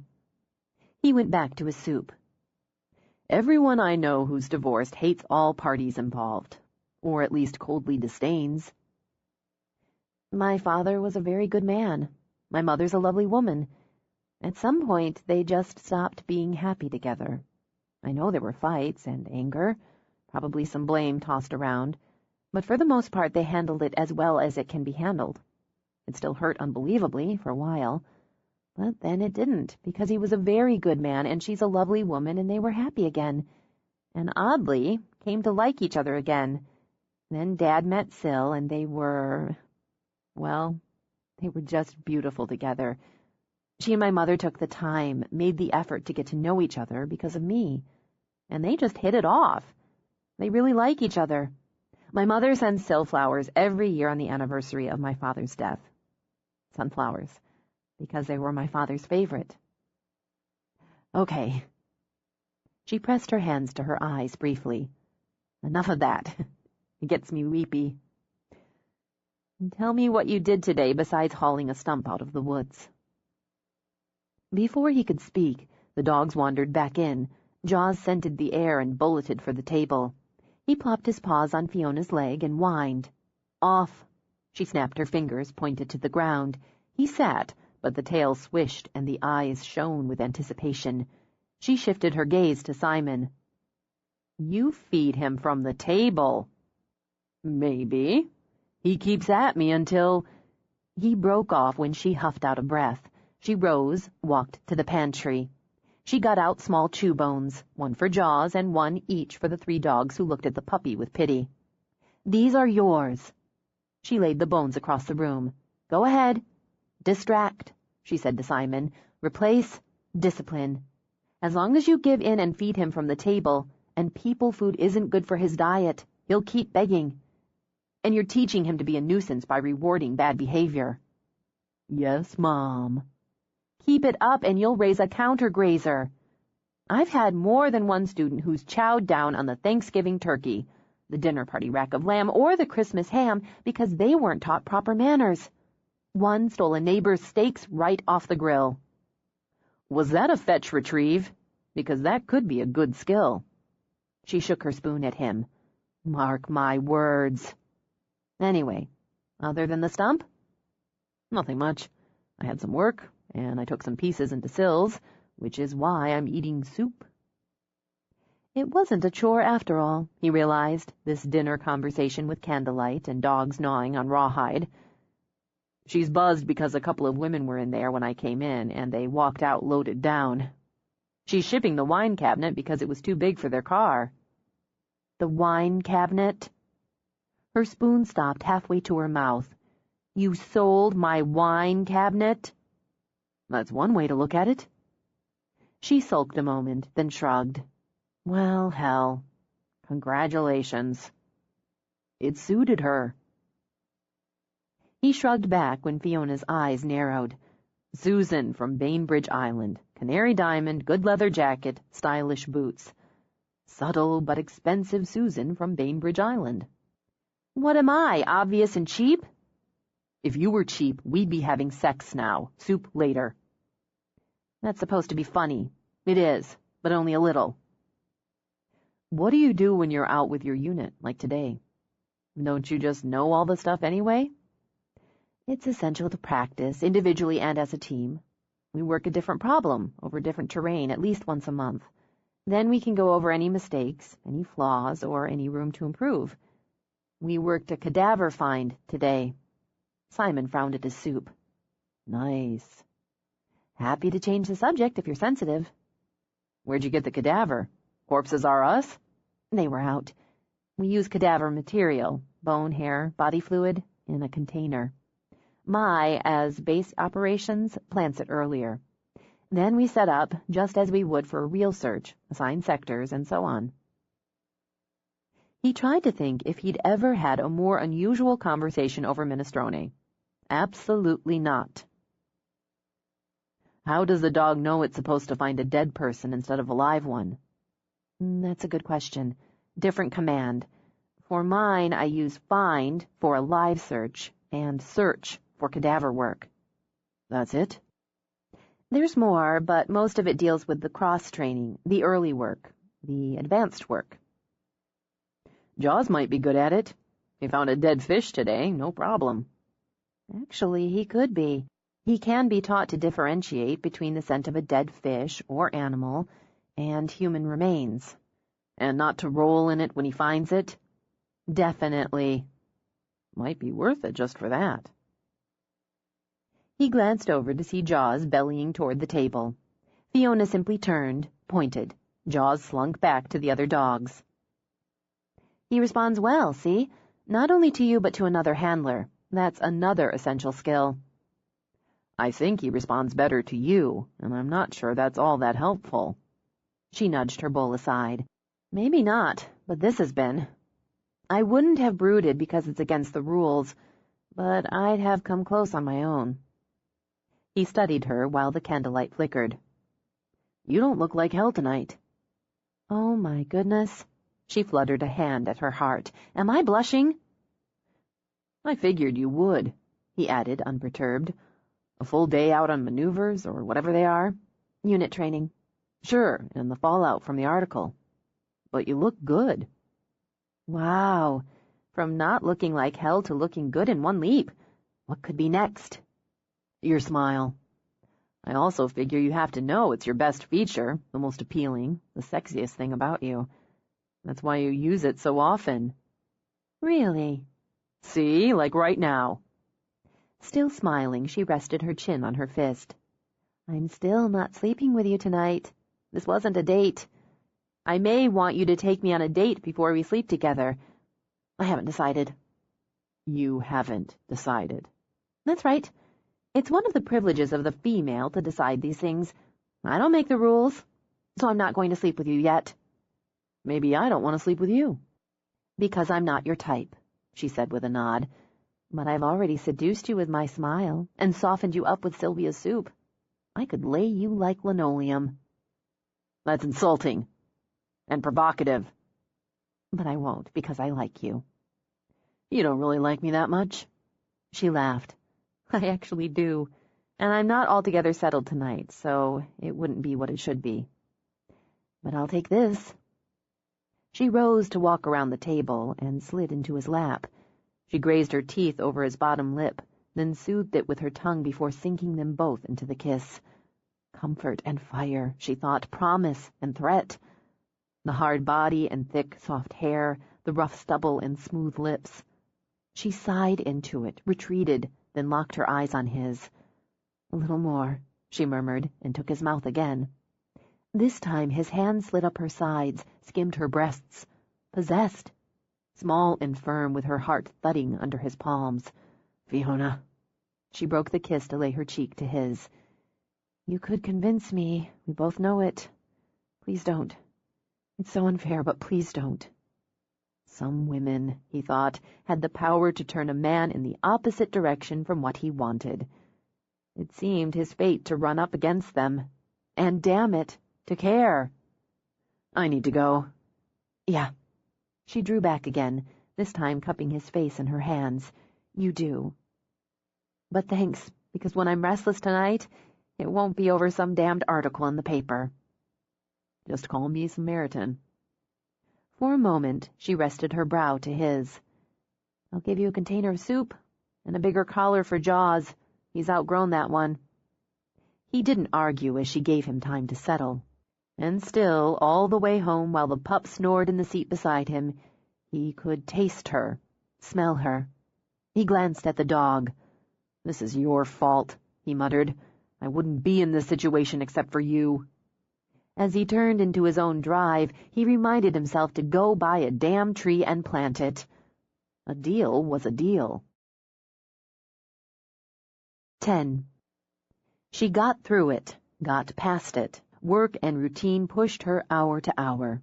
She channeled excess nerves into workouts, shedding tension with sweat until an article rehashing her ordeal, her loss, no longer mattered. Her classes, her blog, the daily care and interactions with her dogs filled her days. And since a casual dinner over soup and bread, she had the idea of a relationship, however far it went, with Simon to entertain her mind. She enjoyed him. Quite a bit. Maybe, she considered, because he wasn't as protective and easy as her circle of friends, or the two women who made up her family. He was a little hard, a lot blunt, and, she thought, a great deal more complicated than most people she knew. In many ways, since Greg's murder, the island had become her sanctuary, her safe place where no one looked at her with pity or particular interest, and where she'd been able to restart her life. Not on bare ground, she thought.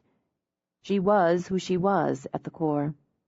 But like an island, she'd broken off from the mainland and allowed herself to change direction, to grow, even to reform. Not so many years before, she'd imagined herself raising a family, 3-kid plan, in a pretty suburb. She'd have learned to cook good, interesting meals, and would love her part-time job, to be determined. There would have been dogs in the house, and a swing set in the yard, dance lessons, and soccer games. She'd have been a steady and supportive cop's wife, a devoted mother, and a contented woman. She'd have been good at it, Fiona thought as she sat on the porch taking in the quiet morning. Maybe she'd been young to have been planning marriage and family, but it had all unfolded so seamlessly. Until there was nothing left of that pretty picture but shattered glass and a broken frame. But now she was good at this, content and fulfilled, and she understood she'd come to this place, to this life, to these skills because all those lovely, sweet plans had shattered. The core might be the same, but everything around it had changed, and she was, because of or despite that, a happy, successful woman. Bogart came over to bump his head under her arm. Automatically she shifted, draped her arm over him to rub his side. I don't think everything happens for a reason. That's just the way we cope with the worst that happens to us. But I can be glad I'm here. And not feel disloyal, she thought, to Greg, to all those pretty plans and the girl who made them. New day, Bogart. I wonder what it'll bring. As if in answer, he came to alert, and she saw Simon's truck rolling down her drive. Could be interesting, she murmured, as the other dogs raced over to join her and sit, tails drumming. She smiled at Jaws's happy face peering out from the windshield on the passenger's side, and Simon's unreadable one behind the wheel.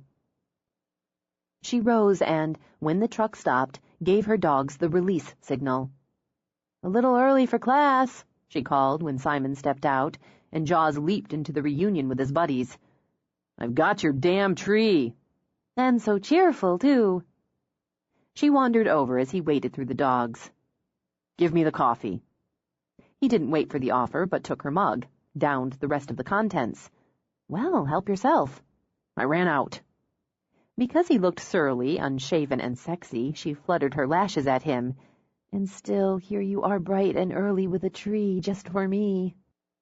"I'm here bright and fucking early because that dog chewed open 5 pounds of dog food somewhere before dawn, then opted to puke it up, bag and all, on my bed, while I was in it." "Aww." Simon scowled as the concern and attention went straight to the dog. "I'm the injured party."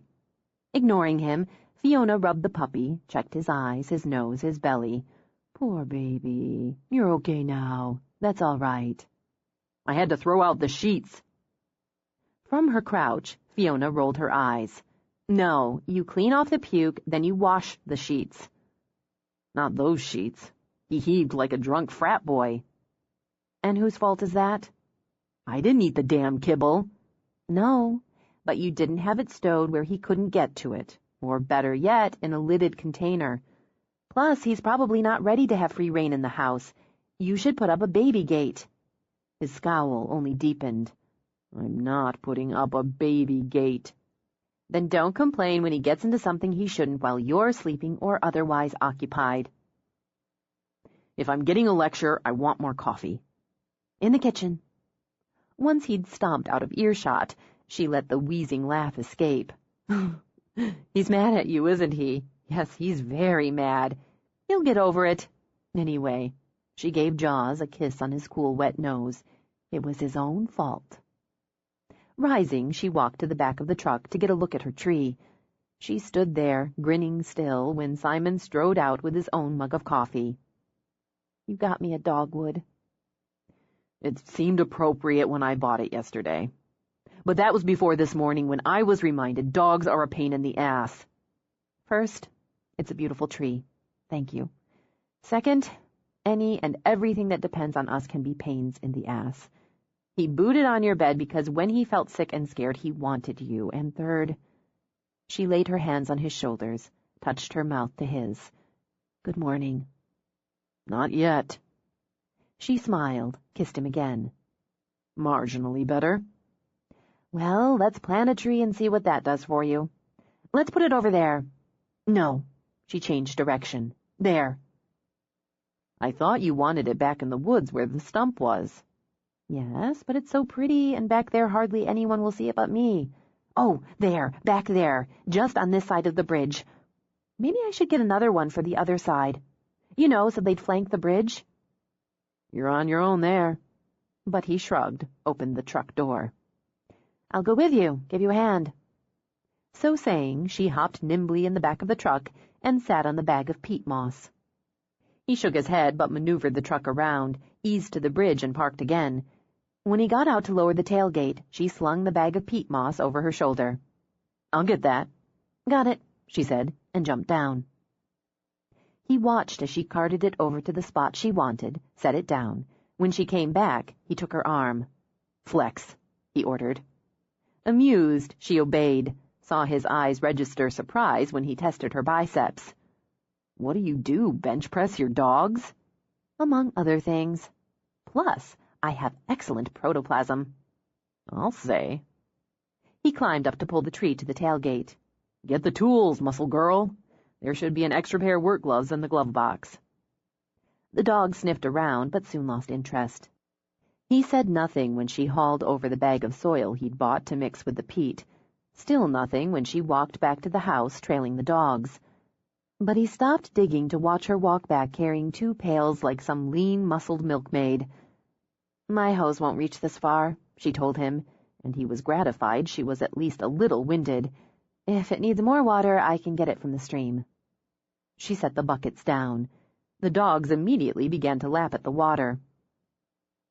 I don't know why I never thought to plant something pretty here before. I'll see it whenever I come home, go out from the porch, when I'm training. Them, she corrected, if I put one on the other side of the drive. Want me to dig a while? It was probably stupid to take that as a challenge to his manhood, but he couldn't help it. I've got it. Well, let me know. She walked off to play with the dogs. He'd never considered tough especially sexy, but despite the willowy frame, the soft coloring, the apparently bottomless patience, the woman had an underlayment of steel. Most of the women he'd been involved with hadn't lifted anything more challenging than an apple martini, and maybe a 5-pound free weight at a fancy health club. But this one?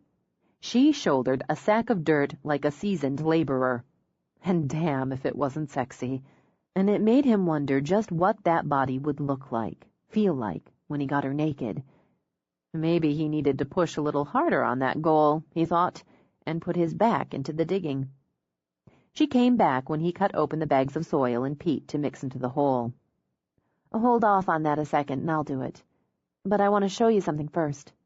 She stepped beside Simon, then signaled Jaws, hand command only. He trotted right over and, when she pointed, sat. Good dog, good. She slipped him one of the treats she never seemed to be without. Stay. Go on and get down to his level, she told Simon. Do you want this tree planted or not? It'll only take a second. Stay, she repeated firmly when jaws bunched for a leap as Simon hunkered down. Stay. He's getting it. And we'll work on the sit and stay with distance. But I thought you'd like this. Hold out your hand. Say shake. Simon slid a cynical glance up at her. No way. Just give it a try. Right. He held out a hand. Shake. Jaws lifted a paw, plopped it into Simon's palm. Son of a bitch! He laughed, and the dog forgot himself in pride and pleasure to rear up and lap at Simon's face. That's pretty good. That's pretty damn good, you dumbass. Fiona smiled down as man and dog congratulated each other. Do it again, Simon demanded. Sit. Okay? Shake. Nice. He stroked the pup's ears, looked up at Fiona. How'd you teach him that so fast? God, they looked adorable together, she realized. The tawny-eyed man with his morning stubble, the young dog who was growing into his feet. He wants to learn, to please. He has a strong drive. She passed treats into Simon's free hand. Reward him. He'll be happy with your approval and affection, but the food rewards extra incentive. She picked up the shovel, began to toss dirt, then peat, then dirt into the hole. That's enough. We need to set the root ball. I don't know much about planting trees. She swiped the back of the work glove over her brow. In fact, this is my first. Do you? I've plugged in a few. I thought you lived in the city before Orcus. I didn't grow up in the city. My family's in construction. Okay, but doesn't that mean planting buildings? His lips quirked. You could say. But my dad's policy was to buy a tree or a shrub for any new house he built. So I plugged in a few. That's nice. Your dad's policy, that's nice. Yeah, nice gesture and good business. He hefted the dogwood, lowered the root ball into the hole. That's about right. Crouching, he opened the burlap around the root ball to expose it. Together they dumped in topsoil and peat, mixed it. Shouldn't we cover it more? She asked when Simon stopped. No, just to the height of the root ball. He lifted a bucket. You want to deep water, and do that about once a week, unless we get a good rain. It had been fun, she thought, planting a tree with him in the cool morning air. Once a week, check. I didn't get mulch. Figured it was going in the woods, and I could just use pine needles. You'll want to mulch it. Okay. She stepped back. I've got a dogwood tree. Thank you, Simon. We had a deal. And you could have picked up a pine and stuck it in the hole from the stump. This is lovely. She turned to kiss him, a friendly gesture, but he moved in and made it more. We've got some time before school starts, he told her. That's true. She tipped up her wrist to check the time. Not a lot. We'd have to be pretty quick and pretty motivated. You're the former track star. You be quick, I'll be motivated. He smelled of the soap from his shower, twined with a touch of healthy sweat from the effort of digging. He looked rough and ready, and the long, hard kiss beside the sweet young tree had stirred her to aching. Why wait? She asked herself. Why pretend? It might be a good way to celebrate a tree planting. Why don't we... She broke off as she heard tires on gravel. Apparently someone else is early, she began, then saw the patrol car. Oh, God. Reaching down, she groped for Simon's hand. Davy pulled up behind the truck, got out. Nice-looking tree, he said, and took off his sunglasses and hooked them in his shirt pocket. He gave Simon a nod as he walked toward them. Simon? Deputy. Davy reached out to run a hand down Fiona's arm. Fee, I'm sorry to have to tell you, but they found another one. The breath she'd held came out with a jump. When? Yesterday, in Klamath National Forest near the Oregon border, he said before she asked. She'd been missing a couple days, a college student, Redding, California. So he moved west and a little south for the abduction, then drove over 100 miles to bury her. The details are the same as the others. 2 days, she murmured. They've got a couple of feds going in to push on Perry to see if they can pull anything out of him, if there's anything to pull. "He's not waiting as long between," she said. "He's not as patient." She shuddered once. "And he's heading north." "He's targeting the same victim type," he reminded her, then set his teeth. "But God damn it, Fee, after that newspaper thing, I've got some concerns." "He knows where to find me if he wants me."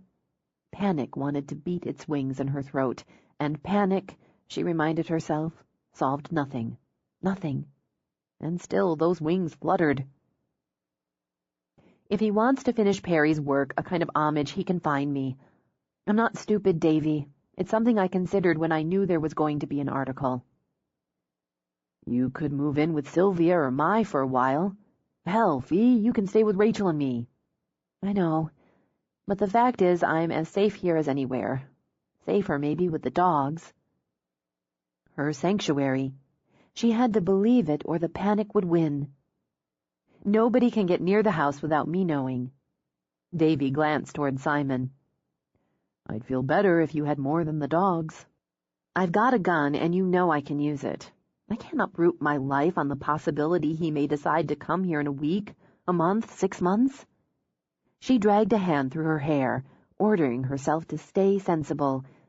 "He's not as patient as Perry," she repeated, "and he's following someone else's pattern. They'll catch him. I have to believe they'll catch him. Until they do, I'm not helpless." "One of us is going to check in with you every day. We take care of our own, even when they aren't helpless." "That works for me." Simon held his silence until he and Fiona were alone. "Why don't you go visit your mother for a while?" "Because I have to work. And I do have to work," she added. "I have a mortgage, a car payment, bills. I've had to juggle like a circus clown to manage the time and money for a long weekend off." She picked up the shovel to put it in the back of the truck. "And what happens if he doesn't go after some other poor girl for weeks? Do I just put everything on hold because of a maybe? I won't be stupid, and I won't be careless." Because it made her feel strong and capable, she hauled up the sagging bag of peat. "But I will not let this ruin my life, not again, and I won't be taken, not again, not ever again." "You leave your door unlocked. Half the time you leave it open." "Yes, that's true. And if someone they didn't know tried to get within 20 feet of the house, or me, the dogs would stop them. But you can believe I'll be locking up at night now, and my 9mm going in the drawer next to my bed." It took him a minute. "You have a 9mm?" "That's right." She tossed the bag of topsoil after the bag of peat. "Greg taught me how to shoot, how to respect a weapon, and after I started going to the range regularly until I was proficient. I'm probably a little rusty, but I'll fix that. I'll fix it." The words came out too fast, and she fought to slow them. "I'll take care of myself. I need my life. I need my home and my work, my routine." She pressed the heel of her hand to her forehead. "I need it." Okay. He glanced toward the dogs. They looked like happy, friendly, lick-your-face-off types. But he remembered the low growl from Newman when he'd tussled a little with Fiona in the kitchen. "Why don't you cancel your classes for the day?" No. Some of them are already on the ferry or heading in. Besides, routine. It keeps me centered." "Is that what does it?" "Apparently." "The tree's still pretty," she said, calmer again. "It's still a nice morning, and I still have work to do. It helps." "Then I'd better move my truck." He opened the door. "Teach him something else." He lifted his chin at Jaws. "Like how to get me a beer out of the fridge." "Not altogether impossible, but we'd better nail down the basics first." Routine did help, and part of that routine was people and their dogs. She listened, as always, to clients relating progress or the lack of it. She listened to problems and arranged her lesson for the day around them. She used the first few minutes for walk, heel, sit, to get both handlers and pup settled in. "Some of us are having problems with jumping, so we're going to take that discipline first today. Puppies jump on us because it's fun and because they want our attention, and they're so cute we give in to them, even encourage it, rewarding bad manners, and behavior that won't be so cute in bigger dogs as they grow. Annie, Why don't you tell us what happened the other day?" Annie, from San Juan Island, gave her collie Mix an apologetic glance. "My niece came to visit with her little boy. He's 3. Casey was so happy to see them, she ran over and jumped on Rory. She knocked him down and he hit his head. He wasn't really hurt, but he could have been, and it scared him. She didn't mean it." "Of course not. Casey's a friendly, happy dog, energetic. I imagine most of us have had something like this happen.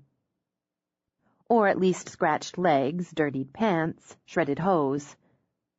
"Bruno's always tearing up my pantyhose." Jake, all 220 pounds of him, got a laugh at the remark. "We'll fix that for you, Jake. Like everything else, it takes consistency, firmness, and understanding. Do not reward your dog when it jumps. No attention, no smiles, no petting. I find the best command is generally off. Using the down command can confuse them, as we want to use this to get them to lie down. I'm going to use Casey to demonstrate. Go ahead and take her off the leash, Annie." She called the dog, who raced over and, as Fiona expected, rose up on her hind legs to jump. Fiona stepped forward, countering the balance. Off. Casey's feet hit the ground. "Good dog, good girl." Fiona offered a treat and a rub. Obviously, it's going to take more than once, but the dog will learn.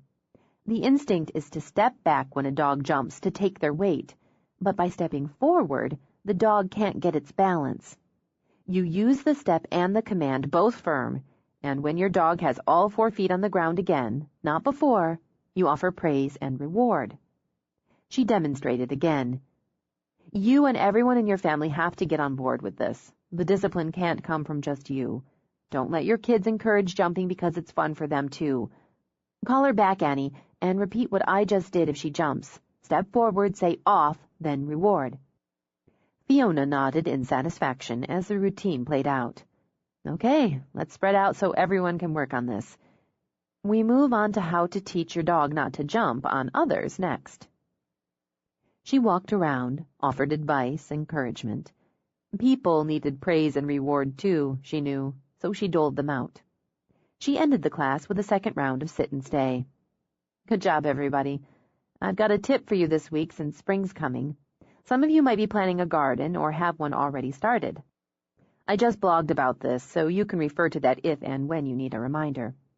You'll be unhappy if your dog digs up your petunias or tomatoes. Dogs dig for several reasons. Sometimes it's just because they like it. Sometimes because they're bored. Regular play, exercise, and attention can discourage digging, but not always. You're not always going to be right on hand when that digging urge strikes. So, fill the holes. She got a moan out of several students. Yeah, it's an irritating cycle initially, but a lot of young dogs will get discouraged when the hole they've dug keeps getting filled. What's the point? Also, offer alternatives to digging.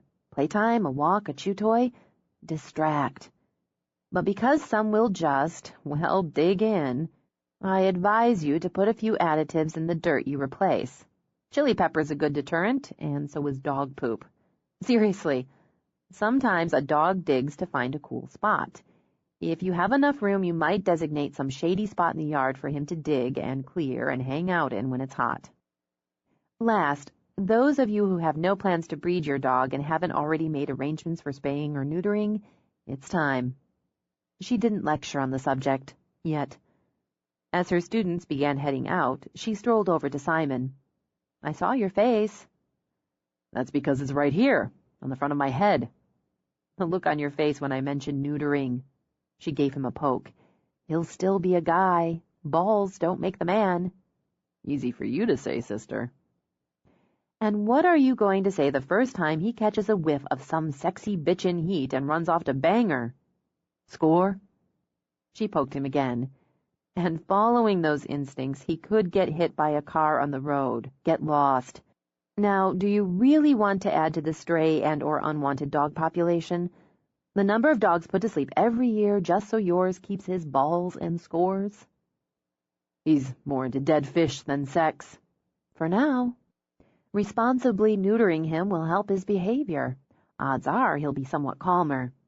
Most eunuchs are. You force me to give you literature. She picked up the ball Peck dropped at her feet, winged it, then watched the car cruise down her drive. They timed it. Who? I expect Davy let some people know about what happened. That's Meg and Chuck Green from my unit. First class is over, and I don't have another today until this afternoon. So here they are to see if I need company. She seemed touched rather than annoyed, and Simon took it as his cue to go. I've got to take off. Oh, don't be rude. Wait 2 minutes so I can introduce you. You didn't bring Quirk and Xena, Fiona called out. We're having a people day, Meg called back. They got out of opposite sides of the car, met in front of the hood, and joined hands before they crossed over, stopping, Simon noted, to greet the dogs. Who's this handsome boy? Simon watched as Meg, a breezy-looking woman he pegged as late 40s, stepped into Jaws's excited leap. It worked, he had to admit. They'd have to practice. That's Jaws. Meg and Chuck Green, this is Simon Doyle. Jaws is human. Simon. Meg stuck out a hand, then grasped Simon's and both of hers. I bought a set of your stacked tables from Sylvia. I love them. I've been hoping to run into you. Meg and Chuck live over in Deer Harbor. Chuck's a retired cop, and Meg's one of our lawyers. Simon was here when Davy came by, Fiona added. And I'm fine. We needed to check the cabin, Meg told her. We've got somebody coming in over the weekend. Uh-huh. She didn't buy that for a minute. Meg and Chuck have a pretty cabin in Moran State Park they rent out. Since we were so close, we just came by to see if we could talk you into meeting us for lunch. We thought we'd grab an early one at the Rosario. Meg, and we're entitled to look after you. Thanks, but I'm going to stick close to home today. You can pass that on to the next shift. Where's your cell phone? Chuck asked her. Inside. I want you to start carrying it with you. The tap he gave her nose spoke of affection and authority. I don't think you've got a thing to worry about, but use that common sense you've got so much of. Carry your phone. All right. Are you spending any nights here? Chuck asked Simon. Chuck? I'm not talking to you, he said to Fiona. Not yet. Wouldn't hurt. You do custom work, don't you? Are you talking about sex or wood? There was a beat of silence before Chuck roared out his big laugh, then slapped Simon on the back. Maybe we'll talk sex over a beer sometime. On the wood, Meg's been after a new china cabinet. Can't find anything that suits her. This one's too big, this one's too small, the other one's not the right wood.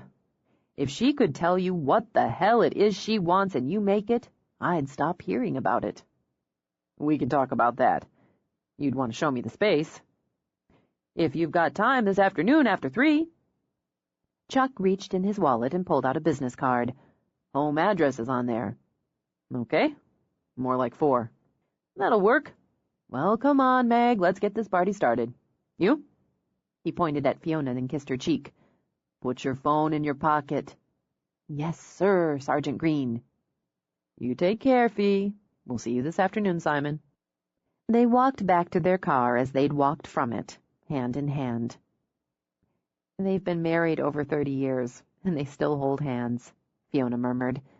He was a cop for 25 down in San Francisco. She waved as they drove out. They moved here about 10 years ago, and he runs a tackle shop. He loves to fish.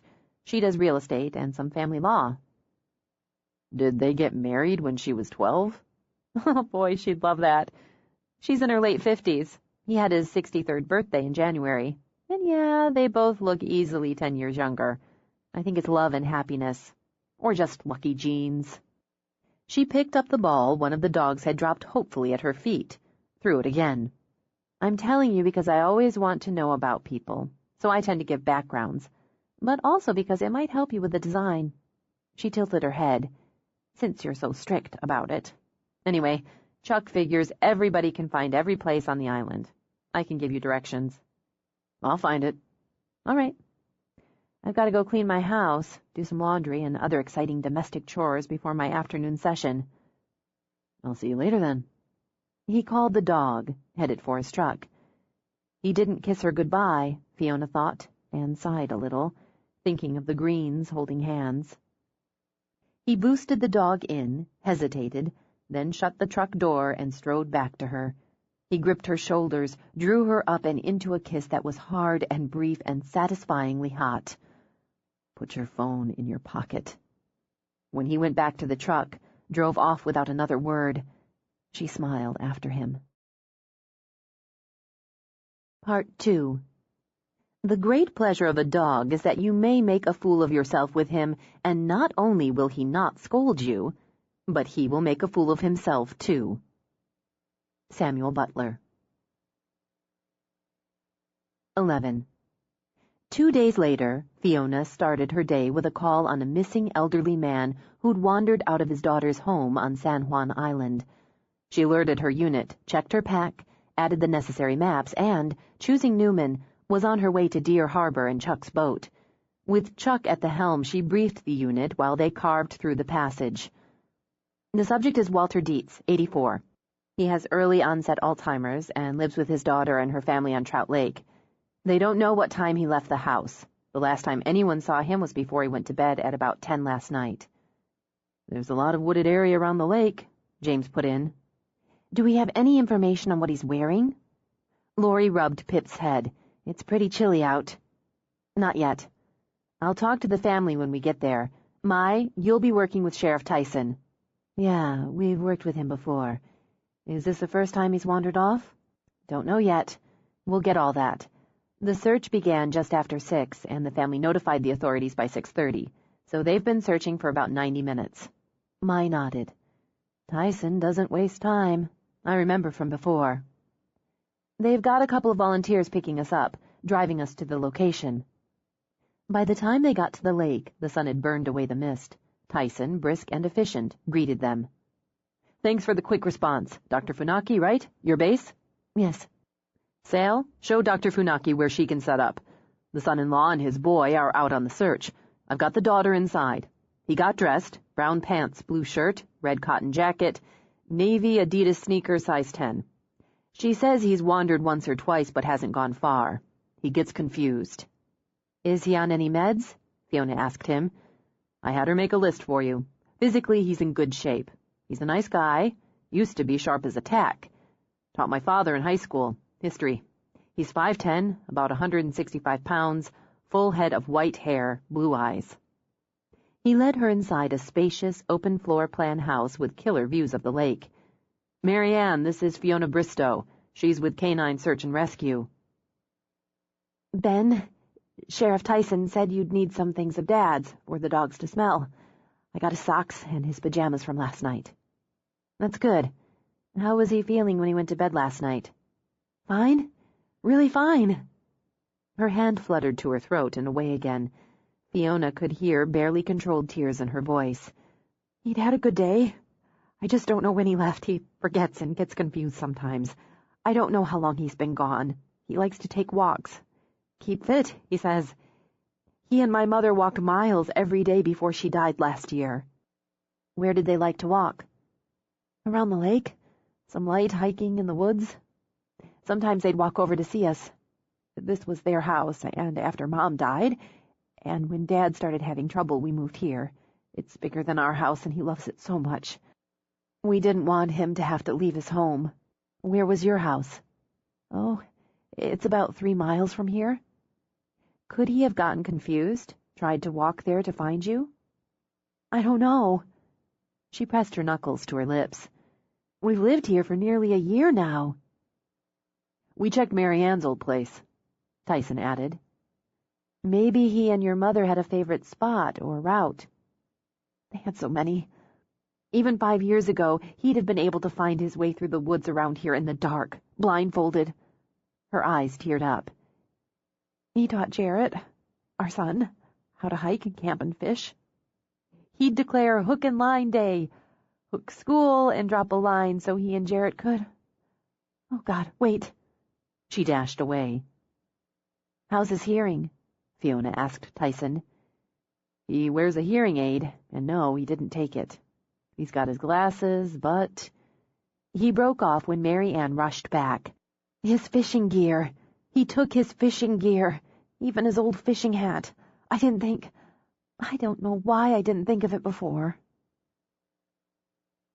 Armed with data, Fiona worked with her unit on strategy. He had 3 favorite fishing spots. She marked the map Mai had posted, but he also tended to try others, depending on his mood. He's both physically fit and physically active. So, while his mental condition may bring on confusion, turning him around, disorienting him, he could overdo it. He takes meds for high blood pressure and, according to the daughter, tends to get emotional and upset when he can't remember things, and he's starting to have some trouble with his balance. He needs a hearing aid and isn't wearing it. The problem, as Fiona saw it, as she assigned sectors, was that Walter might not, as small kids and the elderly tended to, take the paths of least resistance. He'd tax himself, she thought, facing steep climbs rather than easy slopes. He'd probably had a purpose and a destination when he started, she thought as she gave Newman the scent. But along the way, it was very likely he'd become confused. How much worse to be lost, to look around and see nothing familiar, when you once knew every tree, every path, every turn. Newman was eager and scented along a drainage. The air would rise upslope, and the chimney effect, the rise of the tree lines, would disperse the scent in several directions. When they moved into an area of heavy brush, she looked for signs. A bit of torn clothing in the briars, bent or broken branches. Newman alerted, then chose a path that challenged the quadriceps. When it leveled, she stopped to give her partner water and drink some herself. She checked her map, her compass. Could he have detoured, backtracked, or looped away from the fishing spot, angled toward his daughter's old house? Going for his grandson after all? The hook and line day? Pausing, she tried to see the trees, the rocks, the sky, the paths as Walter would see them. For him, she imagined, getting lost here would be like getting lost in his own home, frightening, frustrating. He might become angry and push himself, or scared, only more confused and wander in aimless circles. She gave Newman the scent again. This is Walt. Find Walt. She followed the dog as he clambered over a pile of rocks. Veering toward Chuck's sector, she noted, and called her position in. When they headed downhill, Newman alerted, strongly, then pushed his body through brush. She pulled out her tape to mark the alert. What have you got? She used her flashlight, switching it on to chase away those green shadows. She saw the disturbed ground first, the depressions, and got a picture in her mind of the old man taking a spill, catching himself by the heels of his hands, his knees. Briars pulling and tearing, she thought, and, playing the light, she saw a few strands of red cotton snagged on thorns. Good boy, Newman. Base, this is Fee. I'm about 50 yards from my west boundary. We've got some red threads on briars and what looks like signs of a fall. Over. Base, this is Chuck. We just found his hat.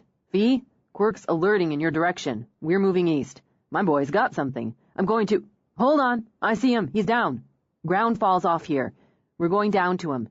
He's not moving. Over. I'm heading your way, Chuck. We'll assist. Over. Newman? Find Walt. Find. She ignored the radio chatter as they continued west, until Chuck reported again. We've got him. He's unconscious. Pulse is thready. He's got a head wound, a lot of scratches. Face, hands. He's got a gash on his leg, too. We're going to need some assistance getting him out. Over. Copy that, Mai said. Help's on the way. Tired but fortified with the hot dog she'd grabbed in Deer Harbor, Fiona turned toward home. They'd done their job, she thought, and well.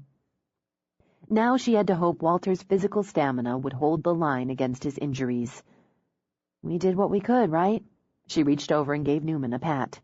It's all you can do. You need a bath after all that. She trailed off, stopped the car. A second dogwood stood pretty as a picture across from the first. And both, she noted, were tidily mulched.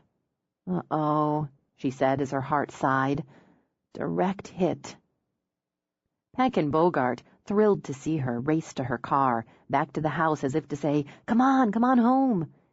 Instead, she followed impulse, got out and opened the back. Let's go for a ride. They didn't have to be asked twice. While her dogs greeted one another, and the stay-at-homes explored all the fascinating scents Newman brought back from the search, she turned her car around.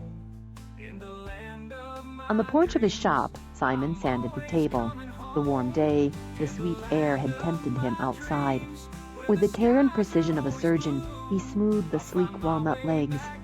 He'd leave this one natural, he decided, and play up that beautiful grain with clear varnish. If somebody wanted uniform, they'd have to buy something else. "Don't even think about it," he ordered as Jaws tried to belly up for the sand block Simon used for larger areas. "Not now," he said, when the dog bumped his arm with his nose. "Later." Jaws scrambled off the porch to choose a stick from the piles of other sticks, balls, chew toys, and assorted rocks he'd dumped together in the past 90 minutes. Simon stopped long enough to shake his head. "When I'm finished." The dog wagged his tail, danced in place with a stick clamped in his jaw. "That's not going to work." Jaws sat, lifted a paw, tilted his head. "Still not going to work," Simon muttered, but he felt himself weakening. Maybe he could take a break, throw the damn stick. The problem was, if he threw it once, the dog would want him to throw it 500,000 times. But it was kind of cool he'd actually figured out that if he brought it back and dropped it, he got to chase it again. Okay, but I'm only giving you 10 minutes, then... Hey! Annoyed, after he'd decided to play, he watched Jaws race away. Seconds later, Fiona's car made the curve toward the house. When she got out, Simon cursed under his breath as Jaws bunched to jump. Hadn't they been working on that for 2 damn days? She countered, had him sit, then accepted the stick he offered, hurled it like a javelin. When she opened the back of her car, it became dog mania. Simon went back to sanding. If nothing else, maybe she'd keep his dog out of his hair until he finished the job. By the time she'd made it to the porch, Jaws had mined his pile for 3 more sticks. "Treasure trove," she said. "He's been trying to con me by dumping stuff there." She bent down, chose a bright yellow tennis ball, then threw it high and long. More mania. "You brought me another tree." "Since you decided to plant the first one where you did, it skewed the balance. It bothered me." "And you mulched them." "No point in going to the trouble to plant something if you don't do it right." "Thank you, Simon," she said primly. He spared her a glance, noted her eyes laughed. "You're welcome, Fiona." "I'd have given you a hand if I'd been home." "You were out early." She waited, but he didn't ask. "We had a search and rescue on San Juan." He paused, gave her his attention. "How'd it go?" "We found him. An elderly man with early-onset Alzheimer's. He'd wandered out, took his fishing gear. It looks like he got confused. Maybe he had a little visit to the past in his head and just headed out to one of his fishing holes. More confusion, and, from the tracking, he got turned around and tried to hike to his daughter's old house to get his grandson. They live with him now. He did a lot of circling, backtracking, walked miles, we think. Wore himself out, then he took a bad fall." "How bad?" "Gashed his head and leg, concussion, hairline fracture on his left ankle, and a bunch of bruises, lacerations, dehydration, shock." "Is he going to make it?" "He's got a strong constitution, so they're hopeful, but boy, he took a beating." "So you're glad you found him, satisfied the unit did the job, and concerned you might have been too late anyway." She picked up another stick. "That looks like it's going to be a nice table. Why don't I thank you for the tree by playing with your dog while you finish?" He passed the sand block from hand to hand as he studied her. "Did you come over to play with my dog?" "I came over to thank you. And since Syl took my morning classes and I don't have my last class of the day until 5:30, I decided to thank you now, in person." "What time is it?" She arched her eyebrows, glanced at her watch. 3:15. "That'll work." He tossed the sandpaper down, then stepped off the porch to take her arm and pull her toward the house. "Are we going somewhere?" "You know damn well." "Some might attempt at least a little warming up before—" He swung her around, crushed his mouth to hers while his hand streaked down to mold her ass. "You're right, that'll work. I want to say I'm not normally this easy, but—" "Don't care." This time his hands streaked under her jacket, her shirt, up her bare back. Me either. Outside. I'm not doing this outside with all these dogs around. No. She choked out a laugh, struggled to stay on her feet as they groped each other. I'm telling the dogs to stay outside. Good thinking. He dragged her onto the back deck, through the door. He yanked off her jacket, shoved her against the wall. As desperation spiked, she dragged at his shirt. Wait. No. No, I mean, I know you're happy to see me, but I really think that's an actual hammer pressing into my... Oh, God. He pulled back, glanced down. Shit. Sorry. And unstrapped his tool belt, dumped it on the floor. Just let me... She shoved his unbuttoned work shirt aside, then pulled up the t-shirt he wore beneath. Oh, she said as she pushed her hands up his chest. Too long, she managed when his mouth clamped on the side of her neck. Need to hurry. Okay. With that, he tore her shirt open, popping buttons into the air. She should have been shocked, possibly annoyed. It had been a decent shirt. But the sound of ripping cloth, followed by the rough hands on her breasts, shot her within a hairbreadth of the edge. She shuddered, grinding against him, urgent sounds humming in her throat as she fumbled with his zipper. He tugged hers down, one quick, impatient motion, then slid his hand in, down, over. He watched her face, watched those calm eyes glaze like blue glass as she erupted against him.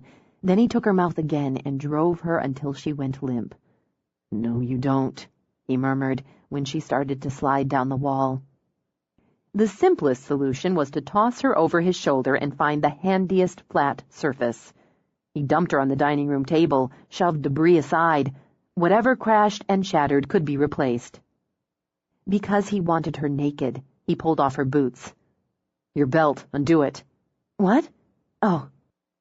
Like a shock victim, she stared at the ceiling while she unhooked her belt. "Am I on the table?" He pulled her pants down her legs by the hems. "Am I naked on the table?" "Not quite yet." But close enough. He wanted his hands on every inch that was, every inch that wasn't. He dealt with his own boots, pants, then climbed on to straddle her. "Handy," he decided, when he noted the front hook of her bra. He flipped it, then simply lowered to devour. Oh, God.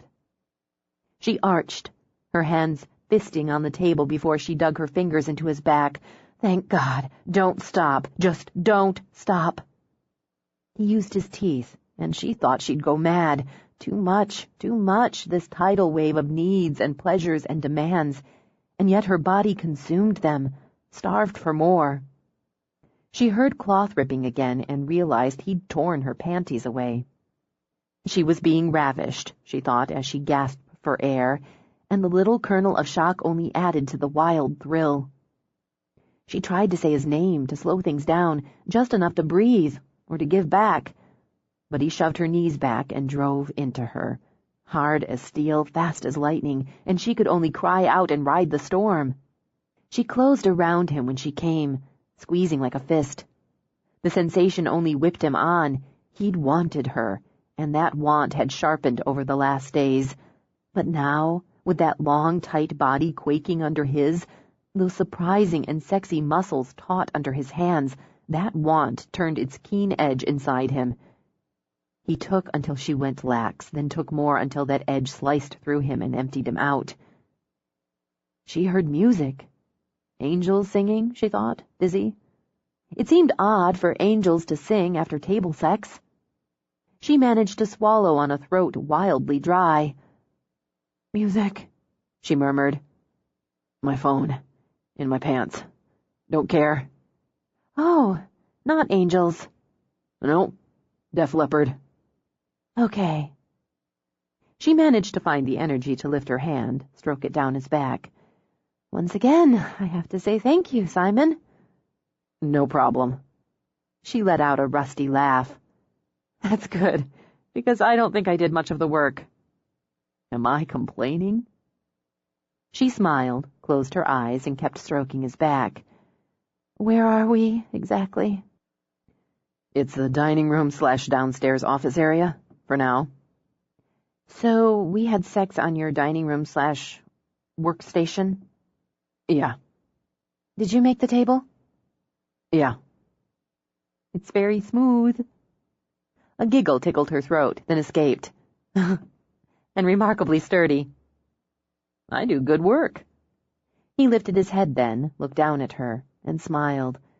It's cherry with a birch inlay. Pedestal style. I was going to sell it, but now, maybe not. If you change your mind, I'd like first bid.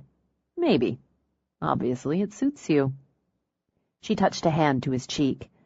Can I get some water? I feel like I climbed Mount Constitution without a bottle. Sure. She lifted her eyebrows when he rolled off the table and strode, naked, out of the room. She was pretty comfortable with her own body, but she couldn't see herself walking around her house naked. Still, he looked damn good doing it. She sat up, took a breath, started to stretch with a huge smile on her face, then stopped in shock. They'd just had crazed sex on the dining room table in front of open, uncurtained windows. She could see the dogs romping, his drive, her own car. Anyone could have driven up, hiked up from the beach, out of the woods. When he walked back in with a bottle of water, already uncapped and half empty, she pointed. Windows. Yeah. Table, windows, ceiling, floor. Here. He passed her the bottle. I started it. You can finish it off. But windows, daylight, open. It's a little late to get shy now. I didn't realize. She took a long drink, then another. It's probably for the best, but next time, if you're interested in next times. I'm not done with you yet. That's a very Simon way to put it. She took another, slower drink. Next time, I think we should try for a little more privacy. You were in a hurry. I have no argument. He smiled at her again. You make a hell of a centerpiece. All I need is a picture of you sitting there in the middle of a table, your hair catching just the right amount of sun, all messy around your face, and those long legs drawn up right below those very pretty breasts. I could get a freaking fortune for that table. No dice. I'll give you 30%. She laughed, but wasn't entirely sure he was joking. And still no. I wish I didn't have to, but I need to get dressed and go. He took her hand, turned her wrist to check the time. We've still got an hour. During which I have to get home, clean up. Dogs are very sensitive to scent. Got it. They'll smell the sex. In delicate terms, yes, so I need a shower. I also need a shirt. You ripped mine. You were in a hurry. She laughed, and despite the uncurtained windows, was tempted to leap up and do a happy dance on the table. But I still need to borrow a shirt. Okay. When he walked out naked again, she shook her head. After sliding off the table, she pulled on her pants, her bra. Just as casually, he walked in and tossed her the shirt she'd recently yanked off him. Thanks. He tugged his work pants on while she pulled on her boots. Though she felt a little dreamy, she matched his easy tone when she stepped over, touched his face again. Next time, maybe we'll have dinner first. She kissed him lightly. Thanks for the tree and the use of the table. She walked out, called up her dogs, and gave Jaws a body scrub goodbye. It pleased her to see Simon standing out on the deck, shirtless, his hands in the pockets of his yet-to-be-buttoned jeans, watching her as she drove away. 12. Francis X. Eckel completed the last of his daily 100. 100 push-ups, 100 crunches, 100 squats. He performed these, as always, in the privacy of his motel room. He showered, using his own unscented shower gel rather than the stingy sliver of motel soap. He shaved, using a compact electric razor that he cleaned meticulously every morning. He brushed his teeth with one of the travel brushes in his kit, which he then marked with an X for future disposal. He never left anything personal in the motel waste can. He dressed in baggy sweatshorts and an oversized white t-shirt, nondescript running shoes. Under the t-shirt, he wore a security belt holding cash and his current ID, just in case. He studied himself in the mirror. The clothes and the bulk of the belt disguised the body he'd sculpted to mean and muscular perfection, and gave the illusion of an ordinary man, a bit thick in the middle, about his ordinary morning. He studied his face, brown eyes, long bladed nose, thin firm mouth, smooth cheeks, until he was satisfied with its pleasant, even forgettable expression. He kept his brown hair close-cropped. He wanted to shave it for ease and cleanliness, but though a shaved head had become fairly common, his mentor insisted it drew more attention than ordinary brown hair. This morning, as every morning over the past weeks, he considered ignoring that directive and doing what suited him. This morning, as every morning, he resisted. But it was becoming harder as he felt his own power grow, as he embraced his new self, to follow the lesson plan. "For now," he murmured, "but not for much longer." Over his head he fit a dark blue cap with no logo. There was nothing about him to draw the eye, to earn a glance by a casual observer. He never stayed in the same hotel or motel more than 3 nights. 2 was better. He sought out one with a gym at least every other stop, but otherwise looked for the lower-end type of establishment where service, and the attendant attention, was all but non-existent. He'd lived frugally all of his life, dutifully pinching pennies. Before he'd begun this journey, he'd gradually sold everything he owned of value. He could afford a great many cheap motel rooms before the journey's end. He slipped his key card into his pocket and took one of the bottles of water from the case he'd brought in himself. Before leaving the room, he switched on the camera hidden in his travel alarm by his bedside, then plugged in the earbuds for his iPod. The first would assure him housekeeping didn't poke through his things. The second would discourage conversation. He needed the gym, needed the weights and machines, and the mental and physical release they provided. Since he'd converted, the days without them left him tense and angry and nervous, clouded his mind. He'd have preferred to work out in solitude, but traveling required adjustments. So, with his pleasant expression in place, he walked outside and across to the tiny lobby and the tiny health club. A man walked with obvious reluctance on one of the 2 treadmills, and a middle-aged woman rode a recumbent bike while reading a novel with a bright cover. He timed his gym visit carefully. Don't be the first or the only. He chose the other treadmill, selected a program, then switched off the iPod to watch the news on the TV bracketed in the corner. There would be a story, he thought. But as the newscasters reported on world events, he started his run and let his mind focus on the latest correspondence from his mentor. He'd memorized every line before destroying it, as he had all the others. "Dear friend, I hope you're well. I'm pleased with your progress to date, but want to advise you not to push yourself too fast, too soon. Remember to enjoy your travels and your accomplishments, and know you continue to have my support and my gratitude as you prepare to correct my foolish and disappointing mistake. School your body, your mind, your spirit. Maintain your discipline. You are the power, you are the control. Use both wisely, and you will amass more fame, more fear, more success than any who have come before you. I look forward to hearing from you, and know that I am with you in every step of your journey. Your guide." Fate had taken him to that prison, Eckel thought, where George Allen Perry had unlocked the cell he'd been trapped in all of his life. He'd toddled like a child with those first steps of freedom, then had walked, then had run. Now he craved the heady taste of that freedom like breath. Craved it until he'd begun to twitch at the rules, the regulations, the absolutes Perry asked of him. He was no longer the soft, awkward boy desperate for approval and hounded by bullies, no longer the child passed from hand to hand because of a selfish whore of a mother, no longer the pimply, overweight teen ignored or laughed at by girls. All of his life he'd lived inside that cage of pretense. Stay quiet, tolerate, obey the rules, study and take whatever was left when the stronger, the more attractive, the more aggressive took theirs. How many times had he seethed in silence when passed over for a promotion, a prize, a girl?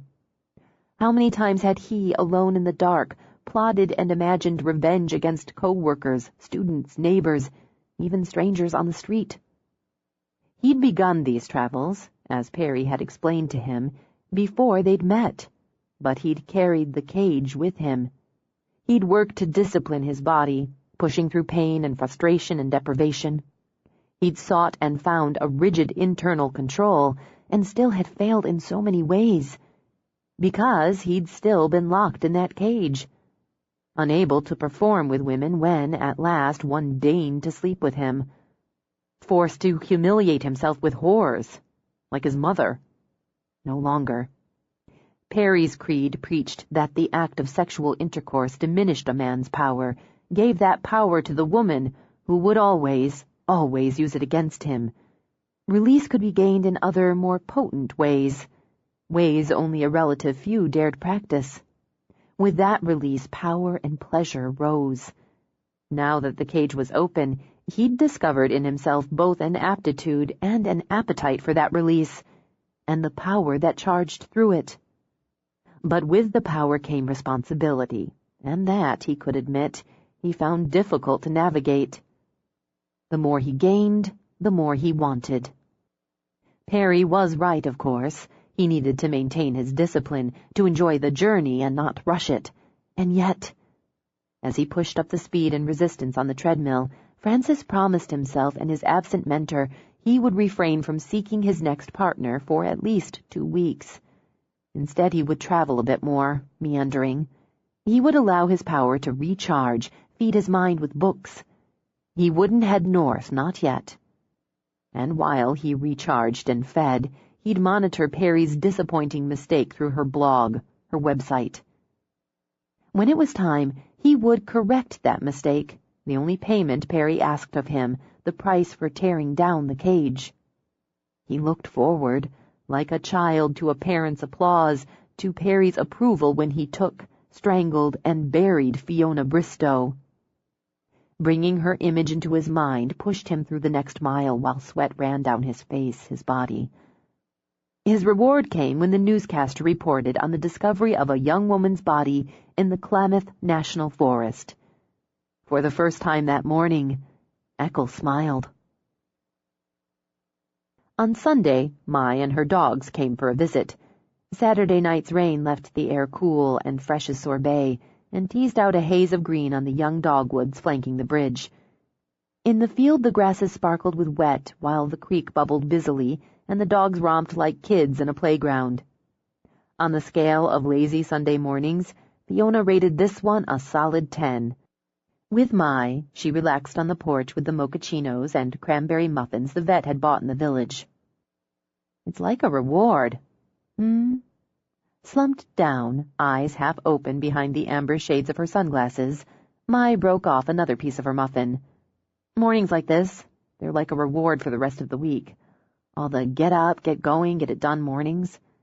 This is the carrot on the stick, the brass ring, the prize at the bottom of the cereal box.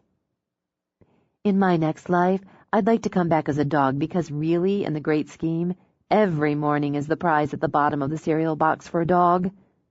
They don't get mochachinos on the porch. True, but toilet water would taste just as wonderful. Fiona studied her coffee, considered. What kind of dog? I think a great Pyrenees for the size, the majesty. I think I deserve it after being short in this life.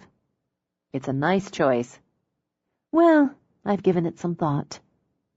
Mai yawned, stretched. Sheriff Tyson called me this morning to let me know they've upgraded Walter's condition to stable. He's going to be in the hospital for another few days, but if he stays level, they'll let him go home. The daughter and her family are making arrangements for a visiting nurse. That's good news. Do you want me to pass it along? I let Chuck know, so I figure he'll take care of that. Since I was heading over, I thought I'd just tell you in person.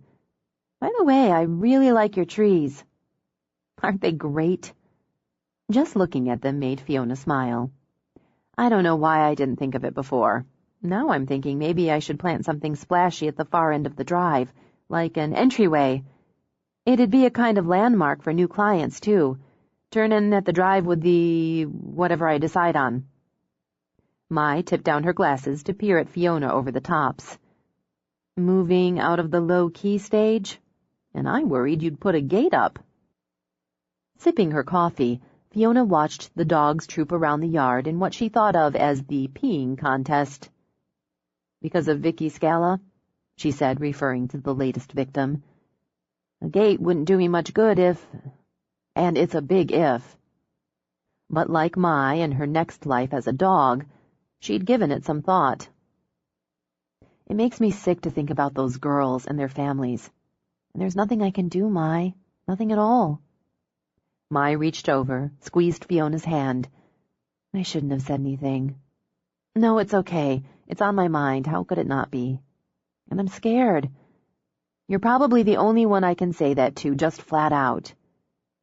Fiona held on to Mai's hand a moment, steadied by the contact. "I'm scared because I'm scared because there's nothing I can do. I'm scared because it took them years to catch Perry, and I don't know how I'll cope if the pattern repeats." If I said that to Syl or my mother, they'd turn themselves inside out with worry. "Okay." Tone brisk, Mai shifted to face Fiona. "I think you'd be stupid not to be scared, and why the hell would you be stupid? I think if it wasn't on your mind, you'd be hiding in denial, and what good would that do? And I think if you didn't feel sick and sorry about those girls, you'd be heartless, and how could you be?" "And there," Fiona said on a wave of relief, "is why I could say it to you." Now, on the other end of the scale, on the solid reasons not to freak, scared yes, freaked no, you have the dogs, and you have people who are going to be checking on you with such annoying regularity you'll be tempted to tell them to butt the fuck out. Oh, and don't bother to tell me to butt the fuck out," she added. "I'll just kick your ass. Short, yes, but mighty." "Yes, you are. I also know we're sitting here drinking mochachinos and watching our dogs play because you're checking on me. And I appreciate it." "You're welcome. I want you to plant your splashy whatever at the end of your drive, Fee, if it makes you happy. But I want you to be careful, too." Part of me wonders if I've ever really stopped being careful since the day Perry grabbed me. "What do you mean?" "I stopped running, and God, Mai, I used to love it. Now I use a treadmill, and it's not the same rush. But I settle because I feel safer. I haven't gone anywhere alone in years." "That's not—" Mai paused. "Really?" "Really. You know, it didn't occur to me until this started that I never go anywhere without at least one of the dogs. And part of the reason is what happened to me. I wait for movies to come out on DVD or cable instead of going to the movies because I don't want to leave one of the dogs in the car that long. And more, I only take all three of them, leaving the house unguarded, when it's for training or when I'm taking them into your office. There's nothing wrong with that. No, and I'm okay with it. I just didn't realize the underlying reason for it, or didn't admit it. I leave my door open a lot. I rarely lock it, until recently, because the dogs give me the sense of security I need. I haven't actively thought about all that happened, not really in the last year or two, but I've protected myself, or at least my sense of security, all this time. Proving you have a smart unconscious. I like to think so. My conscience is also doing some target practice. I haven't done any shooting in a couple years either, so... She shook it all off. I'm doing whatever I can, which includes not obsessing about it. Let's talk about the spa. Enough, Mai decided. She hadn't come to drag Fiona into the stress, but to help ease it. We could and we should. But first, I could tell you about my date for drinks this evening. You have a date? This time, Fiona lowered her sunglasses. With who? With Robert. He's a psychologist with his own practice in Seattle, 41, divorced, with a 9-year-old daughter. He shares custody. He has a 3-year-old Portuguese water dog named Cisco. He likes jazz, skiing, and travel. You used Heartline.com. I did, and I'm taking the ferry over and meeting him for drinks. You don't like jazz or skiing. No, but I like dogs. I like to travel when I can, and I like kids, so it balances out. Stretching out her legs, Mai studied the toes of her shoes. I like ski lodges with roaring fires and Irish coffee, so that's half a point. Besides, I have a date, which means I'm going to put on a nice outfit, fuss with my makeup, and go have a conversation with someone I haven't met. And if there's no zing, I get on the ferry, come home, and try again. I'd be nervous. Are you nervous? A little, but it's a good nervous. I want a relationship, Fee, I really do. It's not just the dry spell because, hello, Stanley, I want someone I care enough about to want to spend time with, be with, fall in love with. I want a family. I hope he's wonderful. I hope Robert, the psychologist, is freaking amazing. I hope there's zing and common ground and palpitations and laughs. I really do. Thanks. The best part is I'm doing something for myself, taking a chance, which I haven't done, not really since the divorce. Even if there's zing, I'm going to take it slow. I want to get a feel for how this whole thing works before I jump into the pool. Feeling the vibes of Mai's good nerves and anticipation, Fiona sat silently a minute. Well, speaking of zing, I guess I have to tell you I've lost the contest. You had sex?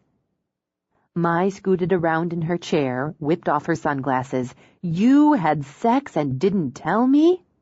It was only a couple of days ago. You had sex a couple of days ago and didn't immediately call me? Who?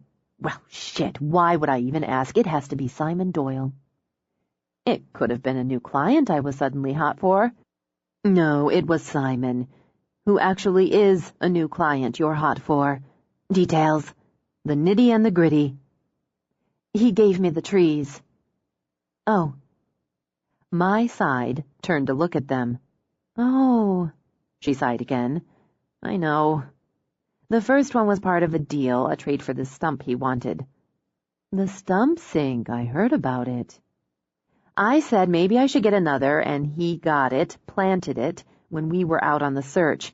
I came home, and there it was, planted, mulched, watered. I got the other dogs and went over to thank him, and I guess I thanked him by having sex with him on his dining room table. Sweet magnetic Jesus on the dashboard. On the table? It just sort of happened. How does it happen that trees lead to table sex? 1 minute we're outside talking, then he's pulling me to the house. Then we're all over each other and pulling and dragging each other toward the front door. This is the flaw in the Stanley system, the lack of pulling and dragging. Then what? And when we got there, I'm up against the wall, actually telling him to hurry. So he dumped me on the table, shoved things off, and wow. Wow. A moment to recover, please. Sitting back, Mai waved a hand in front of her face. Obviously, this wasn't crappy sex. I almost hate to say it because it might make it more than it might be, but it was. It really was the best sex of my life. And I loved Greg, Mai, but it was outrageously stupendous sex. Are you going to see him again that way? Definitely. Fiona laid a hand on her heart, did a pat-pat. Plus, or moreover, or first and foremost, I like him. I like the way he is, the way he looks, the way he is with his dog. And I like that I'm not his type, at least according to him. But he wants me. It makes me feel powerful, I guess. That much like could get serious. It could. I guess, like you, I'm doing something for myself and taking a chance. Okay. Here's to us. Mai lifted what was left of her coffee. Adventurous women. It feels good, doesn't it? Seeing as you had sex on the dining room table, it probably feels better to you. But yeah, it feels good. They both glanced over as the dogs sounded the alert. Well, looky here, Mai murmured as Simon drove over the bridge. Is your table cleared off? Shh! Fiona strangled a laugh. Either way, she muttered. I've got the first of my Sunday sessions in about 20 minutes. Just enough time to cut it out. She watched Simon get out and Jaws leap after him.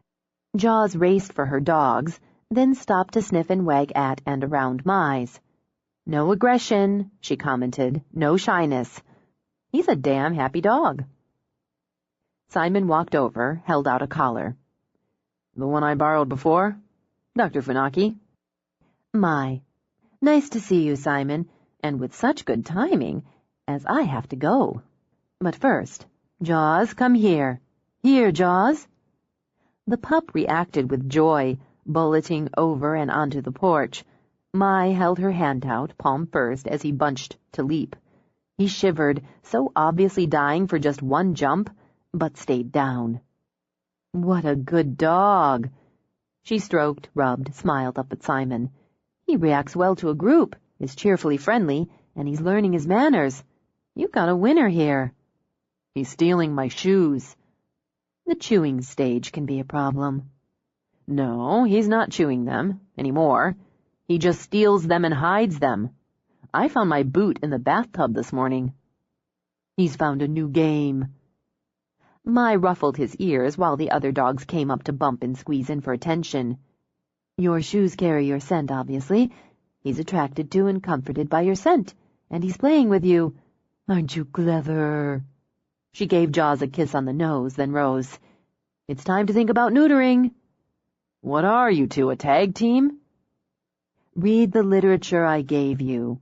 We'll talk soon, she said to Fiona. Oh, cleavage or legs? Legs. Save the girls for round 2. That's what I thought. Bye, Simon. Come on, babies. Let's go for a ride. You won't ask, Fiona said as she waved Mai and her dogs off, so I'll just tell you, she has a date, a first date, and was asking which asset to highlight. Okay. Men don't have to worry about that particular area of dating ritual. Sure we do. If it's cleavage, we still have to look you in the face and pretend not to notice. You've got a point.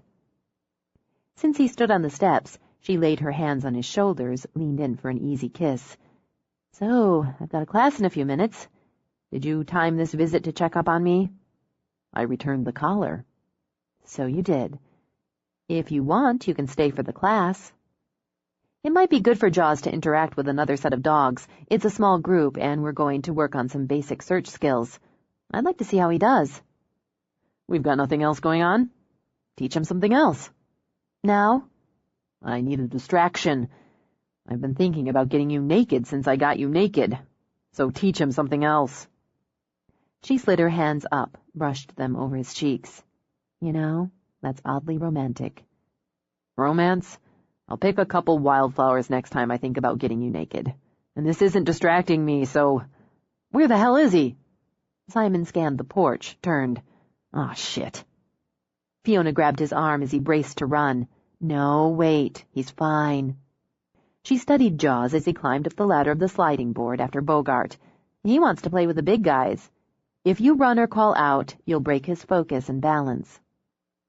Jaws climbed to the top, tail waving like a flag, but unlike Bogart, who pranced his way down the short slide, he slipped at the top, belly flopped, then did a slow header into the soft ground below. Not bad, Fiona declared as Simon snorted out a laugh. Get your treats. She walked over, calling out praise and approval in a cheerful voice. Let's try it again. Want to try it again? Climb, she said, adding a hand signal. He does well on the ladder, she said as Simon joined her, and that's generally the most difficult. It's open and it's vertical. He's agile, and he's watched the other dogs do it. He's figured out how to go up. So, there we are, good boy. She took a treat from Simon, rewarded the dog when he reached the top. You just need to give him a little help figuring out how to walk down, keep his footing. Walk. That's it, good balance. Good job. She rewarded him again at the bottom. You do it with him, so... What? She demanded when she looked up to find him staring at her. You're not beautiful. There you go again, Mr. Romance. You're not, but you grab hold. I haven't figured out why. Let me know when you do. Take him up and down. And I'm doing this because...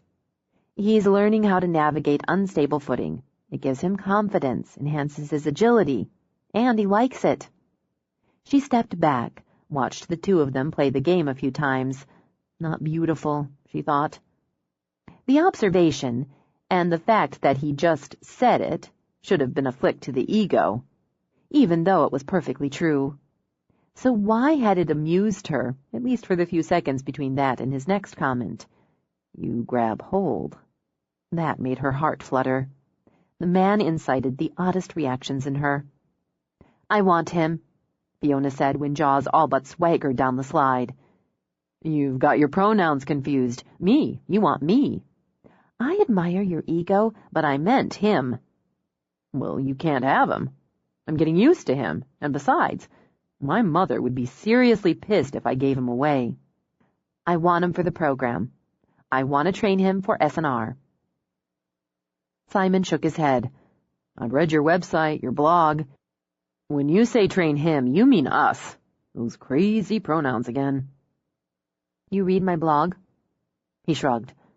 I've skimmed it. She smiled. But you have no interest in S&R? You have to drop everything when a call comes in, right? That's pretty much right. I don't want to drop everything or whatever. That's fair enough. She took a little band out of her pocket, bound her hair back with a couple of quick twists. I could train him as an alternate. Just him. He responds to me, obviously. And any S&R dog needs to respond to other handlers. There are times one of our dogs is unable, sick, maybe, injured. You have 3. Yes, because, well, I want 3, and yes, because if someone else's dog is unable, one of mine can go as backup. I've been doing this for years now, Simon, and your dog would be good. He'd be very good. I'm not giving you the pitch to join the unit, just to train your dog. On my own time. If nothing else, you'll end up with a dog with superior skills and training. How much time? Ideally, I'd like to work with him a little every day, but at least 5 days a week. I can do it at your place and stay out of your way while you're working. Some of what I teach him you'll want to follow up on. Maybe. We can see how it goes. Simon glanced over to where Jaws was engaged in one of his favorite activities, chasing his own tail. It's your time. Yeah, it is. Client's coming, she announced. You can sit this one out if you want. I can work with him solo. I'm here, anyway. It was interesting, Simon decided, and semi-distracting. Fiona called it the runaway game, and it involved a lot of running, dogs and people, in the field across her bridge. The class worked in pairs, or with Fiona as a partner, one dog at a time. I don't get the point, he said when Jaws was up. He's going to see where I'm going. He'd have to be an idiot not to find me. It teaches him to find you on command and to use his scenting skill. That's why we're running against the wind, so our scent goes toward the dog. Anyway, he's going to find me. You need to get him excited. He looked down at the dog, whose tail chopped the air like a Ginsu knife. He gets excited if somebody glances in his direction. Which is to his advantage. Talk to him. Be excited. Tell him to watch me when I run away. Watch me. Then the minute I drop down behind the bush, tell him to find and release him. Keep telling him to find me. If he gets confused, give him a chance to catch my scent. If it doesn't work the first time, I'll call him, give him an audio clue. You need to hold him, keep him with you while I get his attention, and run. Ready? He finger-combed his breeze-ruffled hair out of his face. It's not brain surgery. She gave Jaws a rub, let him lick and sniff at her before she straightened. Hey, Jaws, hey! She clapped her hands. I'm going to run. Watch me, Jaws, watch me run. Tell him to watch me, use my name. She took off at a dash. She hadn't exaggerated, Simon noted. She was fast. And he'd been wrong. When she moved, she was beautiful. Watch Fee. Where the hell's she going, huh? Watch her. Jesus, she's like an antelope. Watch Fee. She dropped down, out of sight, behind a bush. Find her. Go find Fee. The pup tore across the field, expressing his excitement with a couple happy barks. Not as fast as the woman, Simon thought, but... Then he felt a quick surge of surprise and pride as Jaws homed straight in.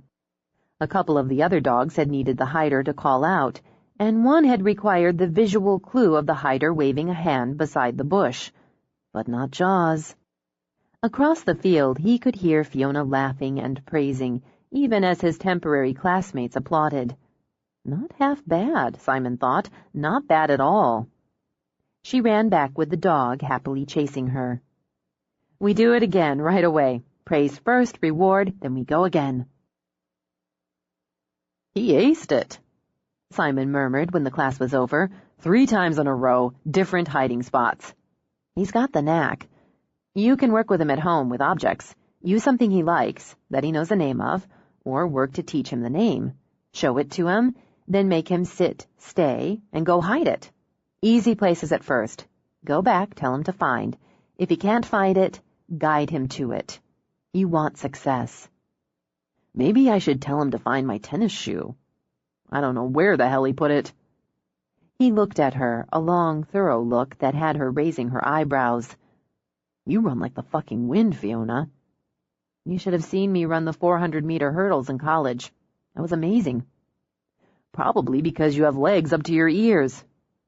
Did you wear one of those skinny little uniforms? Aerodynamic? I did. Very flattering. I bet. How long before the next class? 45 minutes. Long enough. He began to back her toward the house. She kept her eyes on his, and he saw the laugh in them, a sparkle on the serene blue. No, would you like to, or I can't resist you? No. He clamped her waist, lifted her up the porch steps. If I said I'm not in the mood? I'd be disappointed, and you'd be lying. You're right about the lying, so... She pulled the door open, tugged him inside. But when she backed toward the steps, he shifted directions. Couch is closer. It was also softer than the dining room table, at least until they rolled off and hit the floor. And it was, Fiona thought when she lay beside him trying to regain her breath and the path to coherent thought, every bit as exciting. Eventually we might make it to a bed. He trailed very lightly, a fingertip over her breast. Cancel the class and we'll go up now. It's a shame I'm a responsible woman, and one who barely has time to take a shower. Oh, yeah, the obligatory shower. I could use one. Doubling up would only lead to shower sex. Damn straight. Which, while fun, I have no time for. Besides, you and Jaws can't do the next class. It risks overtraining. But you could... She broke off when the dogs announced visitors. Oh, hell! Oh, shit! Scrambling, she grabbed her shirt, her pants, bundled them in front of her as she hunched toward the window. It's James. And oh God, Laurie, it's James and Laurie, and I'm naked in the living room on a Sunday afternoon. She glanced back. And you're naked on the floor.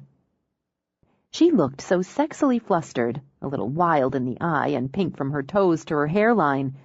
Delicious, he thought. He could have lapped her up like ice cream. I like it here. No, get up. She waved her hands, dropped her shirt, grabbed it again. Up! Get something on. Go tell them I'll be out in 5 minutes. Because you're taking an after-sex shower? Just get your pants on. Still hunched, she sprinted for the stairs. Grinning, she looked even more interesting running naked. He tugged on his pants, tossed on his shirt, and, grabbing his socks and boots, strolled out onto the porch. James and Laurie stopped greeting the dogs. James's eyes narrowed. Laurie flushed. She'll be out in a couple minutes. Simon sat to put on his socks and boots. Jaws instantly made a lunge for a boot. Simon swung it out of reach, said, "Cut it out." Nice-looking dog. How's his training coming? It's coming. We just took in a class. James's eyes stayed narrowed. Is that what you just did? Simon laced up his boot, smiled coolly. Among other things. Is that a problem for you? Laurie patted frantically at James's arm. We just dropped by to see if Fiona wanted to grab some dinner after her classes. You could join us. Thanks, but I've got to get on. See you around. He walked to his truck. Jaws danced in place, obviously torn, then ran after Simon, leaped into the cab of the truck. I don't know about this, James muttered. It's not our business, exactly. It's the middle of the afternoon, practically. It's daylight." "Prude." Laurie elbowed him and laughed. "I'm not a prude, but people make love in the daylight, James. Plus, I like knowing he's around, spending time with her.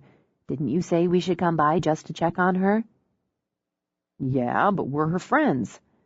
"I think Fee and Simon are pretty friendly. Just a wild guess. I'm sorry if you're jealous, but I'm not." Genuinely surprised, he stopped scowling after Simon and turned to her. "I know you and Fee are close," Laurie began, lowering her lashes. "Wow, no, not that way." The lashes lifted again. "At all?" "At all as in never. Geez, do people actually think—" "Oh, I don't know about people. I guess I just thought you were, or had been, or maybe hoped to." She managed an embarrassed laugh. "I'll shut up now." "Listen, Fee and we're like family. I don't think about her that way. I don't think that way."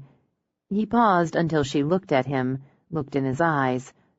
"About Fee." "Maybe you think that way about somebody else?" "All the time."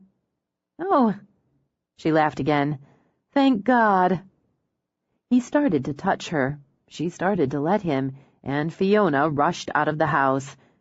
"Hey, hi! It's my day for pals. Did Simon leave?" James let out a long breath. "Yeah, he said he had to go." "Sorry," Laurie put in. "Lousy timing.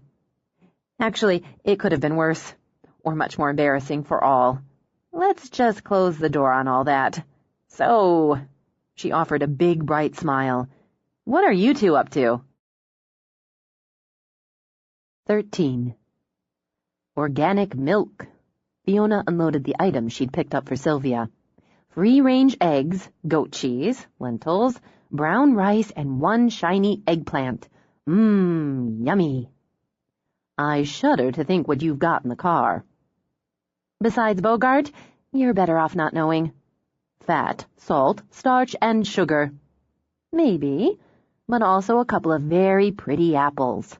And look what I got for you," she said to Oreo, "because you're so cute." She pulled out a squeaky toy, gave it a squeeze, and sent the little dog into a quiver of delight. "Sylvia," she said when she offered the toy, and Oreo pranced off with it, "I'm having an affair." With a laugh, she turned 2 quick circles. "I'm closing in on 30, and I've never been able to say that before. I'm having a hot, steamy, crazy affair." With the one shiny eggplant in her hand, Sylvia smiled. "It's certainly giving you a relaxed, happy glow." "Is it?" Fiona laid her hands on her own cheeks. "Well, I am relaxed and happy. You know, it was never an affair with Greg. It was friendship and a crush, and a relationship one after another, or all together. But a slow build. And this has been pow! Explosive." She leaned on the kitchen counter, grinned. "I'm having scorching no-string sex, and it's fabulous." "Do you want to keep it that way?" Sylvia gave Fiona's hair, loose today, swinging, a quick stroke. "The no-strings?" "I'm not thinking about that yet." Fiona lifted her shoulders, let them fall in a kind of internal hug. "I like this phase of not thinking about it. Exciting, a little dangerous, unpredictable." "Yes, and that's all so unlike me. No plans, no checklist. And all glow." "If it keeps up, I may turn radioactive." Charged, she broke a sprig of glossy green grapes from the bunch in the bowl on the counter and began popping them into her mouth. "I've been training Jaws one-on-one.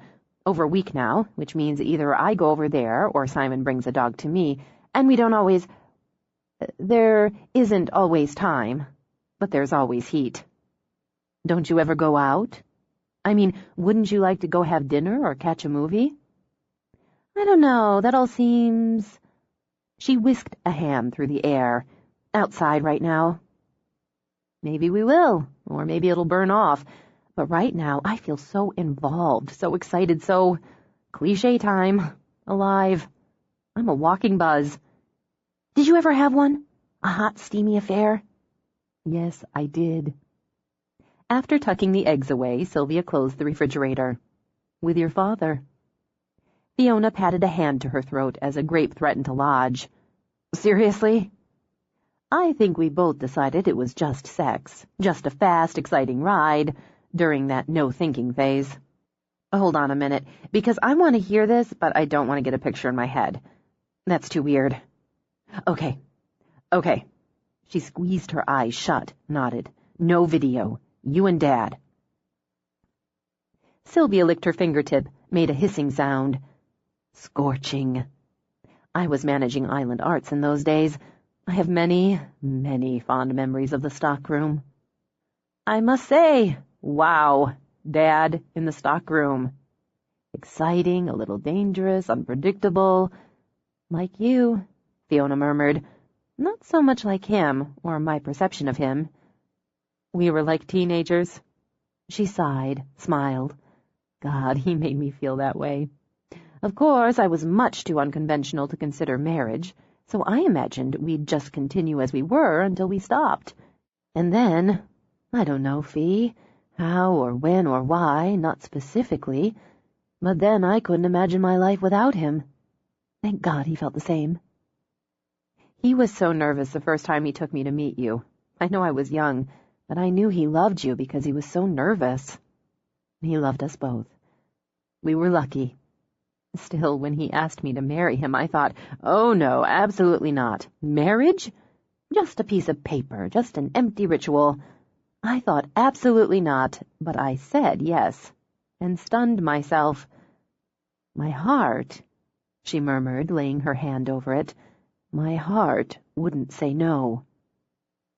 Fiona ran those words through her mind on the drive home. My heart wouldn't say no. She thought it lovely, and at the same time felt relief that, at the moment, her heart kept silent. A speaking heart could break. She knew that very well.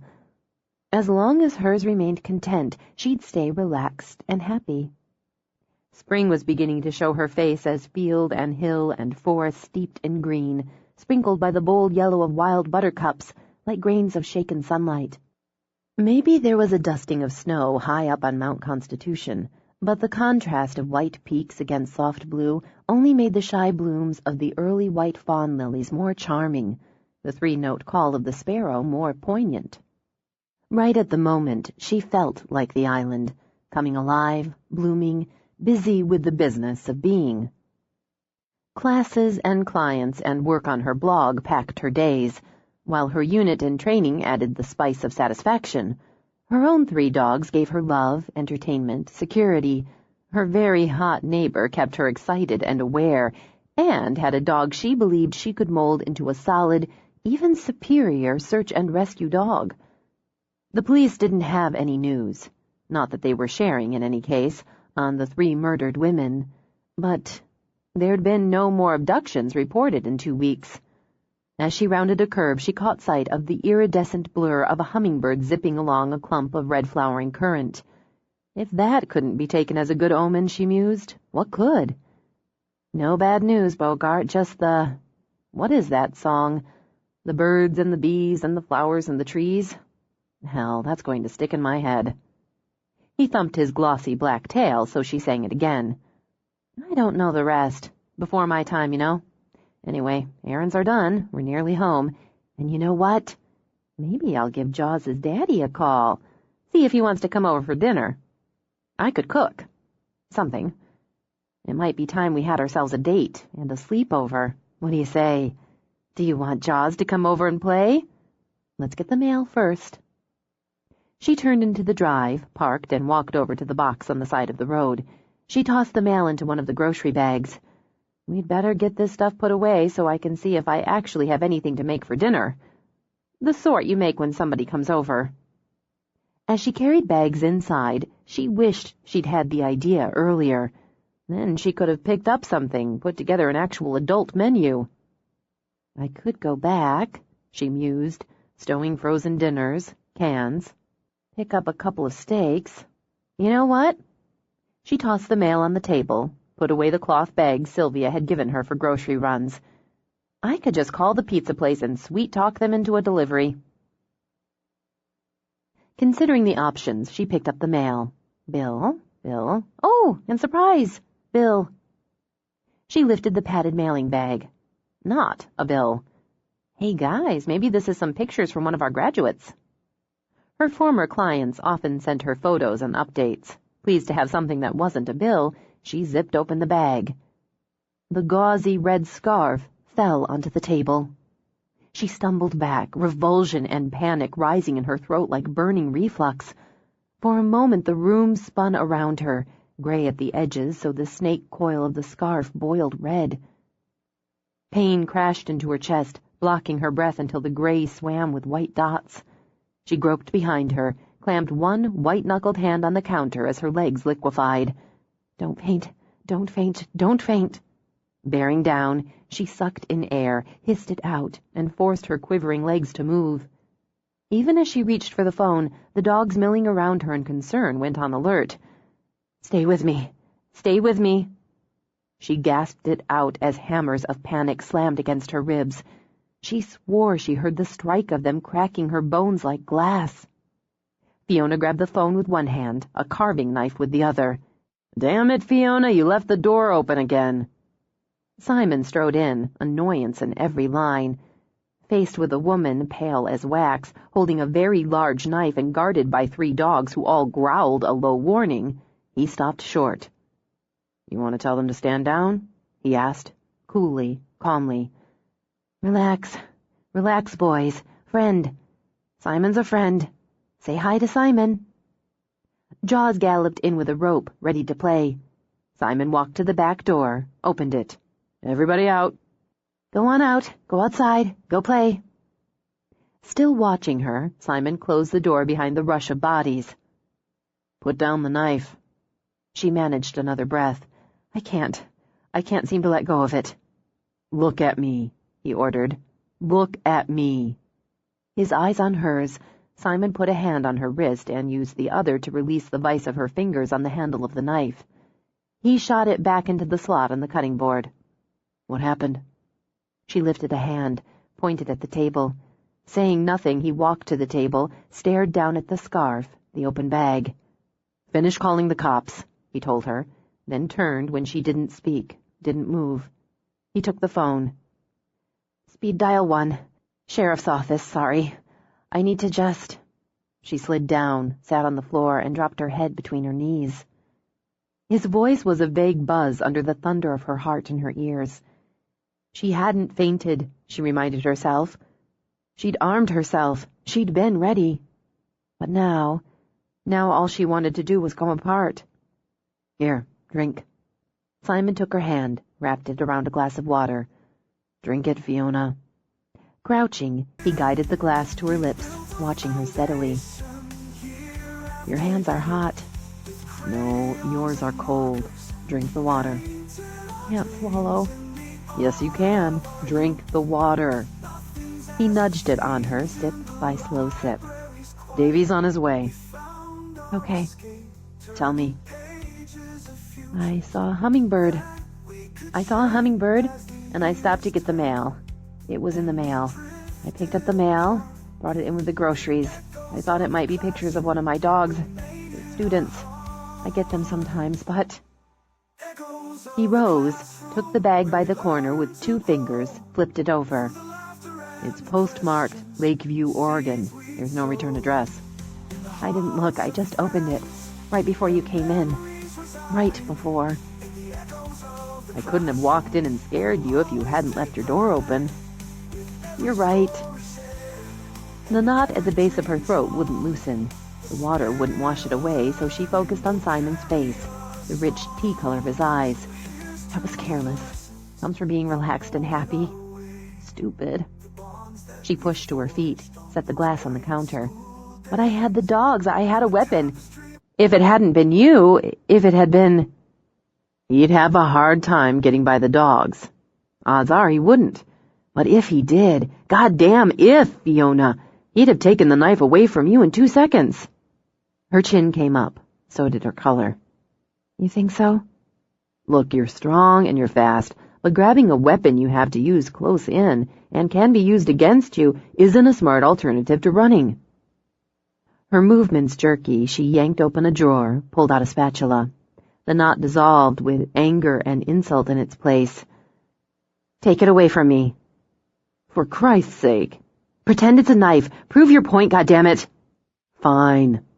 He shifted, feinted with his right hand, then reached for her arm with his left. Fiona changed her leg base, grabbed his reaching arm, and used his momentum to drag him by. He had to slap a hand against the wall or run face first into it. "Now I've just stabbed you in the back with a knife. Or, if I'd been feeling less murderous, I'd have kicked you in the back of the knees and taken you down. I am not helpless. I'm not a victim." He turned toward her. Fury shone on her face now, infinitely preferable to fear. "Nice move." "That's right." She nodded sharply. "That's goddamn right. Do you want to see another? Maybe the one where I kick your balls up against the back of your teeth, then beat you into a coma when you're on the ground writhing in pain." "We can skip that one." "Being scared doesn't make me weak. Being scared means I'll do anything and everything I have to do to defend myself." She heaved the spatula into the sink. "Couldn't you show some compassion, some understanding, instead of jumping down my throat?" "You're not sitting on the floor shaking anymore, and I'm feeling less inclined to punch my fist through the wall." "And that's your method?" "I haven't been in a situation like this before, but apparently, yes, that's my method." He took the spatula out of the sink, shoved it back in the drawer. "But if you want the strong male to blubbering female, we can go with that." God, you piss me off. Which is," she said after a righteous breath, "exactly the goal. Well, bullseye for you." "It makes me crazy." She pushed her hands over her face back into her hair. "What?" "Seeing you like that. Have you ever seen yourself when you're seriously scared? Seriously sad? You lose every drop of color in your face. I've never seen anybody still breathing get that white, and it makes me crazy." She dropped her hands again. "You're damn good at leashing the crazy." "Yeah, I am. We can talk about that some other time. Don't think—" He broke off, shoved his own hands in his pockets. "Don't think you don't matter. You do. I just haven't—" "Now see," he said with raw frustration. "The minute I stop pissing you off, you start crying." "I'm not crying." She blinked desperately at the tears welling in her eyes. "And what's wrong with crying? I'm entitled to a jag of major proportions. So be a man, damn it. Grow a pair and suck it up." "Crap." He yanked her against him, chained his arms around her. She felt the sob flood her throat. Then he eased her back, skimmed his fingers down her cheek, laid his lips on her brow. The tenderness shocked her eyes dry, killed the sob before it released. Instead, she let out a long, shuddering sigh and leaned on him. "I don't know how to take care of people," he muttered. "I'm barely able to take care of a damn dog." "You're wrong about that," she thought. So wrong about that. "You're doing okay," she managed. "I'm okay." Still, she jolted when the dogs barked the alert. "That'll be Davy." "I'll go let him in." He stroked his hand down her hair once, twice. "Sit down or something." Sit down or something, Fiona thought as Simon walked out. Then she took his advice and made herself sit at the kitchen table. Simon walked out into the porch. "She's inside, back in the kitchen." "What?" "She'll fill you in."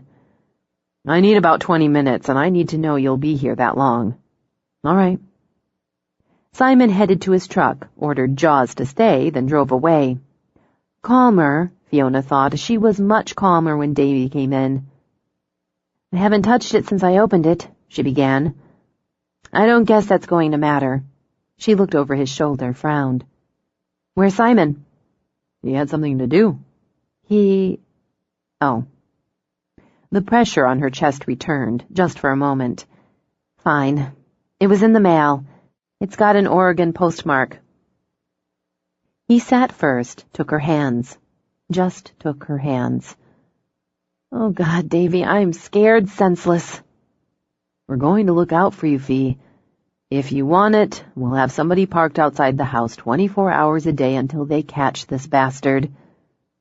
"I don't think I'm ready for that. Yet." It could come to it.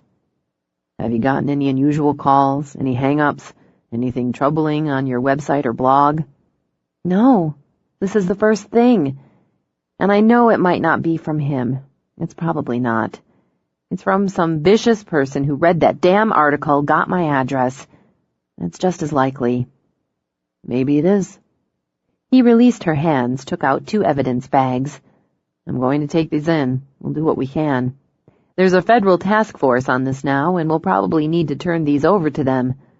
Fee, it's likely they're going to send someone out to talk to you. I'm okay with that. Wouldn't be the first time, she thought bitterly. I'm good with that. We'll be reaching out to the police in Lakeview. I know this is hard for you, but maybe it's a break. We might get prints or DNA off the stamp, something from the handwriting, or we'll trace the scarf. Investigations, routines, procedures. How was it all happening again? What about Perry? He might have paid somebody to send it to me. I'm going to see what I can find out, but I have to think they've talked to Perry. They'd monitor his contacts, his visitors, his mail. We're not really in the loop, Fee, but after this, the sheriff's going to push that. Maybe this was just some asshole's idea of a nasty joke, but everybody's going to take it seriously. I can bunk on the couch. He would, she thought, for as long as she needed. You've got a family. I have the dogs. He leaned back.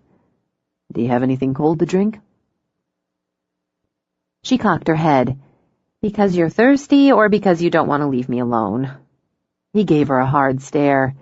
You can't spare a cold drink for a hard-working civil servant? She got up, opened the fridge. You're lucky I just hit the market. I have Coke, OJ, bottled water, and V8 Splash. Beer, too, but as you're a hard-working civil servant on duty, I'll take the Coke. Ice and lemon? Just hand over the can, Fee. Why don't we take it out on the porch? Take advantage of the weather. She got out a second can. I'm all right on my own, Davy. I'm scared, she added as they walked toward the front door, that I feel safer and more secure in my own place than I would anywhere else. I'm carrying my cell phone in my pocket. I've done some practicing with my gun. And believe I'll do more before dark. And you'll be happy to know that when Simon walked in while I was having my freak-out, the dogs warned him back until I released them. All good, Fee. I'd just be happier if you had somebody staying with you. Why don't you call James? The fact that she considered doing just that told her she was shakier than she'd realized. I don't know. Maybe. The dogs alerted when they reached the door. Davy nudged her to the side, opened it himself, and nodded when Simon drove back up. I guess I'll get going. She'd been tag-teamed, she realized. What about the cold drink and taking advantage of the weather? I'm taking the drink with me. He gave her arm a reassuring squeeze before walking out to meet Simon. Fiona waited where she stood while the two of them had a brief conversation. Davy got in his car, and Simon slung a small knapsack over his shoulder. I thought you went home. I did. I had to take care of a couple things and get some stuff. I need some of my stuff since I'm staying overnight. You're staying over tonight? Yeah. He took the can of Coke from her, downed some. If you've got a problem with that, too damn bad. Her inside softened as another woman's might if a man read her a love sonnet. I guess you'll expect sex and a hot meal? Yeah, but you can pick the order. He handed her back the Coke. I'm a lousy cook. Luckily you're good in bed. Or wherever. He shrugged. Don't you have any frozen pizza? Still scared, she realized, but she didn't feel like crying anymore, didn't have to fight off trembling anymore. I do, but I also have a menu from Mamma Mia's. They'll deliver for me. That works. He started to move by her into the house, but she turned, stepped into his arms, held hard. Simon, she murmured it as she relaxed against him. I have no idea why, but you're exactly what I need right now. I don't know why either. He tossed the duffel through the open door, then stroked a hand down her back. You're really not my type. That's because I defy typing. He studied her face when she laughed and leaned back. Yes, you do. Let's take a walk before we order dinner. I need to shake off the last of the jitters. Then I want a beer. You know what? So do I. 2 walking beers coming up. Later, they sat on the sofa with a second beer, the fire chasing the evening chill, with a pepperoni pizza in the delivery box between them. Fiona crossed her ankles on the coffee table. You know, I keep telling myself I'm going to start eating like an adult. We are eating like adults. Simon blocked Jaws's attempt to scoot under his legs for a stab at the pie. Get lost, he told the dog. Kids have to eat when and what they're told, he continued. We get to eat when and what we want, because we're adults. That's true. Plus, I love pizza. She bit into her slice. There's no food to match it. Still, I was actually thinking before you came by that I'd ask you over to dinner. Then how come I paid for the pizza? You got out your wallet. I let you. I was going to ask you over to dinner that I cooked. You're a lousy cook. She jabbed him with her elbow. I was going to make an attempt. Besides, I can grill. In fact, I'm superior on the grill. A couple of good steaks, Idahos wrapped in foil, some vegetable kebabs as a nod to a balanced meal.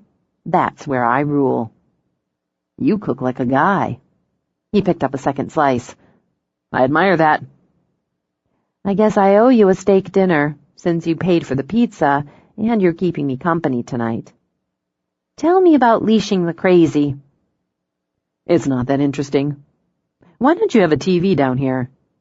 Because I never watch TV down here. I like to watch it in bed, all sprawled out or nested in. The living room's for company and conversation. The bedroom's for sleeping and sex. Until recently, sex wasn't that much of a factor, and watching TV in bed helps me fall asleep. She licked sauce off her thumb. I know when you're changing the subject, and it won't work. I'm interested. I've got an ugly temper.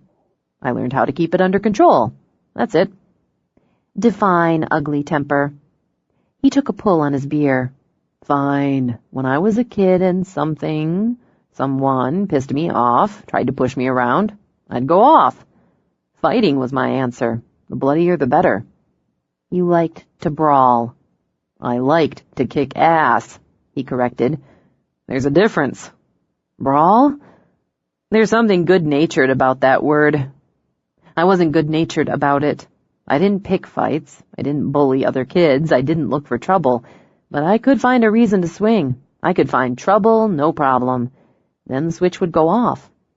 He turned the beer around, idly read the label. Seeing red? That can be literal. And I'd wade in, and when I waded in, it was to do damage. She could imagine him wading in, his build, those big hard hands, the hard line of heat she caught in his eye now and then. Did you ever hurt anyone seriously? I could have. Probably would have eventually. I got hauled down to the office in school more times than I can count. I never did. Not bragging, she added when he turned his head to eye her. I sort of wish I hadn't been such a good girl all the damn time. You were one of those. Sadly, yes. Keep going. Bad boys are so much more interesting than good girls. Depends on the girl, and what it takes to bring out the bad. He reached over, released the top 2 buttons of her shirt until her bra peeked out. There you go, pizza slut.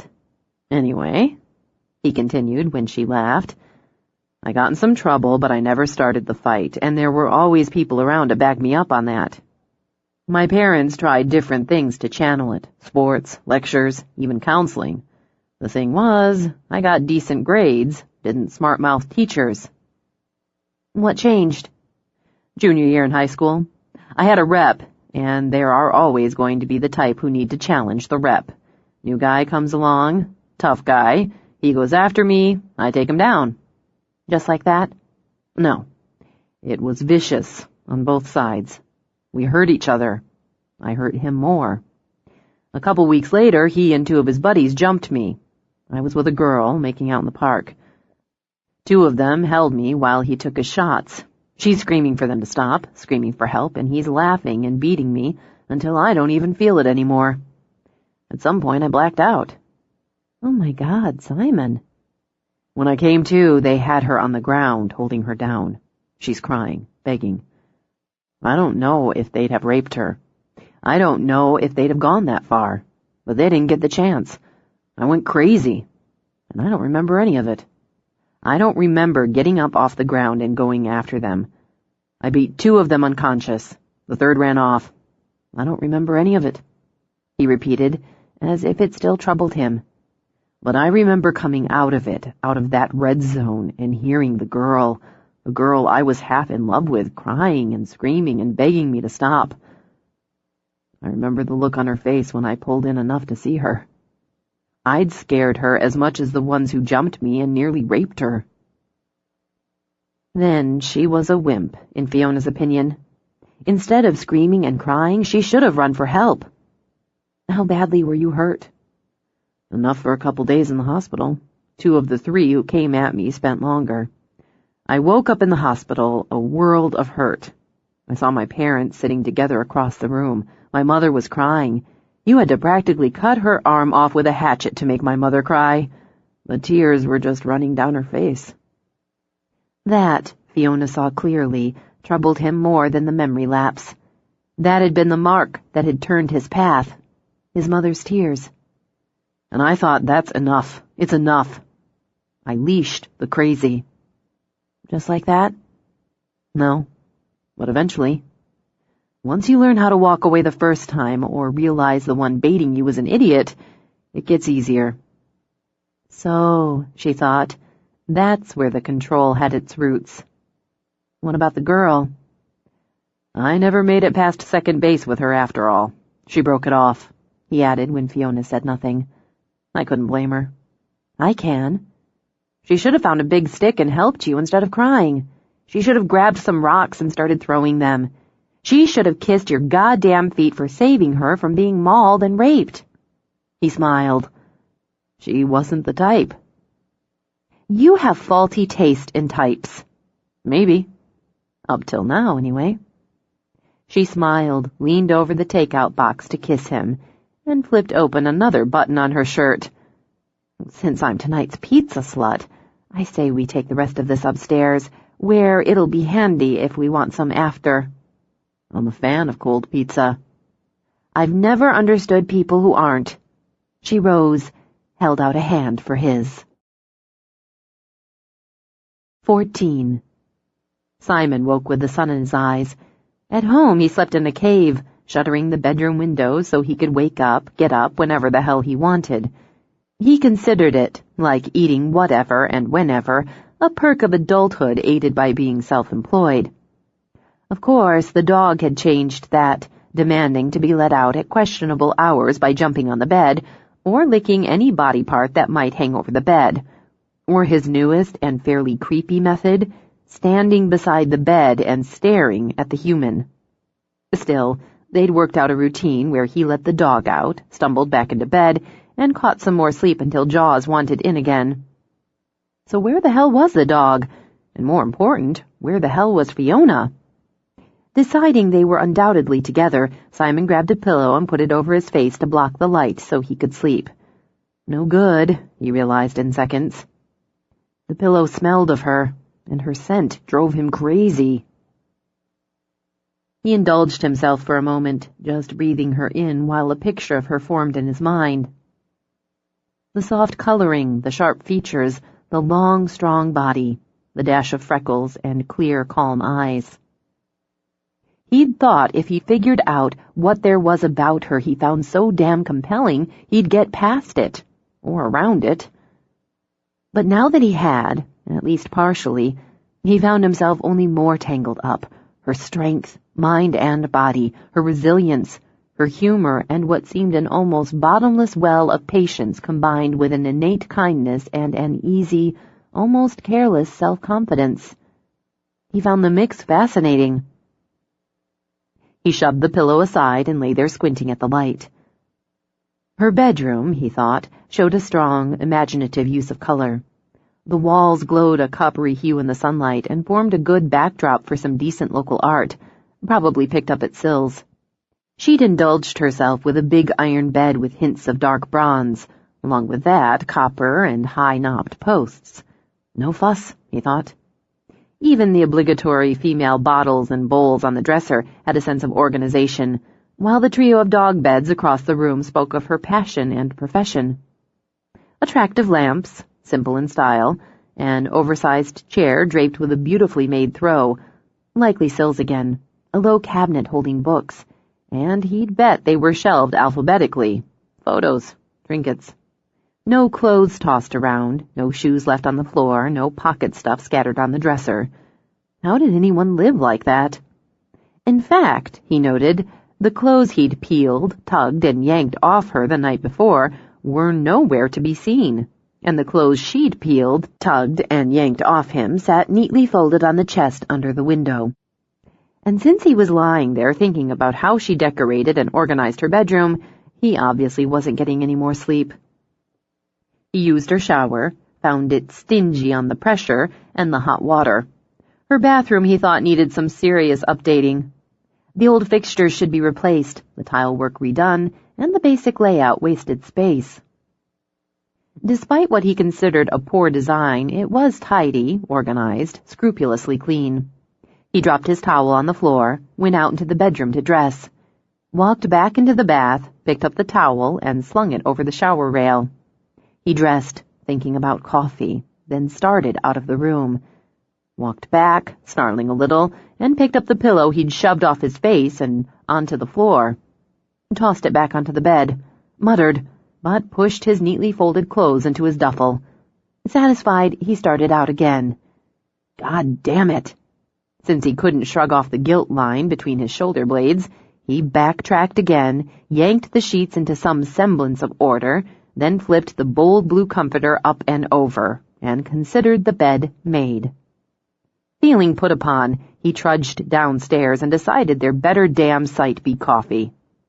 It waited for him, hot, fragrant, and seductive. Next to a woman, he thought as he sloshed some into a mug, coffee was the best thing a man could consume in the morning. He drank, topped off the mug, then went to find the woman and his dog.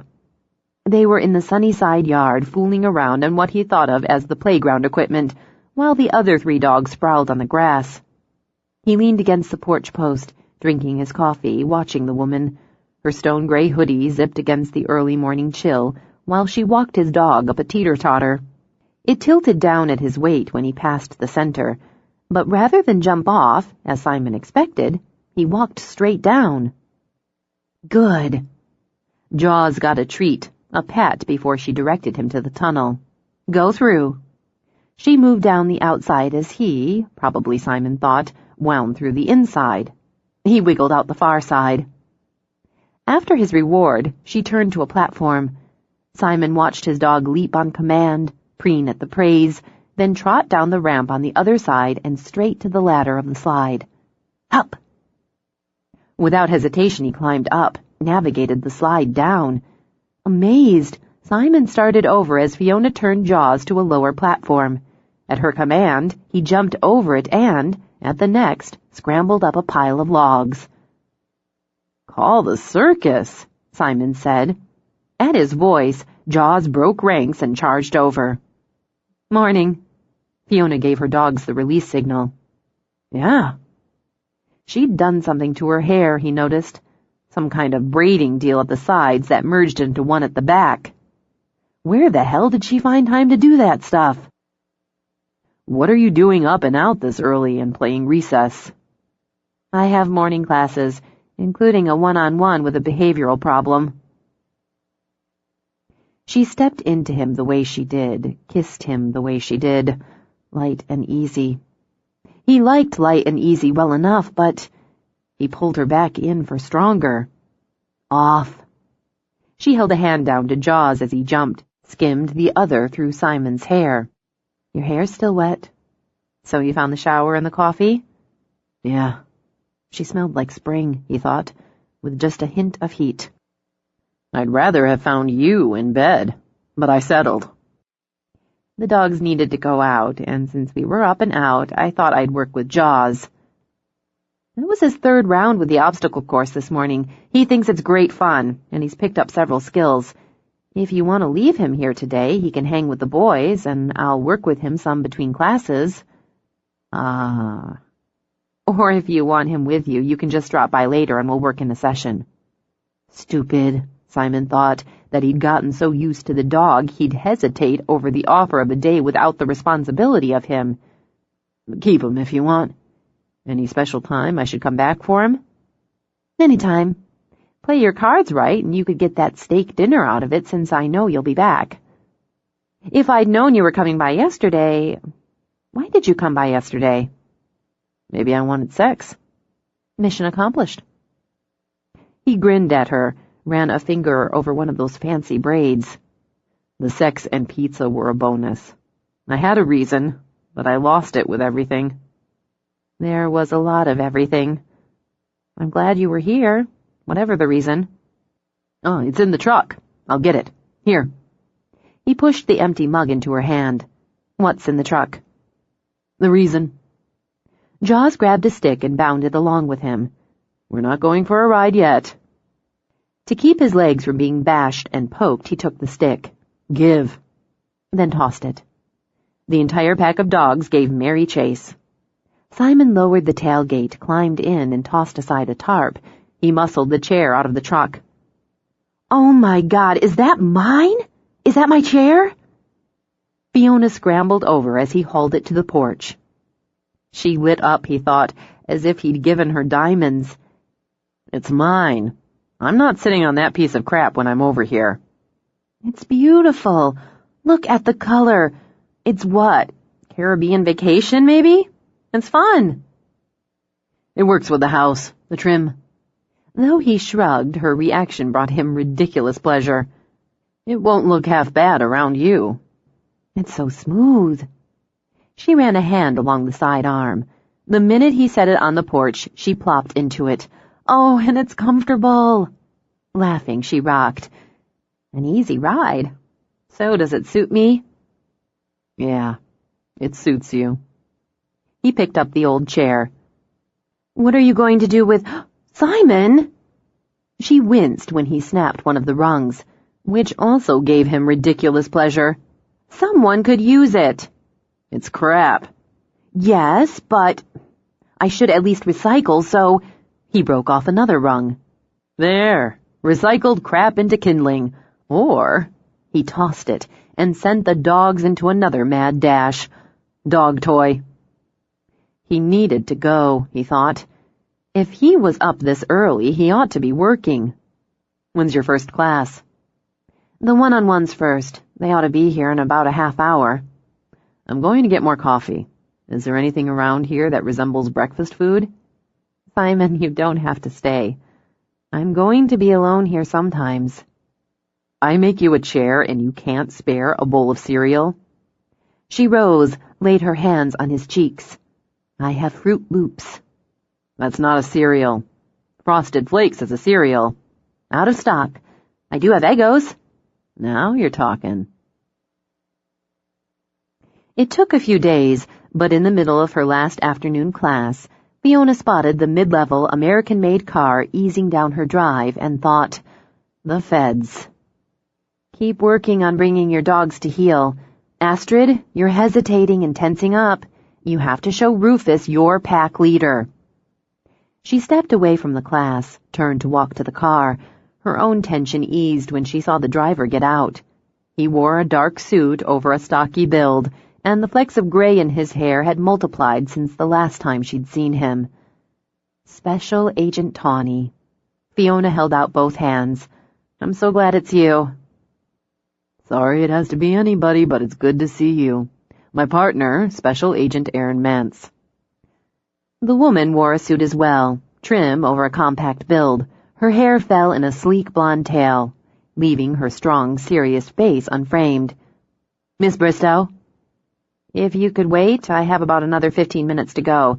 And, no offense, but I'd rather not announce to my clients that the FBI's on the premises.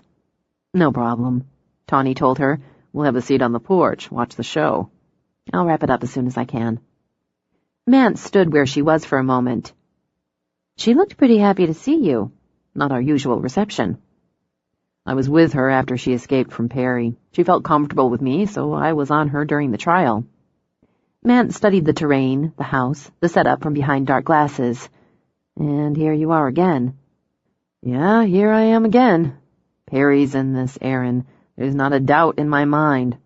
If there's one person in this world he hasn't forgotten, it's Fiona Bristow. Mance watched, cool-eyed, as Fiona supervised owners and dogs. Is that what you're going to tell her? Let's hope I don't have to. He walked to the porch and, a gentleman to the core, sat on the toy chest to leave the rocker for his partner. She's pretty isolated out here, Mance began, then reared back, hands out, when Bogart bopped up to say hello. Stay back. Go away. Tawny patted his knee, inviting Bogart over. Good dog. What's the problem, Aaron? I don't like dogs.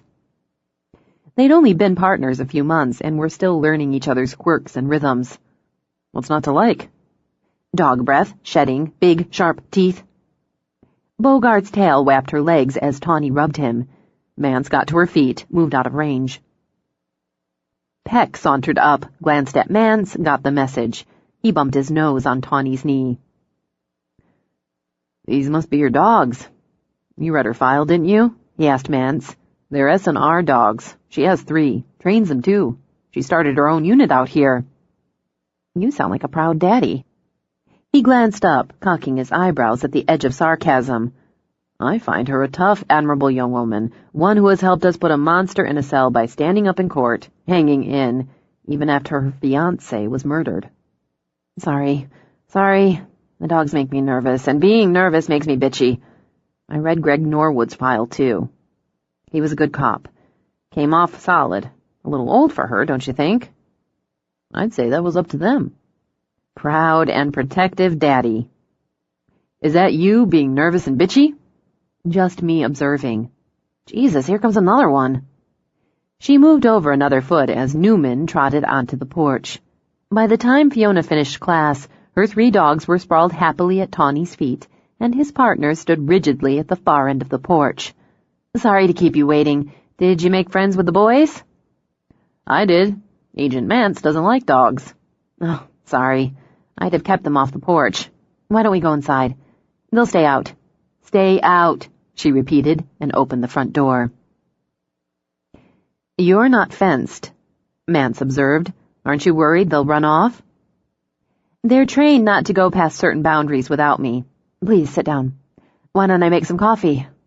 I'm nervous, she said before Tawny could respond. Even though it's you, even though I was expecting someone, and I'm glad it's you. I'll make some coffee and settle down. Coffee'd be good. Is it still coffee regular? He smiled. It still is. Agent Mance? Same for me, thanks. I'll be just a minute. Nice place, Mance commented when she was alone with her partner. Tidy, quiet, if you like quiet. I'd go nuts. Deb and I are talking about getting a quiet place in the country when we retire. Mance glanced back at him. They hadn't been partners long, but she knew enough. You'd go nuts. Yeah. She thinks we could take up birding. Does that mean watching them or shooting them? Watching them. Jesus, Aaron, why would I go out and shoot birds? Why would you watch them? He sat a moment. Damned if I know. When Fiona came back, she carried 3 mugs on a tray. I've got these cookies Sylvia baked, which means they're disguised health food, so I can't promise anything. How is Sylvia? Tawny asked. She's great. Her shop's doing really well, and it keeps her busy. She helps me out here, taking classes if I get called out on a search. She's huge into organic gardening, heads up a monthly book club, and she's making noises about starting yoga classes. Teaching them, I mean. I'm rambling. Still nervous. You have a nice place here. You happy? Yes. I needed to move, the change, and it turned out to be the best thing I could have done for myself. I love my work, and I'm good at it. At first, I think it was just escape, immerse myself in something so I'd have a reason to get up in the morning. Then I realized it wasn't escape. It was finding my place, my purpose. You're not as easily accessible here for your business as you would have been in Seattle. No, I started out slow and small. The internet and word of mouth helped me grow, and starting the unit, building a reputation. I'm still pretty small, but it's the right fit for me. And that was all a way to ease me into saying I live in a fairly remote location and spend a lot of time either alone or with people I don't really know. At least not initially. Do you do any sort of screening before you take on a client? Mance asked. No. A good chunk of my business comes from referrals, friends, family, coworkers recommending me. I do offer personal behavior training, but that's a really small percentage of my business. Most are classes, ranging from about 5 dogs to a max of 12 per class. How about anyone who signed up for your class who gave you trouble, wasn't satisfied with the results? It happens sometimes. I usually offer them their money back because it's better business. A pissed-off client's going to trash you to friends, family, coworkers, and that could cost me more than a refund. What do you do when a client hits on you? You're a young, attractive woman, Mance continued. It's a pretty sure bet it's happened. She hated it. Hated the intrusion into every corner of her private life. All the questions they asked of victims and suspects. She was neither, Fiona reminded herself. She was something else entirely. If a client's single and I'm interested, I'd consider seeing him outside class. She spoke briskly, almost carelessly. It doesn't happen often. If he's not single, or I'm just not interested, there are ways to discourage and deny without causing friction. Fiona picked up a cookie, then just turned it in her fingers. Honestly, I can't imagine anyone I've discouraged or who hasn't been satisfied with my work mailing me a red scarf. It's cruel. Someone you broke off a relationship with? Mance continued. Angry exes can be cruel. I don't have any angry exes. That's not being naive. After I lost Greg and then my father, I wasn't interested in dating or relationships. It must have been close to 2 years before I so much as had dinner with somebody who wasn't a close friend. I haven't had a serious relationship in a very long time, until recently. You're involved with someone now? I'm seeing someone, yes. For how long? Resentment tightened her belly. Altogether, a couple months. He lives here on the island. I'm working with his dog. He's not connected to this. We'll need his name, Fiona, just so we can eliminate him. Fiona looked at Tawny, sighed. Simon Doyle. He's a wood artist. He made the rocker on the porch. Nice chair. The scarf was mailed from Oregon.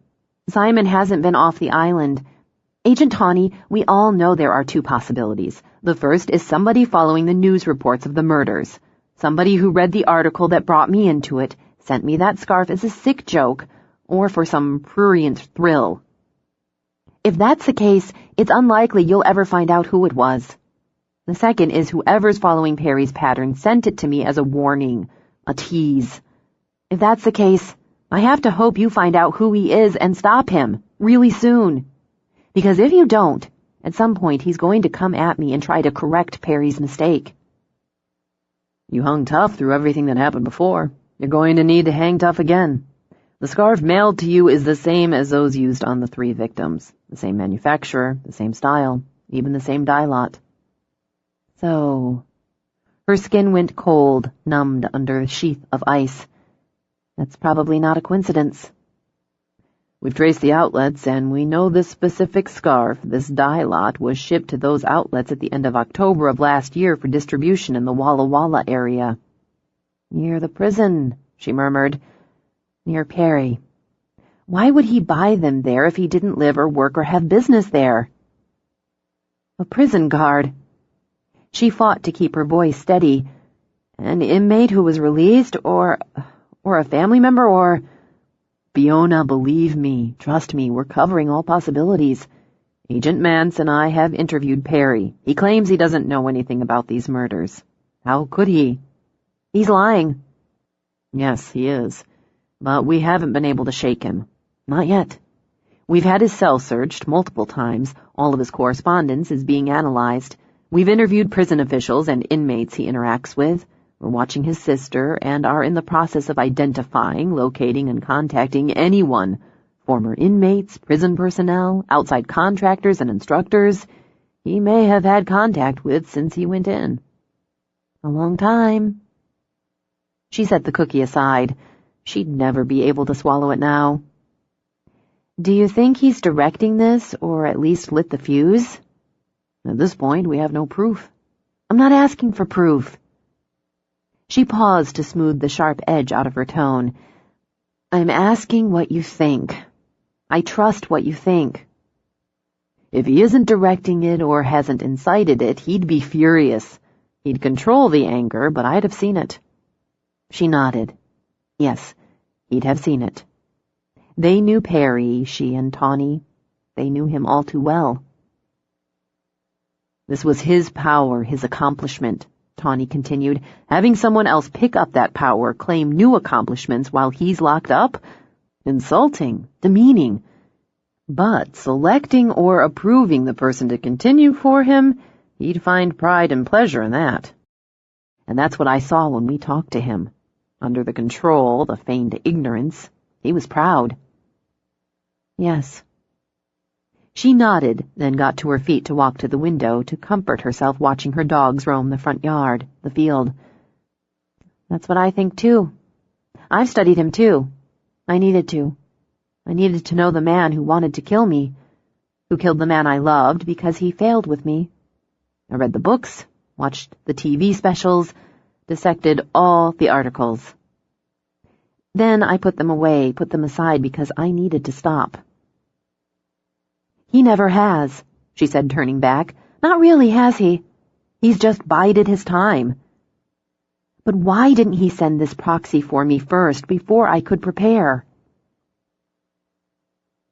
She shook her head, waved away the question as the answer was right there. Because I'm the big prize. I'm the main event, the reason. And you need to build up to that. The others? They're opening acts. That's a hard way to put it, Mance commented. It's a hard way to think of it, but that's how he sees it. It's a kind of rematch, isn't it? Last time I won. Now he's going to fix that. Maybe by remote, maybe by proxy, but it'll clear his record. And the opening acts give him his sick satisfaction with the bonus of making the big prize sweat. He wants my fear. It's part of his method and a large part of his reward. We can take you in, put you in a safe house, offer you protection. I did that before, Fiona reminded Tawny, and he just waited me out. Waited me out, then killed Greg. I can't put my life on hold again. I can't give him that. He's already taken so much. We have more leads this time, Mance told her. He's not as careful, not as smart as Perry. Sending you the scarf was stupid. It's taunting. Buying them in multiples from one area, another mistake. We'll find him.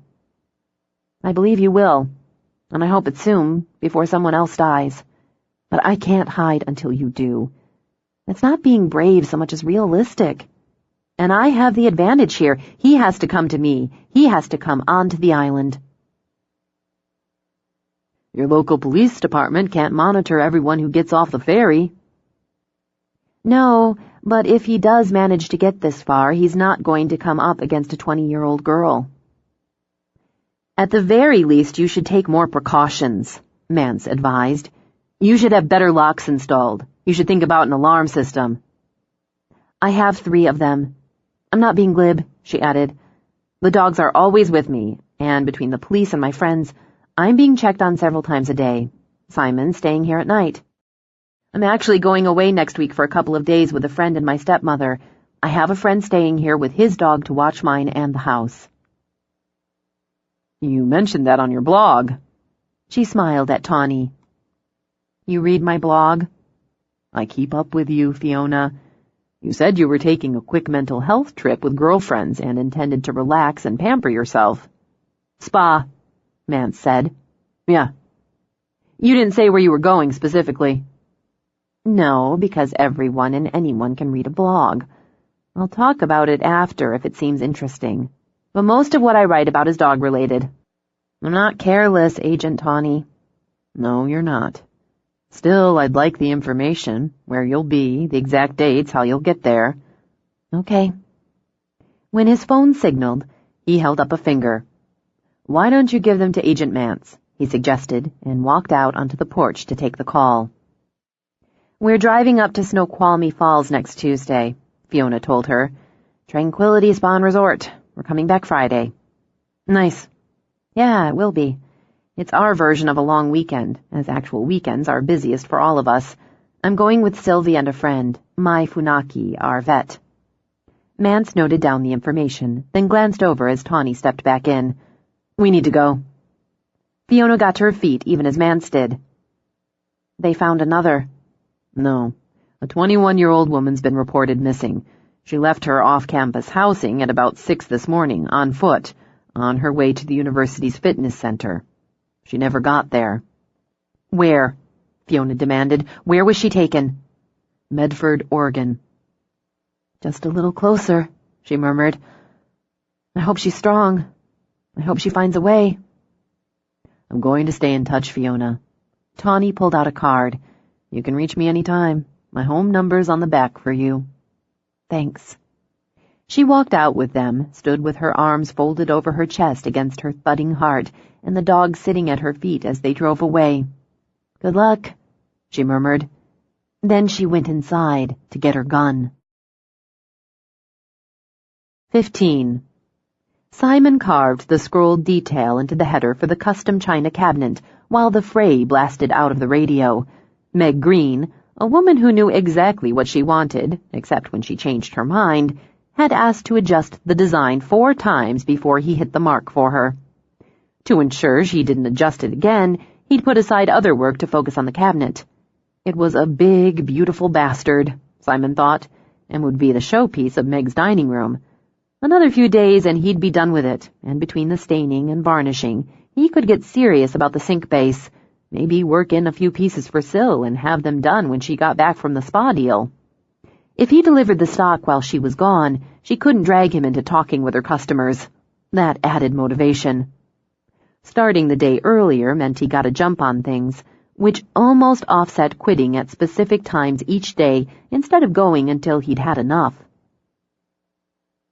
Stopping, even though he might be on a solid roll, went against the grain, but knowing Fiona would be alone if he didn't would only screw with his concentration anyway. But the arrangements had benefits, and not just the sex. He liked hearing her talk and listening to the stories she told him about her day. He didn't know why she relaxed him, but she did, most of the time. Then there was the dog. He still chased his tail like a maniac and stole footwear and the occasional tool if he could get to it. But he was so damn happy and a hell of a lot smarter than Simon had given him credit for. He'd gotten used to having the dog curled up under the workbench snoozing or running around outside, and the sucker could field a ball like Derek Jeter. Simon stood back, studied the work.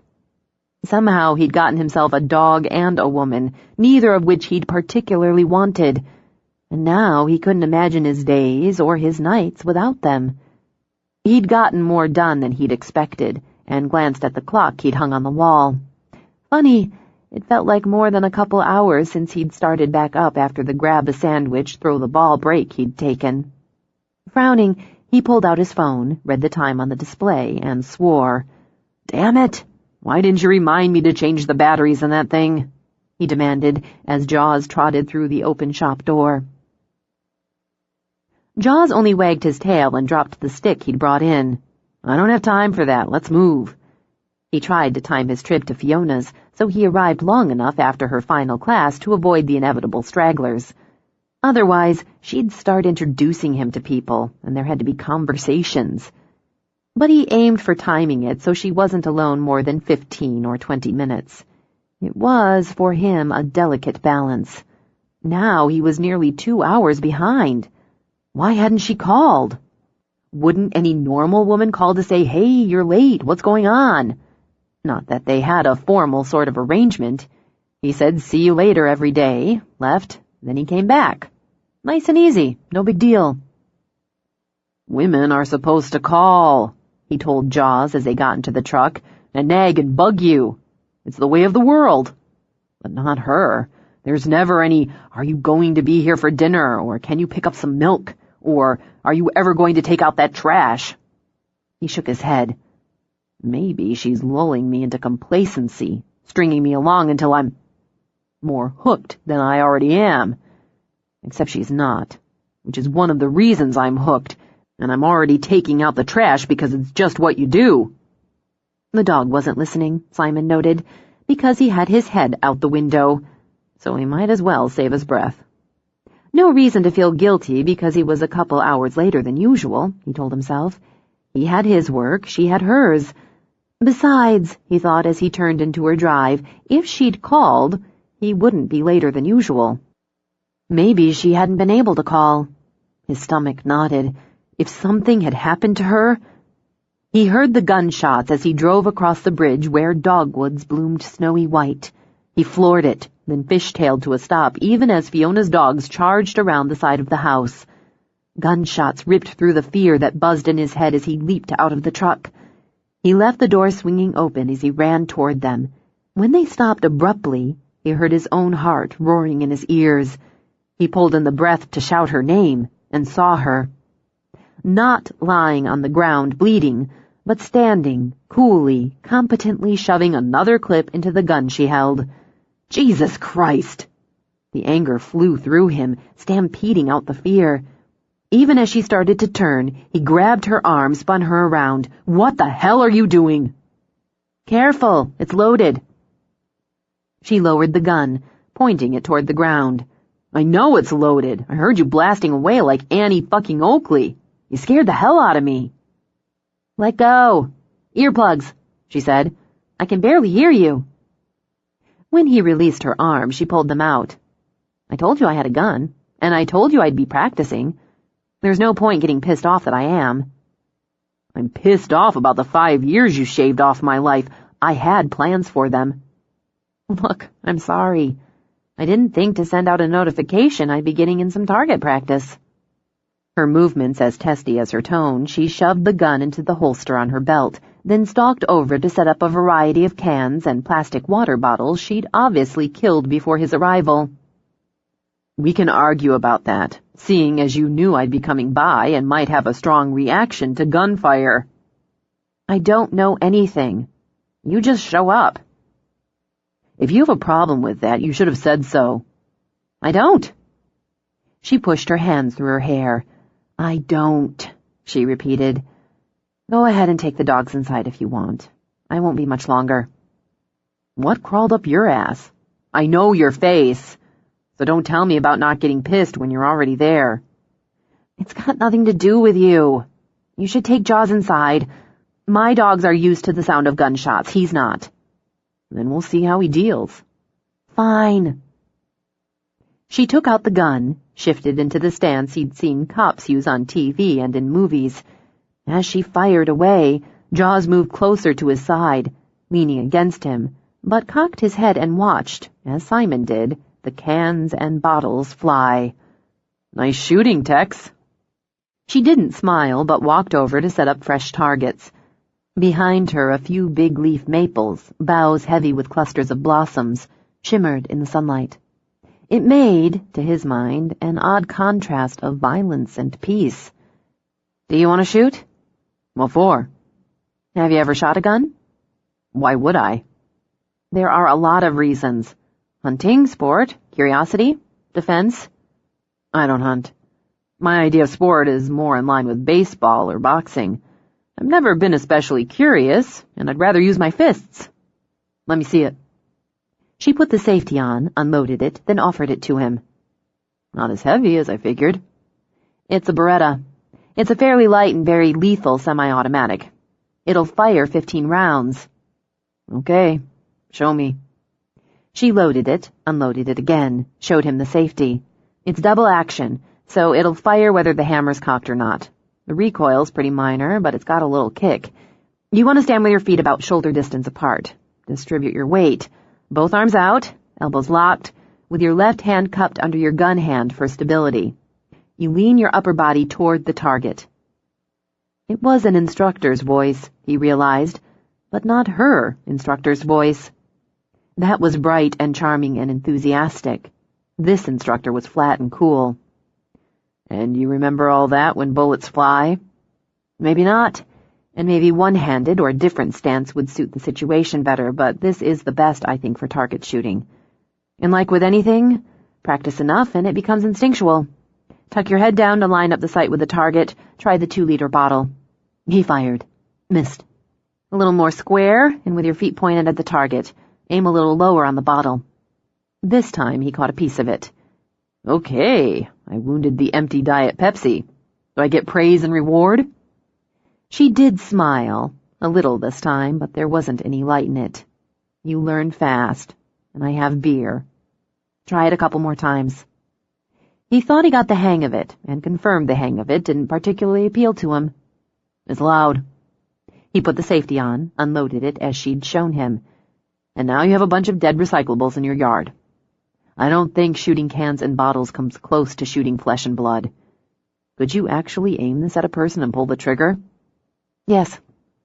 I was stun-gunned, drugged, tied up, gagged, locked in the trunk of a car by a man who wanted to kill me, just for the pleasure it gave him. Those calm blue eyes fired like her pistol. If I'd had a gun, I'd have used it then. If anyone tries to do that to me again, I'd use it now, without a second's hesitation. A part of him regretted she'd given him exactly the answer he'd needed to hear. He handed the Beretta back to her. Let's hope you never have to find out if you're right. Fiona holstered the gun and picked up a bag and began to gather up the spent cartridges. I'd rather not have to prove it, but I feel better. That's something, then. I'm sorry I scared you. I didn't think about you driving up and hearing gunshots. She leaned down, gave Jaws a body scrub. You handled that, didn't you? Big noises don't scare you. Search and rescue dogs need to tolerate loud noises without spooking. I'll get you that beer after I pick up the targets. Odd, he thought. He'd learned her moods. Odd and a little uncomfortable. Got any wine? Sure. I'll get the bodies. You can pour out some wine and maybe use your sexy voice to score us a delivery. I feel like spaghetti. I don't have a sexy voice. Sure you do. He took the bag, walked across her makeshift range. By the time he'd finished, she was sitting on the back deck, 2 glasses of red on the little table. It'll be about 45 minutes. They're backed up some. I can wait. He sat, picked up his wine. I guess you could use a couple decent chairs back here, too. I'm sorry. I need a minute. She wrapped her arms around the nearest dog, pressed her face into fur, and wept. Simon rose, went inside, and brought out a short trail of paper towels.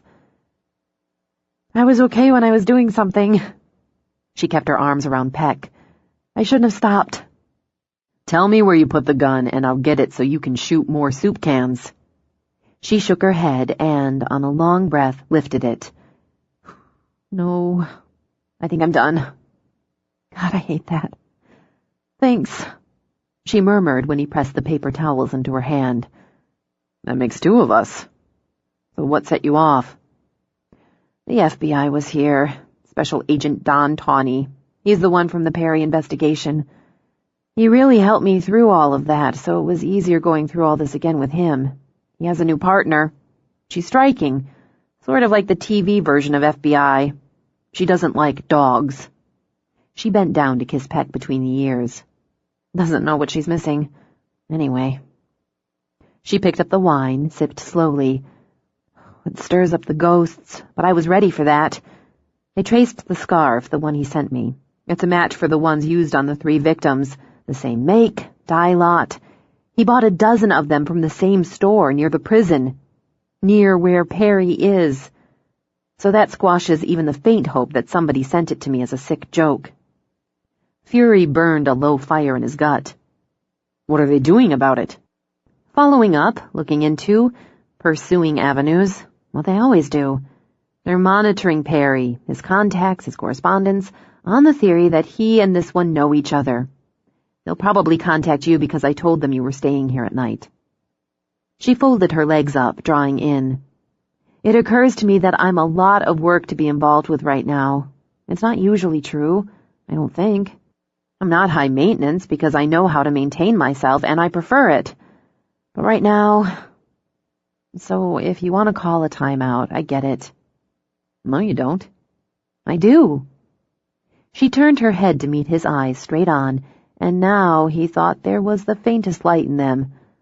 I'd think you were a cold, selfish bastard coward, but I'd get it. I'm a cold, selfish bastard, but I'm not a coward. You're none of those things. Well, maybe a little bit of a bastard, but it's part of your charm. Simon, another woman's missing. She fits the pattern, the type. Where? South Central Oregon, just north of the California border. I know what she's going through now, how afraid she is, how confused, how there's this part of her that can't believe it's happening to her. And I know that if she doesn't find a way, if there isn't some intersection with fate, they'll find her body in a matter of days in a shallow grave with a red scarf around her neck and a number on her hand. She needed to see something else, he thought. Control meant channeling the emotion into logic. Why did Perry pick athletic co-eds? What? You've thought about it, the FBI, the shrinks. They'd have a lot to say on it. Yes. His mother was the type. She was an athlete, a runner. Apparently, she just missed being chosen for the Olympics when she was in college. She got pregnant, and instead of pursuing her interests or career, she ended up a very bitter, dissatisfied mother